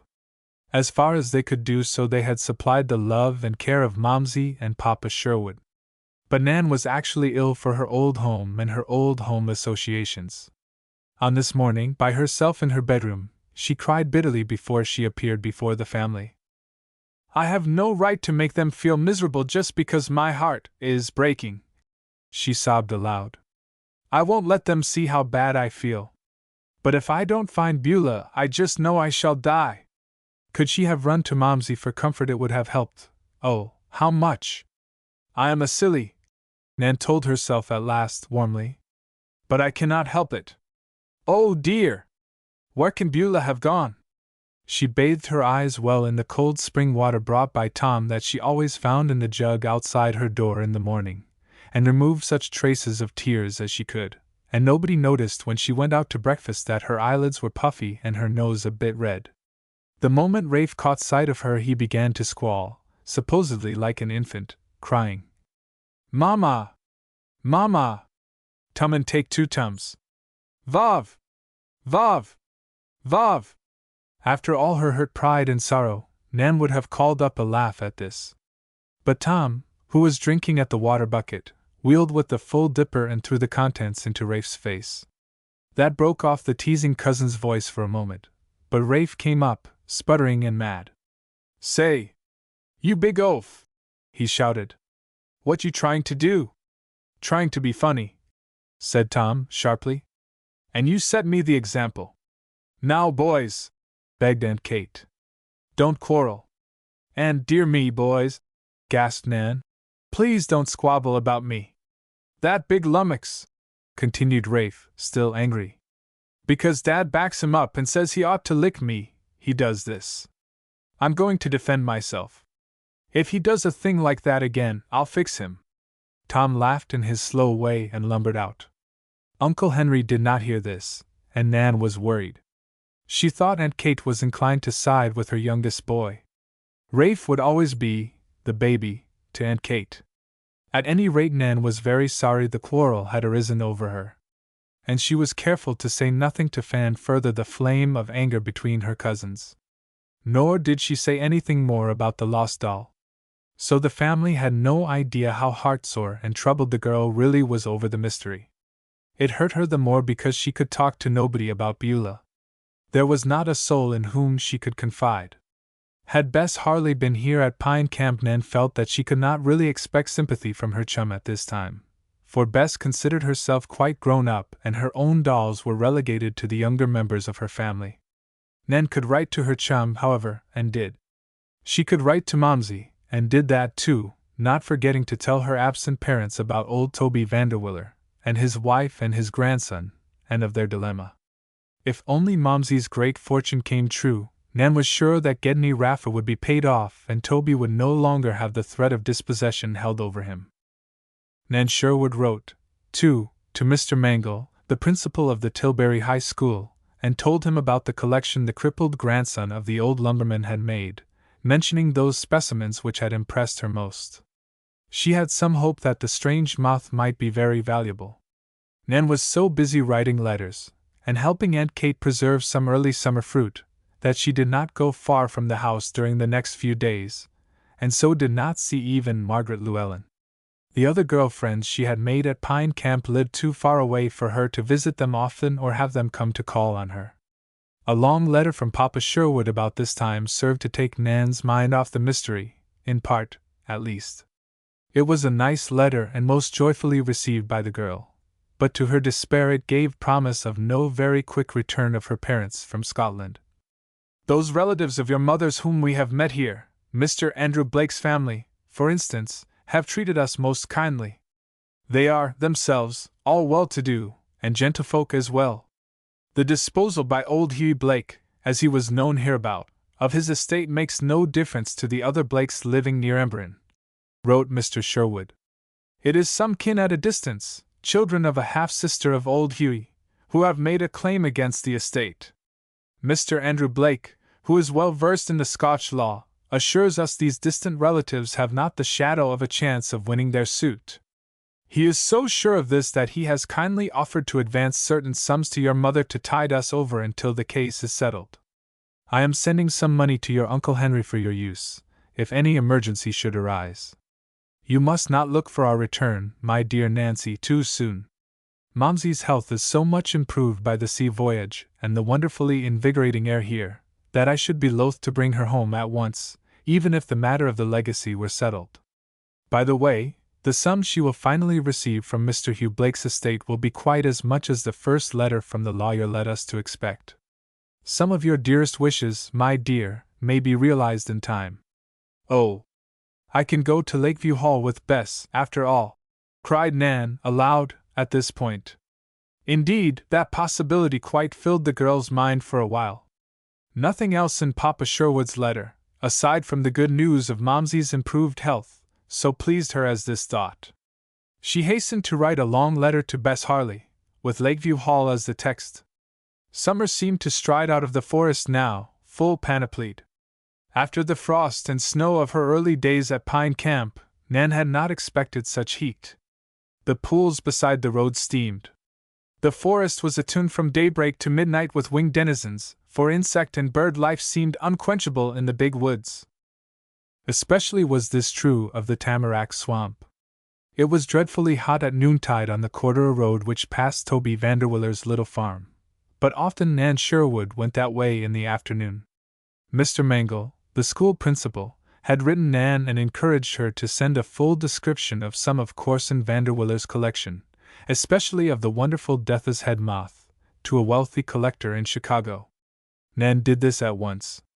So, one day, a letter came from the man and in it was a check for $25. This is a retainer, the gentleman wrote. I am much interested in your account of the lame boy's specimens. I want the strangely marked moth in any case, and the check pays for an option on it until I can come and see his specimens personally. Nan went that very afternoon to the tamarack swamp to tell the Vanderwillers this news and give Toby the check. She knew poor Corson would be delighted, for now he could purchase the longed-for silk dress for his grandmother. The day was so hot and the way so long that Nan was glad to sit down when she reached the edge of the sawdust strip, to rest and cool off before attempting this unshaded desert. A cardinal bird, one of the sauciest and most brilliant of his saucy and brilliant race, flitted about her as she sat upon a log. You pretty thing, crooned Nan. If it were not wicked I'd wish to have you at home in a cage. I wish. She stopped, for in following the flight of the cardinal her gaze fastened upon a most surprising thing off at some distance from the sawdust road.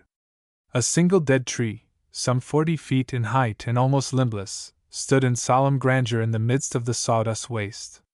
It had been of no use to the woodcutters and they had allowed the shell of the old forest monarch to stand now. From its broken top, Nan espied a thin, faint column of blue haze rising. It was the queerest thing. It was not mist, of course, and she did not see how it could be smoke.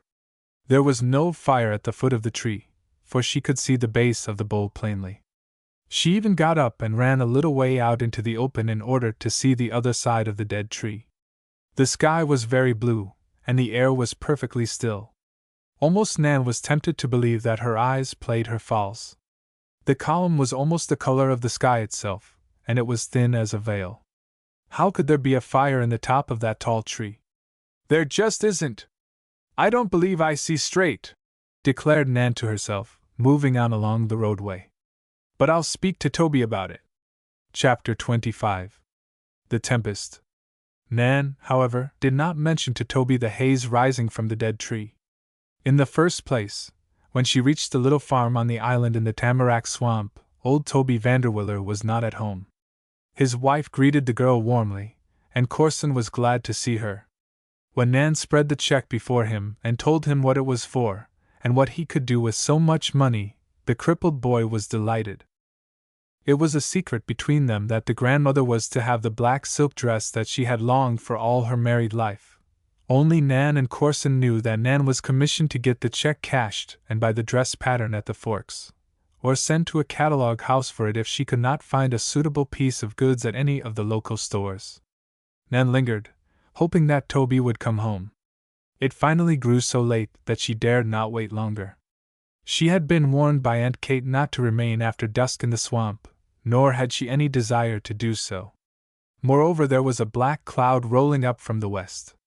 That was enough to make the girl hurry, for when it rained in the swamp, sometimes the Corduroy road was knee-deep in water. The cloud had increased to such proportions when Nan was halfway across the sawdust desert that she began to run. She had forgotten all about the smoking tree. Not a breath of air was stirring as yet, but there was the promise of wind in that cloud. The still leaves on the bushes, the absence of bird life overhead, the lazy drone of insects, portended a swift change soon. Nan was weather-wise enough to know that. She panted on, stumbling through the loose sawdust, but stumbling equally in the ruts, for the way was very rough. This road was lonely enough at best, but it seemed more deserted than ever now. A red fox, his tail depressed, shot past her, and not many yards away. It startled Nan, for it seemed as though something dreadful was about to happen, and the fox knew it, and was running away from it. She could not run as fast as the fox, but Nan wished that she could. And she likewise wished with all her heart that she would meet somebody. That somebody she hoped would be Tom. Tom was drawing logs from some point near, she knew. A man down the river had bought some timber, and they had been cut a few weeks before. Tom was drawing them out of the swamp for the man, and he had mentioned only that morning at breakfast that he was working within sight of the sawdust tract and the Corduroy road. Nan felt that she would be safe with big, slow Tom. Even the thought of thunder and lightning would lose some of its terrors if she could only get to Tom. Suddenly she heard a voice shouting, then the rattle of chain harness. The voice boomed out a stave of an old hymn. On Jordan's stormy bank I stand, and cast a wishful eye. It's Tom! Gasped Nan, and ran harder. She was almost across the open space now. The cooler depths of the forest were just ahead. Beyond, a road crossed the mainly traveled swamp track at right angles to it, and this was the path Tom followed. He was now coming from the river, going deeper into the swamp for another log. Nan continued to run, calling to him at the top of her voice. She came in sight of the young timberman and his outfit. His wagon rattled so that he could not easily hear his cousin calling to him. He sat on the tongue of the wagon, and his big, slow-moving horses jogged along, rattling their chains in a jingle more noisy than harmonious. The timber cart was a huge, lumbering affair with ordinary cartwheels in front, but a huge pair behind with an extended reach between them, and to the axle of the rear pair of wheels the timber to be transported was swung off the ground and fastened with chains. Nan ran after the rumbling cart, and finally Tom saw her. "My mercy me!" gasped the boy, using one of his mother's favorite expressions. "What you doing here, Nan?" "Chasing you, Tom," laughed the girl. "Is it going to rain?" "I reckon. You'll get wet if it does." "I don't care so much for that," confessed Nan. "But I am so afraid of thunder." "Oh, there it comes!" The tempest muttered in the distance. Tom, who had pulled in his horses and stopped, looked worried. "I wish you weren't here, Nan," he said. "How gallant you are, I declare, Tommy Sherwood!" cried Nan, laughing again, and then shuddering as the growl of the thunder was repeated. "Swamp's no place for a girl in a storm," muttered the boy. "Well, I am here, Tommy. What are you going to do with me?" she asked him, saucily. "If you're so scared by thunder, you'd better begin by stopping your ears," he drawled. Nan laughed. Slow Tom was not often good at repartee. "I'm going to stick by you till it's over, Tom," she said, hopping up behind him on the wagon tongue. "Cracky, Nan! You'll get soaked. It's going to just smoke in a few minutes," declared the anxious young fellow. And that reminded Nan again of the smoking tree. "Oh, Tom! Do you know I believe there is a tree afire over yonder?" she cried, pointing. "A tree afire?" "Yes. I saw it smoking." "My mercy me!" exclaimed Tom again. "What do you mean?" Nan told him about the mystery. The fact that a column of smoke arose out of the top of the dead tree seemed to worry Tom. Nan became alarmed. "Oh dear, Tom! Do you really think it was a fire?" "I don't know. If it was a fire, it is a fire now," he said. "Show me, Nan." He turned the horses out of the beaten track through the brush and brambles, to the edge of the open place which had been heaped with sawdust from the steam mill. Just as they broke cover, a vivid flash of lightning cleaved the black cloud that had almost reached the zenith by now, and the deep rumble of thunder changed to a sharp chatter. Then followed a second flash and a deafening crash. "Oh, Tom!" gasped Nan, as she clung to him. "The flash you see'll never hit you, Nan," drawled Tom, trying to be comforting. "Remember that." "It isn't so much the lightning I fear as it is the thunder," murmured Nan in the intermission. "It just so sounds as though the whole house was coming down." "Ho!" cried Tom. "No house here, Nan. Bud dash!" The thunder roared again. A light patter on the leaves and ground announced the first drops of the storm. "Which tree was it you saw smoking?" asked the young fellow. Nan looked around to find the tall, broken-topped tree. A murmur that had been rising in the distance suddenly grew to a sweeping roar. The trees bent before the blast. Particles of sawdust stung their faces. The horses snorted and sprang ahead. Tom had difficulty in quieting them. Then the tempest swooped upon them in earnest. Chapter 26. Buffeted by the elements. Nan knew she had never seen it rain so hard before. The falling water was like a drop curtain, swept across the stage of the open tract of sawdust. In a few minutes they were saturated to the skin. Nan could not have been any wetter if she had gone in swimming. "Oh!" she gasped into Tom's ear. "It is the deluge!" "Never was, but one rain didn't clear up yet," he returned, with difficulty, for his big body was sheltering Nan in part, and he was facing the blast. "I know. That's this one," she agreed. "But it's awful." "Say, can you point out that tree that smoked?" asked Tom. "Goodness! It can't be smoking now," gasped Nan, stifled with rain and laughter. "This storm would put out Vesuvius." "Don't know him," retorted her cousin. "But it'd put most anybody out, I allow. Still, fire isn't so easy to quench.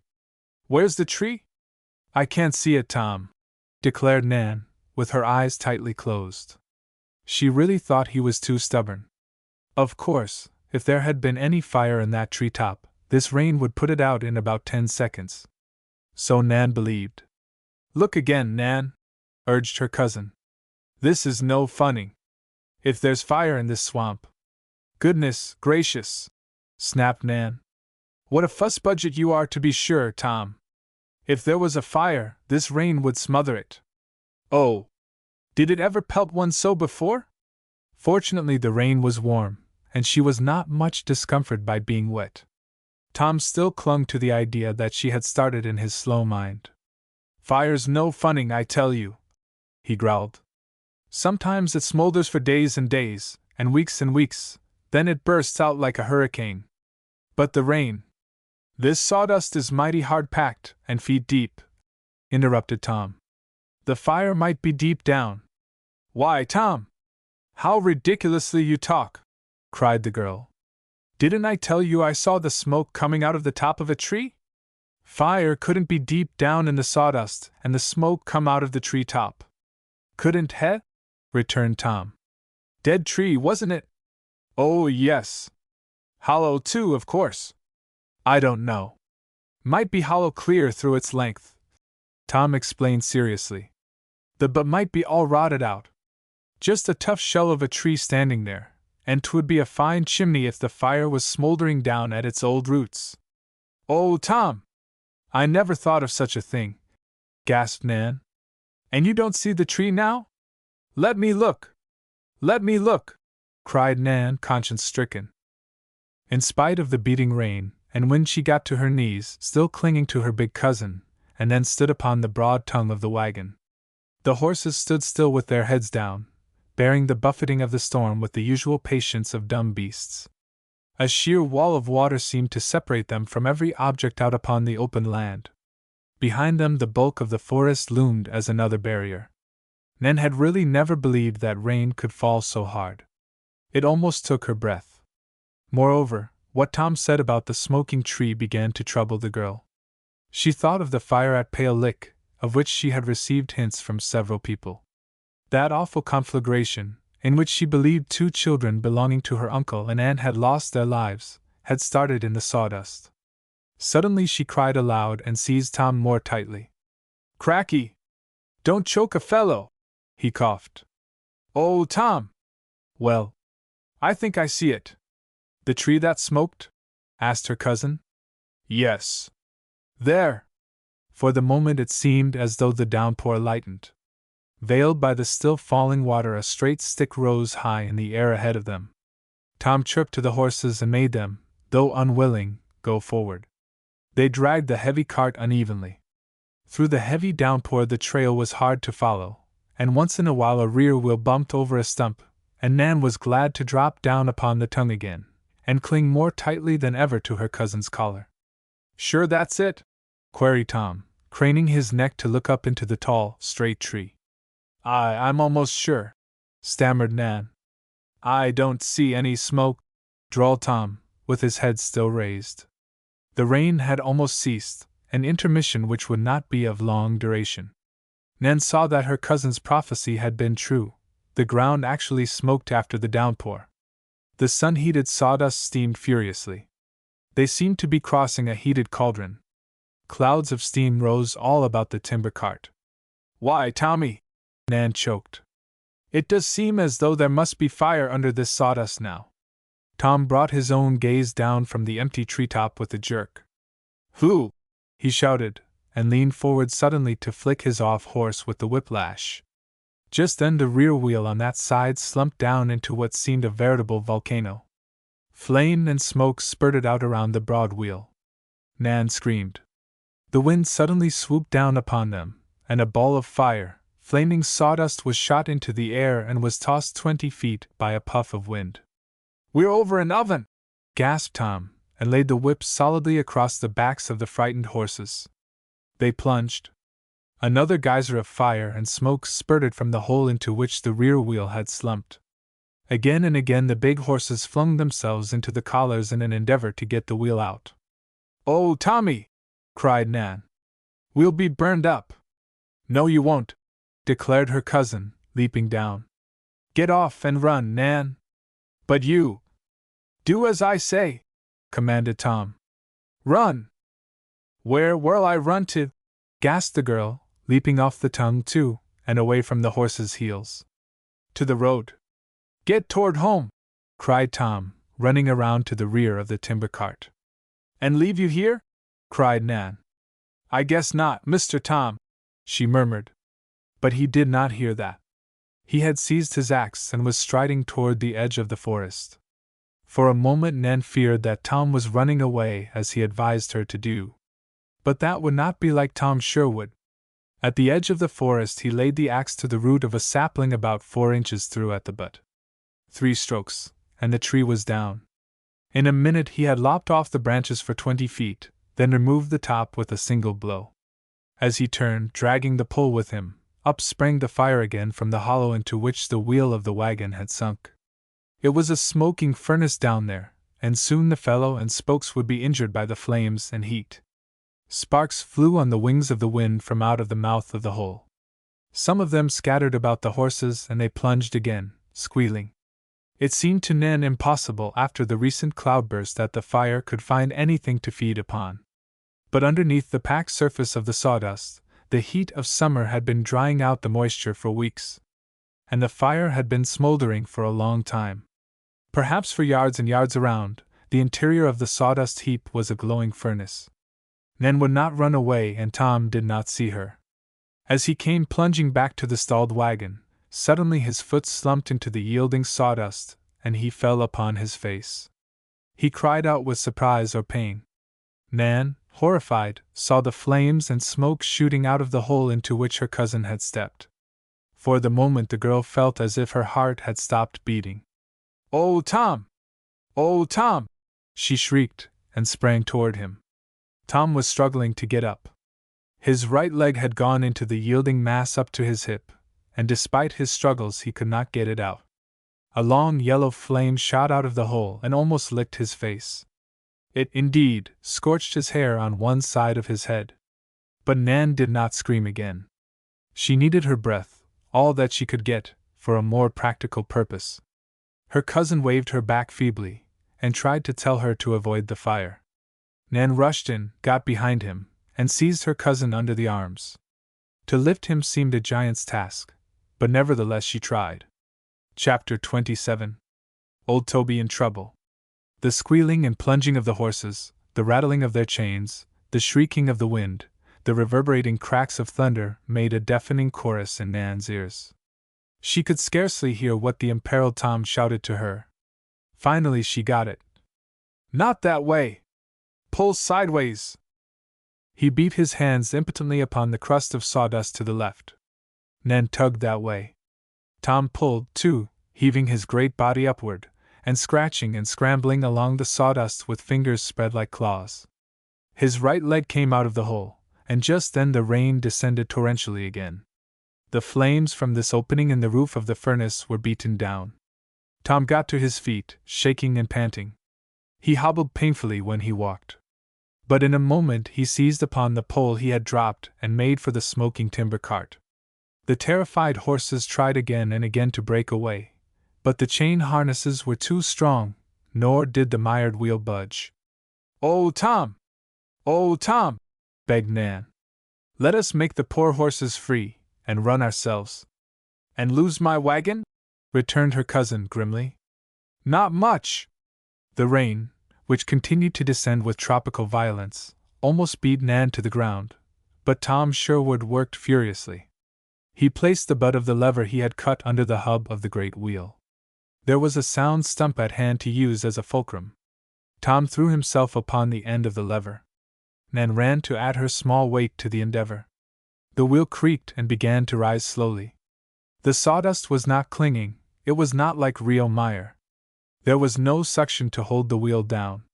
Merely the crust had broken in and the wheel had encountered an impediment of a sound tree root in front of it so that, when the horses tugged, the tire had come against the root and dragged back the team. Out poured the flames and smoke again, the flames hissing as they were quenched by the falling water. Higher, higher rose the cartwheel. Nan, who was behind her cousin, saw his neck and ears turn almost purple from the strain he put in the effort to dislodge the wheel. Up it came and then. "Get AP! AP, boys!" "Yah! Get AP!" The horses strained. The yoke chains rattled. Tom gasped to Nan. "Take my whip! Quick! Let him have it!" The girl had always thought the drover's whip Tom used a very cruel implement, and she wished he did not use it. But she knew now that it was necessary. She leaped for the whip which Tom had thrown down, and showed that she knew its use. The lash hissed and cracked over the horses' backs. Tom voiced one last, ringing shout. The cartwheel rose up, the horses leaped forward, and the big timber cart was out of its plight. Flames and smoke poured out of the hole again. The rain dashing upon and into the aperture could not entirely quell the stronger element. But the wagon was safe, and so, too, were the two cousins. Tom was rather painfully burned and Nan began to cry about it. "Oh! Oh! You poor, poor dear!" she sobbed. "It must smart you dreadfully, Tommy." "Don't worry about me," he answered. "Get aboard. Let's get out of this. Are you going home?" "Bet you!" declared Tom. "Why, after this rain stops, this whole blamed place may be in flames. Must warn folks and get out the fire guard." "But the rain will put out the fire, Tom," said Nan, who could not understand even now the fierce power of a conflagration of this kind. "Look there!" yelled Tom, suddenly glancing back over her head as she sat behind him on the wagon tongue. With a roar like an exploding boiler, the flames leaped up the heart of the hollow tree. The bursted crust of the sawdust heap had given free ingress to the wind, and a draft being started, it sucked the flames directly up the tall chimney the tree made. The fire burst from the broken top. The flames met the falling rain as though they were unquenchable. Indeed, the clouds were scattering, and second by second the downfall was decreasing. The tempest of rain was almost over, but the wind remained to fan the flames that had now broken cover in several spots, as well as through the tall and hollow tree. Tom hastened his team toward the main road that passed through the tamarack swamp. At one end of it was Pine Camp. In the other direction, after passing the knoll on which the Vanderwillers lived, the roadway came out upon a more traveled road to the forks and the railroad. Pine Camp was the nearest place where help could be secured to beat down the fire, if, indeed, this were at all possible. There was a telephone line there which, in a roundabout way, could be made to carry the news of the forest fire to all the settlements in the big woods and along the railroad line. But Nan seized Tom's arm and shook it to call his attention as the horses neared the road. "Tom! For goodness sake!" she gasped. "What's the matter now?" her cousin demanded, rather sharply, for his burns were painful. "Toby, the Vanderwillers! What will become of them?" "What do you mean?" asked Tom, aghast. "That poor cripple! They can't get away, he and his grandmother. Perhaps Toby hasn't come home yet. And the wind's that way," Tom interrupted. It was indeed. The storm had come up from the west, and the wind was still blowing almost directly into the east. A sheet of flame flew from the top of the old dead tree even as the boy spoke, and was carried toward the thick forest. It did not reach it, and as the blazing brand fell it was quenched on the wet surface of the sawdust. Nevertheless, the fire was spreading under the crust, and soon the few other dead trees left standing on the tract would burst into flame. As they looked, the fire burst out at the foot of the tree and began to send long tongues of flame licking up the shredded bark. The effect of the drenching rain would soon be gone and the fire would secure great headway. "Those poor folks are right in the track of the fire, I allow," admitted Tom. "I wonder if he's got a good wide fire strip plowed?" "Oh, I know what you mean," Nan cried. "You mean all around the edge of his farm where it meets the woods?" "Yes. A plowed strip may save his buildings. Fire can't easily cross plowed ground. Only if these woods get really ablaze, the fire will jump half a mile." "Oh no, Tom! You don't mean that?" "Yes, I do," said her cousin gloomily. "Tobe's in a bad place. You don't know what a forest fire means, nor the damage it does, Nanny. I'm right troubled by old Tobe's case." "But there's no danger for Pine Camp, is there?" asked the girl, eagerly. "Plenty of folks there to make a fire guard. Besides, the wind's not that way, exactly opposite. And she's not likely to switch around so soon, either." "I don't know. The folks at home ought to know about it," Nan interrupted. "They'll know it come dark," Tom said briefly. "They'll be looking for you and they'll see the blaze.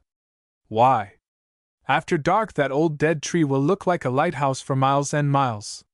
"I suppose it will," agreed Nan. "But I do want to get home, Tom." "Maybe the storm's not over," said her cousin, cocking an eye towards the clouded heavens. "If it sets in for a long rain, and one's due about this time according to the farmer's almanac, it would keep the fire down, put it out entirely, maybe. But we can't tell." Nan sighed and patted his shoulder. "I know it's our duty to go to the island, Tommy. You're a conscientious old thing. Drive on." Tom clucked to the horses. He steered them into the roadway, but headed away from home. Another boy with the pain he was bearing would not have thought of the old lumberman and his family. They were the only people likely to be in immediate danger from the fire if it spread. The cousins might easily reach the Vanderwillers' island, warn them of the fire, and return to town before it got very late, or before the fire crossed the wood road. They rumbled along, soon striking the corduroy road, having the thick forest on either hand again. The ditches were running bank full. Over a quagmire the logs, held down by cross timbers spiked to the sleepers, shook under the wheels, and the water spurted up through the interstices as the horses put down their heavy feet. "An awful lot of water fell," Tom said soberly. "Goodness! The swamp is full," agreed Nan. "We may have some trouble in reaching Toby's place," the boy added. "But maybe—" He halted in his speech, and the next instant pulled the horses down to a willing stop. "Hark a that!" whispered Tom. "Can it be anybody crying?"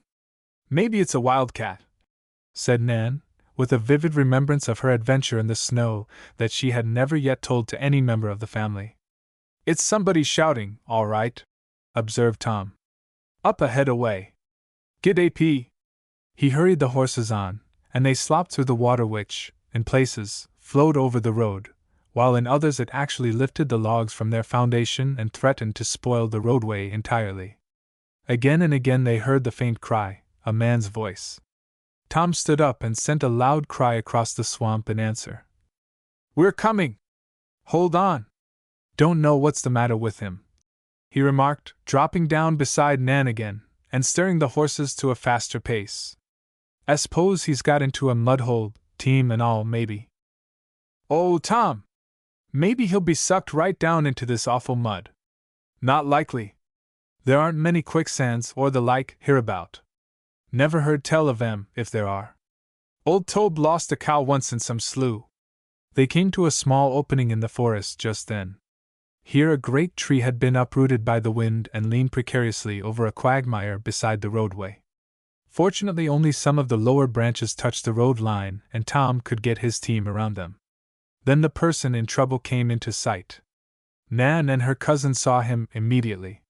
He was in the middle of the shaking morass waist deep in the mire, and clinging to one of the small hanging limbs of the uprooted tree. Hickory splits! Ejaculated Tom, stopping the team. It's old Tobe himself. Did you ever see the like? Chapter 28. The Girl in the Hollow Tree. Just why old Toby Vanderwiller was clinging to that branch and did not try to wade ashore, either Nan nor Tom could understand. But one thing was plain. The old lumberman thought himself in danger, and every once in a while he gave out a shout for help. But his voice was growing weak. Hey, Tobe! Yelled Tom. Why don't you wade ashore? There ye be at last, hey? Snarled the old man, who was evidently just as angry as he could be. Thought ye'd never come. Hearn them horses rattling their chains, must ha' been for an hour. That's stretching it some, laughed Tom. That tree hasn't been toppled over an hour. Huh! Ye can't tell me nothin' beout that, declared Toby. I was right here when it happened. Goodness! Gasped Nan. Yep. And lemme tell ye, I only jest 'scaped being knocked down when she fell. My! Murmured Nan again. That's how I got into this muck hole, growled the old lumberman. I jumped her, dodged the tree, and landed here. Why don't you wade ashore? Demanded Tom again, preparing in a leisurely manner to cast the old man the end of a line he had coiled on the timber cart. Yah! Snarled Toby. Why don't Miss Smith keep pigs? Don't ax fool questions, Tommy, but gimme holt on that rope. I'm afraid to let go the branch, for I'll sink, and if I try to pull myself up by it, the whole blamed tree'll come down onto me. Ye see how it's toppling? It was true that the fallen tree was in a very precarious position. When Toby stirred at all, the small weight he rested on the branch made the head of the tree dip perilously. And if it did fall, the old man would be thrust into the quagmire by the weight of the branches which overhung his body. Let go of it, Toby! Called Tom, accelerating his motions. Catch this! He flung the coil with skill and Toby seized it. The rocking tree groaned and slipped forward a little. Toby gave a yell that could have been heard much farther than his previous cries. But Tom sank back on the taut rope and fairly jerked the old man out of the miry hole. Scrambling on hands and knees, Toby reached firmer ground, and then the road itself. Nan uttered a startled exclamation and cowered behind the cart. The huge tree, groaning and its roots splintering, sagged down, and in an instant, the spot there the old lumberman had been was completely covered by the interlacing branches of the uprooted tree. Close squeal, that, remarked Tom, helping the old man to his feet. Toby stared at them both, wiping the mire from his face as he did so. He was certainly a scarecrow figure after his submersion in the mud. Gut Nan did not feel like laughing at him. The escape had been too narrow. Guess the Almighty sent you just in time, Tom, my boy, said Toby Vanderwiller. He must have suthin' more for the old man to do yet, before he cashes in. And little Sissy, too. Har! Henry Sherwood's son and Henry Sherwood's niece. Reckon I owe him a good turn, he muttered.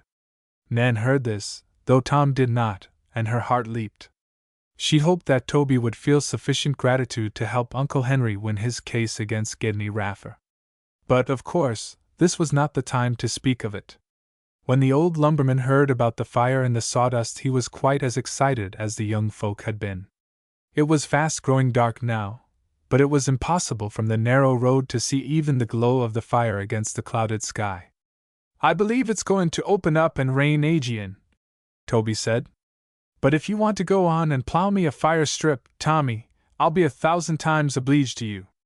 "That's what I came this way for," said the young fellow briefly. "Hop on and we'll go to the island as quickly as possible." They found Mrs. Vanderwiller and the crippled boy anxiously watching the flames in the tree-top from the porch of the little house on the island. Nan ran to them to relate their adventures, while Toby got out the plow and Tom hitched his big horses to it. The farm was not fenced, for the road and forest bounded it completely. Tom put the plow in at the edge of the wood and turned his furrows toward it, urging the horses into a trot. It was not that the fire was near, but the hour was growing late, and Tom knew that his mother and father would be vastly anxious about Nan. The young fellow made 12 laps, turning 12 broad furrows that surely would guard the farm against any ordinary fire. But by the time he was done, it did not look as though the fire and the sawdust would spread far. The clouds were closing up once more, and it was again raining, gently but with an insistence that promised a night of downpour, at least. Old Mrs. Vanderwiller had made supper, and insisted upon their eating before starting for Pine Camp. And Tom, at least, did his share with knife and fork, while his horses ate their measure of corn in the paddock. It was dark as pitch when they started for home, but Tom was cheerful and sure of his way, so Nan was ashamed to admit that she was frightened. "Tell your dad I'll be over to Pine Camp to see him for many days," old Toby jerked out, as they were starting. "I got suthin' to say to him, I have." Tom did not pay much attention to this, but Nan did. Her heart leaped for joy. She believed that Toby Vanderwiller's words promised help for Uncle Henry. But she said nothing to Tom about it. She only clung to his shoulder as the heavy timber cart rattled away from the island. A misty glow hung over the sawdust strip as they advanced, but now that the wind had died down, the fire could not spread. Beside the road the glowworms did their feeble best to light the way, and now and then an old stump in the swamp displayed a ghostly gleam of phosphorus. Nan had never been in the swamp before at night. The rain had driven most of the frogs and other croaking creatures to cover. But now and then a sudden rumble, "Better go roon!" or "Knee deep! Knee deep!" proclaimed the presence of the green-jacketed gentleman with the yellow vests. "Goodness me! I'd be scared to death to travel this road by myself," Nan said as they rode on. "The frogs make such awful noises." "But frogs won't hurt you," drawled Tom. "I know all that," sighed Nan. "But they sound as if they would. There! That one says, just as plain can be, 'Throw him in! Throw him in!'" "Good!" chuckled Tom. "And there's a drunken old rascal calling, 'Jug-a-rum! Jug-a-rum!'" A nighthawk, wheeling overhead through the rain, sent down her discordant cry. Deep in a thicket a whippoorwill complained. It was indeed a ghostly chorus that attended their slow progress through the swamp at Pine Camp. When they crossed the sawdust track there was little sign of the fire. The dead tree had fallen, and was just a glowing pile of coals, fast being quenched by the gently falling rain. For the time, at least, the danger of a great conflagration was past. "Oh, I am so glad!" announced Nan impetuously. "I was afraid it was going to be like that Pale Lick fire." "What Pale Lick fire?" demanded Tom, quickly. "What do you know about that?" "Not much, I guess," admitted his cousin, slowly. "But you used to live there, didn't you?" "Rafe and I don't remember anything about it," said Tom, in his quiet way. "Rafe was a baby and I wasn't much better. Marm saved us both, so we've been told. She and Dad never speak about it." "Oh! And Indian Pete?" whispered Nan. "He saved the whole of us, Dad and all. He knew a way out through a slough and across a lake. He had a dugout. He got badly burned dragging Dad to the boat when he was almost suffocated with smoke," Tom said soberly. 'Tisn't anything we talk about much, Nan. Who told you? Oh, it's been hinted to me by various people, said Nan slowly. But I saw Injun Pete, Tom. When? He hasn't been to Pine Camp since you came. Nan told her cousin of her adventure in the hollow near Blackton's lumber camp. Tom was much excited by that. Gracious me, Nan! But you are a plucky girl. Wait till Rafe hears about it. And Marm and Dad will praise you for being so level-headed today. Aren't many girls like you, Nan, I bet. Nor boys like you, Tom, returned the girl shyly. How brave you were, staying to pull that old wagon wheel out of the fire. Ugh, growled Tom. A fat time I'd have had there if it hadn't been for you helping me out of the oven. Cracky! I thought I was going to have my leg burned to a cinder. That would have been terrible, shuddered Nan. What would poor Aunt Kate have said? We can't tell her anything about it, Tom hastened to say. You see, my two older brothers, Jimmy and Alfred, were asleep in the garret of our house at Pale Lick, and Marm thought they'd got out. It wasn't until afterward that she learned they'd been burned up with the house. She's never got over it. I shouldn't think she would, sighed Nan. And you see she's awfully afraid of fire, even now, said Tom. They rattled on over the logs of the road. Here and there they came to bad places, where the water had not gone down, and the horses were very careful in putting their hoofs down upon the shaking logs. However, it was not much over an hour after leaving the island that they spied the lights of Pine Camp from the top of the easy rise leading out of the tamarack swamp. They met Rafe with a lantern halfway down the hill. Uncle Henry was away and Aunt Kate had sent Rafe out to look for Nan, although she supposed that the girl had remained at the Vanderwillers until the rain was over, and that Toby would bring her home. There was but one other incident of note before the three of them reached the rambling house Uncle Henry had built on the outskirts of Pine Camp. As they turned off the swamp road through the lane that ran past the Llewellyn cottage, Rafe suddenly threw the ray of his lantern into a hollow tree beside the roadway. A small figure was there, and it darted back out of sight. There! Shouted Rafe. I knew you were there, you little nuisance. What did you run out of the house and follow me for, Margaret Llewellyn? He jumped in and seized the child, dragging her forth from the hollow of the big tree. He held her, while she squirmed and screamed. You lemme alone, Rafe Sherwood. Lemme alone, she commanded. I ain't doin' nothin' to you. Well, I bet you are up to some monkey shines out this time of night, said Rafe, giving her a little shake. You come on back home, Mag. I won't, declared the girl. Yes, do, Margaret, begged Nan. It's going to rain harder. Don't hurt her, Rafe. Yah. You couldn't hurt her, said Rafe. She's as tough as a little pine knot, and don't you forget it. Aren't you, Mag? Let me go, repeated Margaret angrily. What did you chase down here after me for? Asked Rafe, the curious. I thought mebbe you was comin' to hunt for something, stammered the girl. So I was. For Nancy here, laughed Rafe. Thought 'twas something of mine, said the girl. Let me go now. She jerked away her hand and scuttled into the house that they were then just passing. Wonder what the little imp came out to watch me for? Queried Rafe. After they had arrived at home and the excitement of the return was over, after she and Tom had told as much of their adventures as they thought wise, and Nan had retired to the east chamber, she thought again about Margaret and her queer actions by the roadside. Why, that tree is where Margaret hides her most precious possessions, said Nan, suddenly, sitting up in bed. Why, what could it be she was afraid Rafe would find there? Why can that child have hidden something there that she doesn't want any of us to see? Late as it was, and dark as it was, and stormy as the night was, she felt that she must know immediately what Margaret Llewellyn had hidden in the hollow tree. Chapter 29. Great news from Scotland. Nan put two and two together, and the answer came right. She got out of bed, lit her lamp again and began to dress. She turned her light down to a dim glimmer, however, for she did not want her aunt to look out of the window of her bedroom on the other side of the parlor and catch a glimpse of her light. In the half-darkness Nan made a quick toilet, and then, with her raincoat on and hood over her head, she hesitated with her hand upon the knob of the door. If I go through the parlor and out the side door, Aunt Kate will hear me, thought Nan. That won't do at all. She looked at the further window.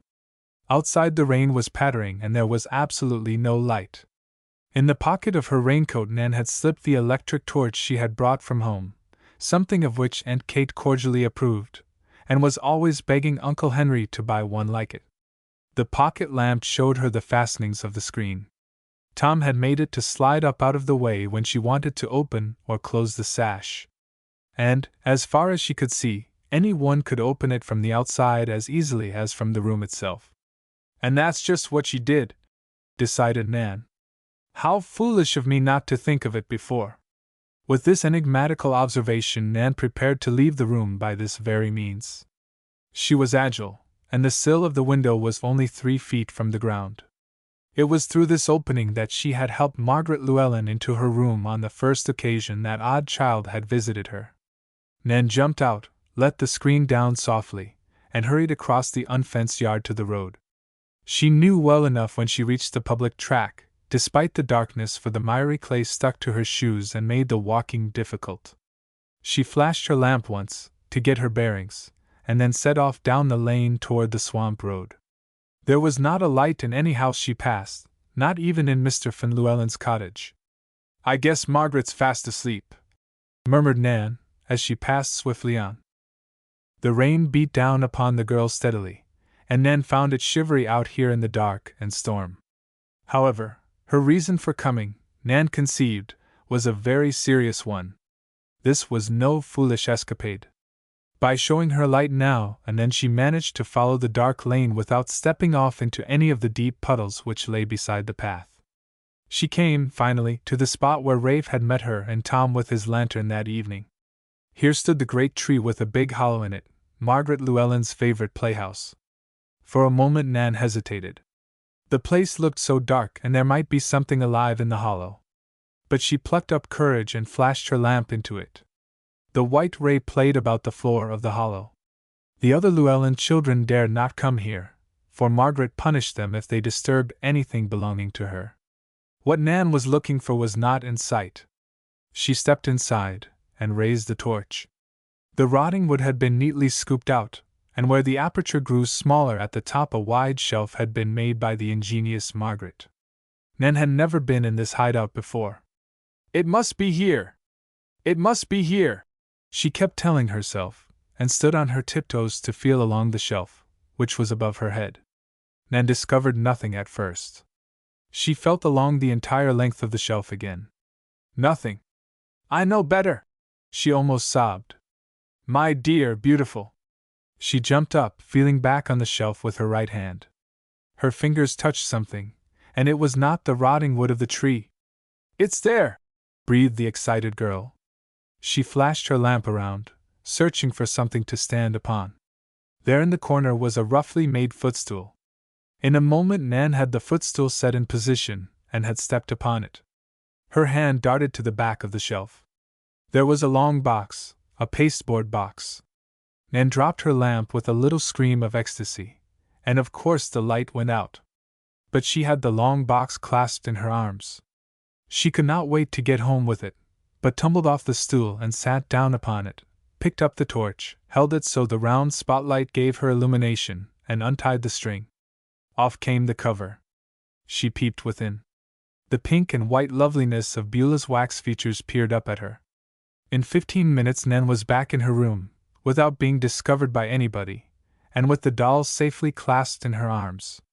Indeed, she went to bed a second time that night with her beloved playmate lying on the pillow beside her, just as she had done when a little girl. I suppose I'm foolish, she confessed to Aunt Kate the next morning when she told her about it.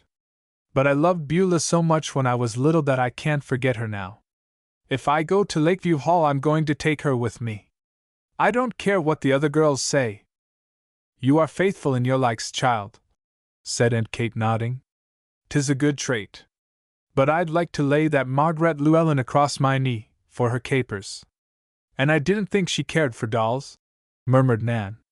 But it was young Bob who betrayed the mysterious reason for his sister's act. Huh! He said, with a boy's disgust for such things. Mag's crazy about pretty faces, if they're smooth and pink. She peeked into that Sherwood gal's room and seed her playin' doll. Then she had ter have it for herself cause it was so pretty and had a smooth face, not like the kids' dolls that Aunt Matilda buyed. Poor little Margaret was greatly chagrined at the discovery of her secret. She ran away into the woods whenever she saw Nan coming, for a long time thereafter. It took weeks for the girl from Tilbury to regain the half-wild girl's confidence again. Nan was just as busy and happy as she could be, considering the uncertain news from Scotland and Uncle Henry's unfortunate affair with Gedney Raffer. She helped Aunt Kate with the housework early every morning so that they might both hurry into the woods to pick berries. Pine Camp was in the midst of a vast huckleberry country, and at the Forks a cannery had been established. Beside, the Forks was a big shipping center for the fresh berries. Uncle Henry bought crates and berry cups, and sometimes the whole family picked all day long in the berry pasture, taking with them a cold luncheon, and eating it picnic fashion. It was great fun, Nan thought, despite the fact that she often came home so weary that her only desire was to drop into bed. But the best part of it, the saving grace of all this toil, was the fact that she was earning money for herself. Account was faithfully kept of every cup of berries she picked, and when Uncle Henry received his check from the produce merchant to whom he shipped the berries, Nan was paid her share. These welcome earnings she saved for a particular purpose, and for no selfish one, you may be sure. Little Margaret Llewellyn still ran from her, and Nan wished to win the child back, so she schemed to do this. After all, there was something rather pitiful in the nature of the child who so disliked any face that was wizzled, but loved those faces that were fair and smooth. Margaret only possessed a feeling that is quite common to humanity. She being such a little savage, she openly expressed an emotion that many of us have, but try to hide. The Llewellyn children picked berries, of course, as did most of the other neighbors. Pine Camp was almost a deserted village during the season when the sweet, blue fruit hung heavy on the bushes. Sometimes the Sherwood party and the Llewellyns would cross each other's paths in the woods or pastures, but little Margaret always shrank into the background. If Nan tried to surprise her, the half-wild little thing would slip away into the deeper woods like one of its own denizens.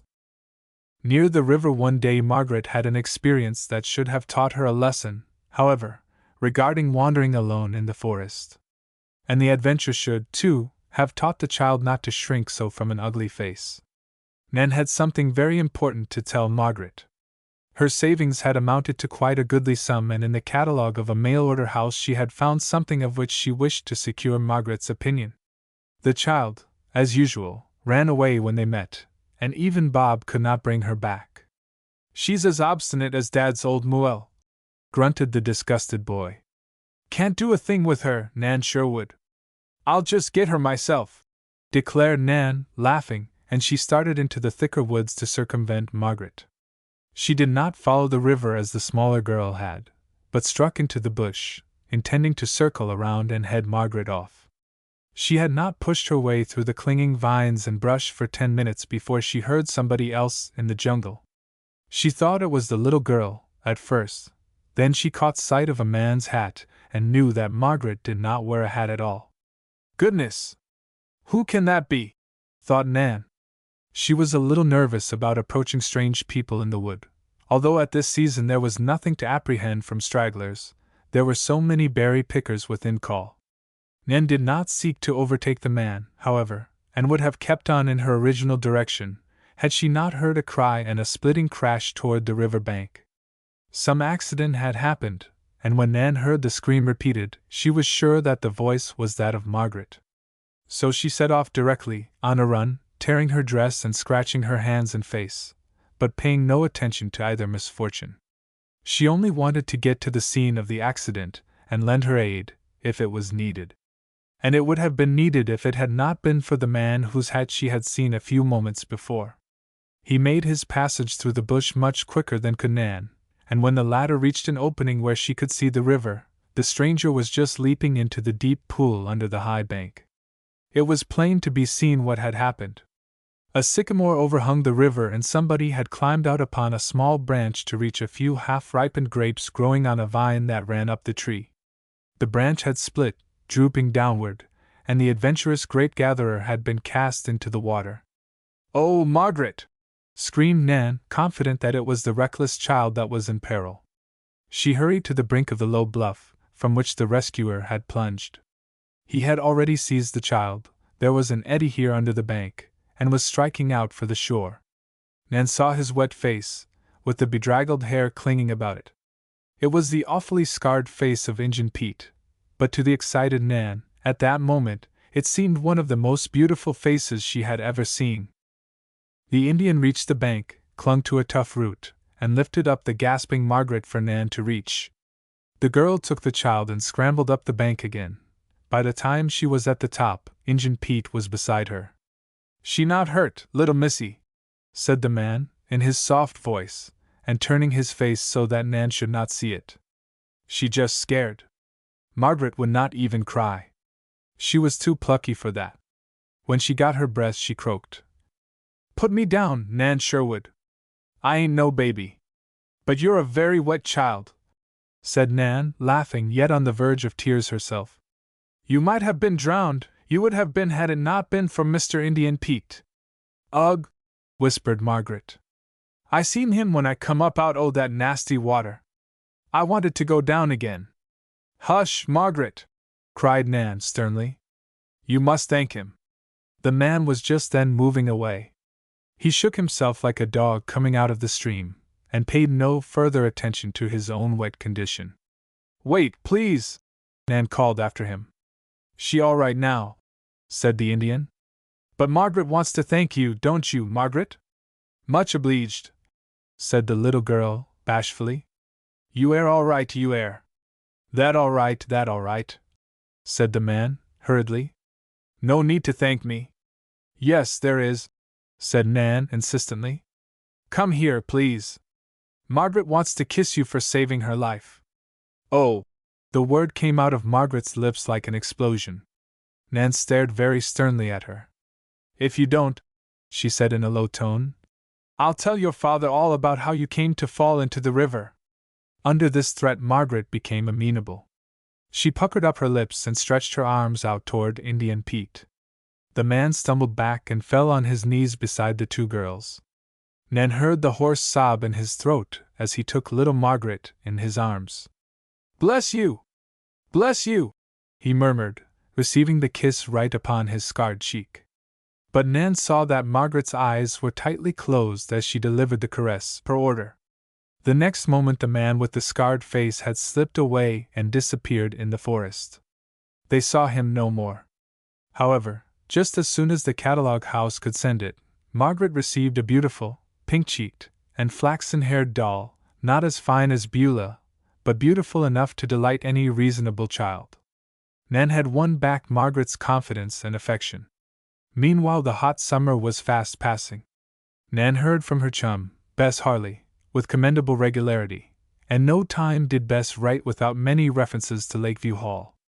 Nan, advised by her former teacher in Tilbury, had brought her books to Pine Camp, and had studied faithfully along the lines of the high school work. She was sure she could pass quite as good an entrance examination for Lakeview Hall as Bess could. And at last good news came from Scotland. "I am not quite ready to bring Momsey home," Papa Sherwood wrote. "But the matter of her fortune is at least partially settled. The claims of the other relatives have been disallowed. Mr. Andrew Blake is prepared to turn over to your Momsey a part of her wonderful fortune. The rest will come later. She will tell you all about it herself. What I wished to say to you particularly in this letter," pursued Mr. Sherwood, "is that arrangements have been made for you to attend Lakeview Hall this coming semester. You will meet your friend, Elizabeth Harley, in Chicago, and will go with her to the school. I am writing by this mail to the principal of the hall. Mr. Harley has made all other necessary arrangements for you." "Oh!" cried Nan, clasping her hands. "It's too good to be true. It can't be possible. I just know I'll wake up in a minute and find all this an exciting dream, and that's all." But Nan was wrong on that point, as the reader will see if her further adventures are followed in the next volume of the series, entitled Nan Sherwood at Lakeview Hall, or The Mystery of the Haunted Boathouse. While Nan was still intensely excited over this letter from Scotland, Toby Vanderwiller drove up to the Sherwood house behind his broken-kneed pony. This was the first time any of the Sherwoods had seen him since the day of the big storm and the fire in the sawdust. Chapter 30. Off for Lakeview Hall. Nan ran out immediately to speak to the old lumberman, but Toby was calling for Uncle Henry. "Hey, Hen! Hen Sherwood! Come out here!" he cried. Uncle Henry helloed from the stables, and came striding at the call. Nan reached the old rattletrap wagon first. "Oh, Mr. Vanderwiller," she said. "I am glad to see you. And how is your wife and Corson?" He looked down at her reflectively, and for a moment did not say a word. Then he swallowed something and said jerkily, "And you're the one that done it all, sissy. The old woman and the boy air as chipper as blue jays. And they air a honin' for a sight on you." "Yes. I haven't been over lately. But that man from Chicago came, didn't he?" "I say yes. He come," said Toby in awe. "And what do ye suppose? He done buyed a heap of Corson's specimens and paid him more'n $100 for 'em. And that ain't countin' that there deadhead butterfly ye made second time about. I reckoned," pursued Toby, "that you was right crazy about that there bug. One bug's as bad as another to my way of thinkin'. But it seems that Chicago feller think different. It really was one of the very rare death's head moths?" cried Nan, delighted. "So he said. And he was willin' ter back up his belief with cold cash," declared Toby, smiting his leg for emphasis. "He paid us harnsome for it, and he said he'd take a lot more specimens if— Har! Here ye be, Hen," he added, breaking off to greet Nan's uncle. "I got suthin' to say to you. I kin say it now, for I ain't beholden ter nobody. With what me and the old woman had scrimped and saved, and what this feller from Chicago give Corson, I done paid off my debt to old Ged Raffer, and the little farm's free and clear." "I'm glad to hear it, Tobe," Uncle Henry declared, shaking hands with the old lumberman again. "I certain sure am glad to hear it. I'm pleased that you shouldn't have that worry on your mind any longer. And it has been a worry," said old Toby, shaking his head. "More'n you think for. Ye see, it snarled me all up so's I warn't my own master." "I see. Ye see, Ged was allus after me to go inter court and back up his claim agin you on that Perkins tract." "I see," said Henry Sherwood again, nodding. "On the other hand, you wanted me, if I knowed which was right, to witness too. If I'd witnessed for Ged, everybody would ha' thought I'd done it because he had a mortgage on the farm." "I suppose so," admitted Uncle Henry. "Or if I helped you, they'd ha' thought you'd bribed me, meb helped me get square with Ged." "I couldn't. Too poor just now," said Uncle Henry, grimly. "But I'd the mind for it, Toby." "Well, there ye be. Whichever way the cat jumped, I'd lost the respect of the community," said the old lumberman. "But now I am independent, I don't give a dern." Mr. Sherwood looked at him expectantly. Toby's wizzled face shone. "I got a debt owin' to that leetle gal you got here, and somethin' to pay off to Tommy, too. But money won't do it, yef I had money. I am goin' to tell what I know about that boundary, though, Hen, and it will do you good. I can find another old feller, livin' down Pale Lick way, that can corroborate my evidence. You can get that injunction vacated at once, Hen, if you want, and put your axemen right back into the Perkins tract to work. That's what I come round to tell ye." Aunt Kate was moved to tears, an unusual expression of emotion on her part. Being of pioneer stock, and having suffered much in the past, Nan's aunt was not easily moved. Uncle Henry was delighted. It was a great day for the Sherwoods. It was another great day when, a week later, the roan ponies were brought to the door and Nan's trunk was strapped upon the back of the buckboard. Uncle Henry was to drive her to the train, but she would travel alone to Chicago to meet her chum, Bess Harley, and go to Lakeview Hall. "I never did really expect I'd get there," Nan sighed, as she clung to Aunt Kate's neck. "It almost makes me forget that Momsey and Papa Sherwood are not at home yet. But, my dear," she added, If such a thing could be, you and Uncle Henry have taken the place of my own dear parents all these months I have been at Pine Camp. I've had a delightful time. I'll never forget you all. I love you, love you, love you. The roan pony started on the jump. The boys cheered her from the corner of the house, having bashfully remained in the background. Even Margaret Llewellyn and her impish brother, Bob, appeared and shrilly bade her goodbye. Nan was off for school, and wonderful adventures lay before her.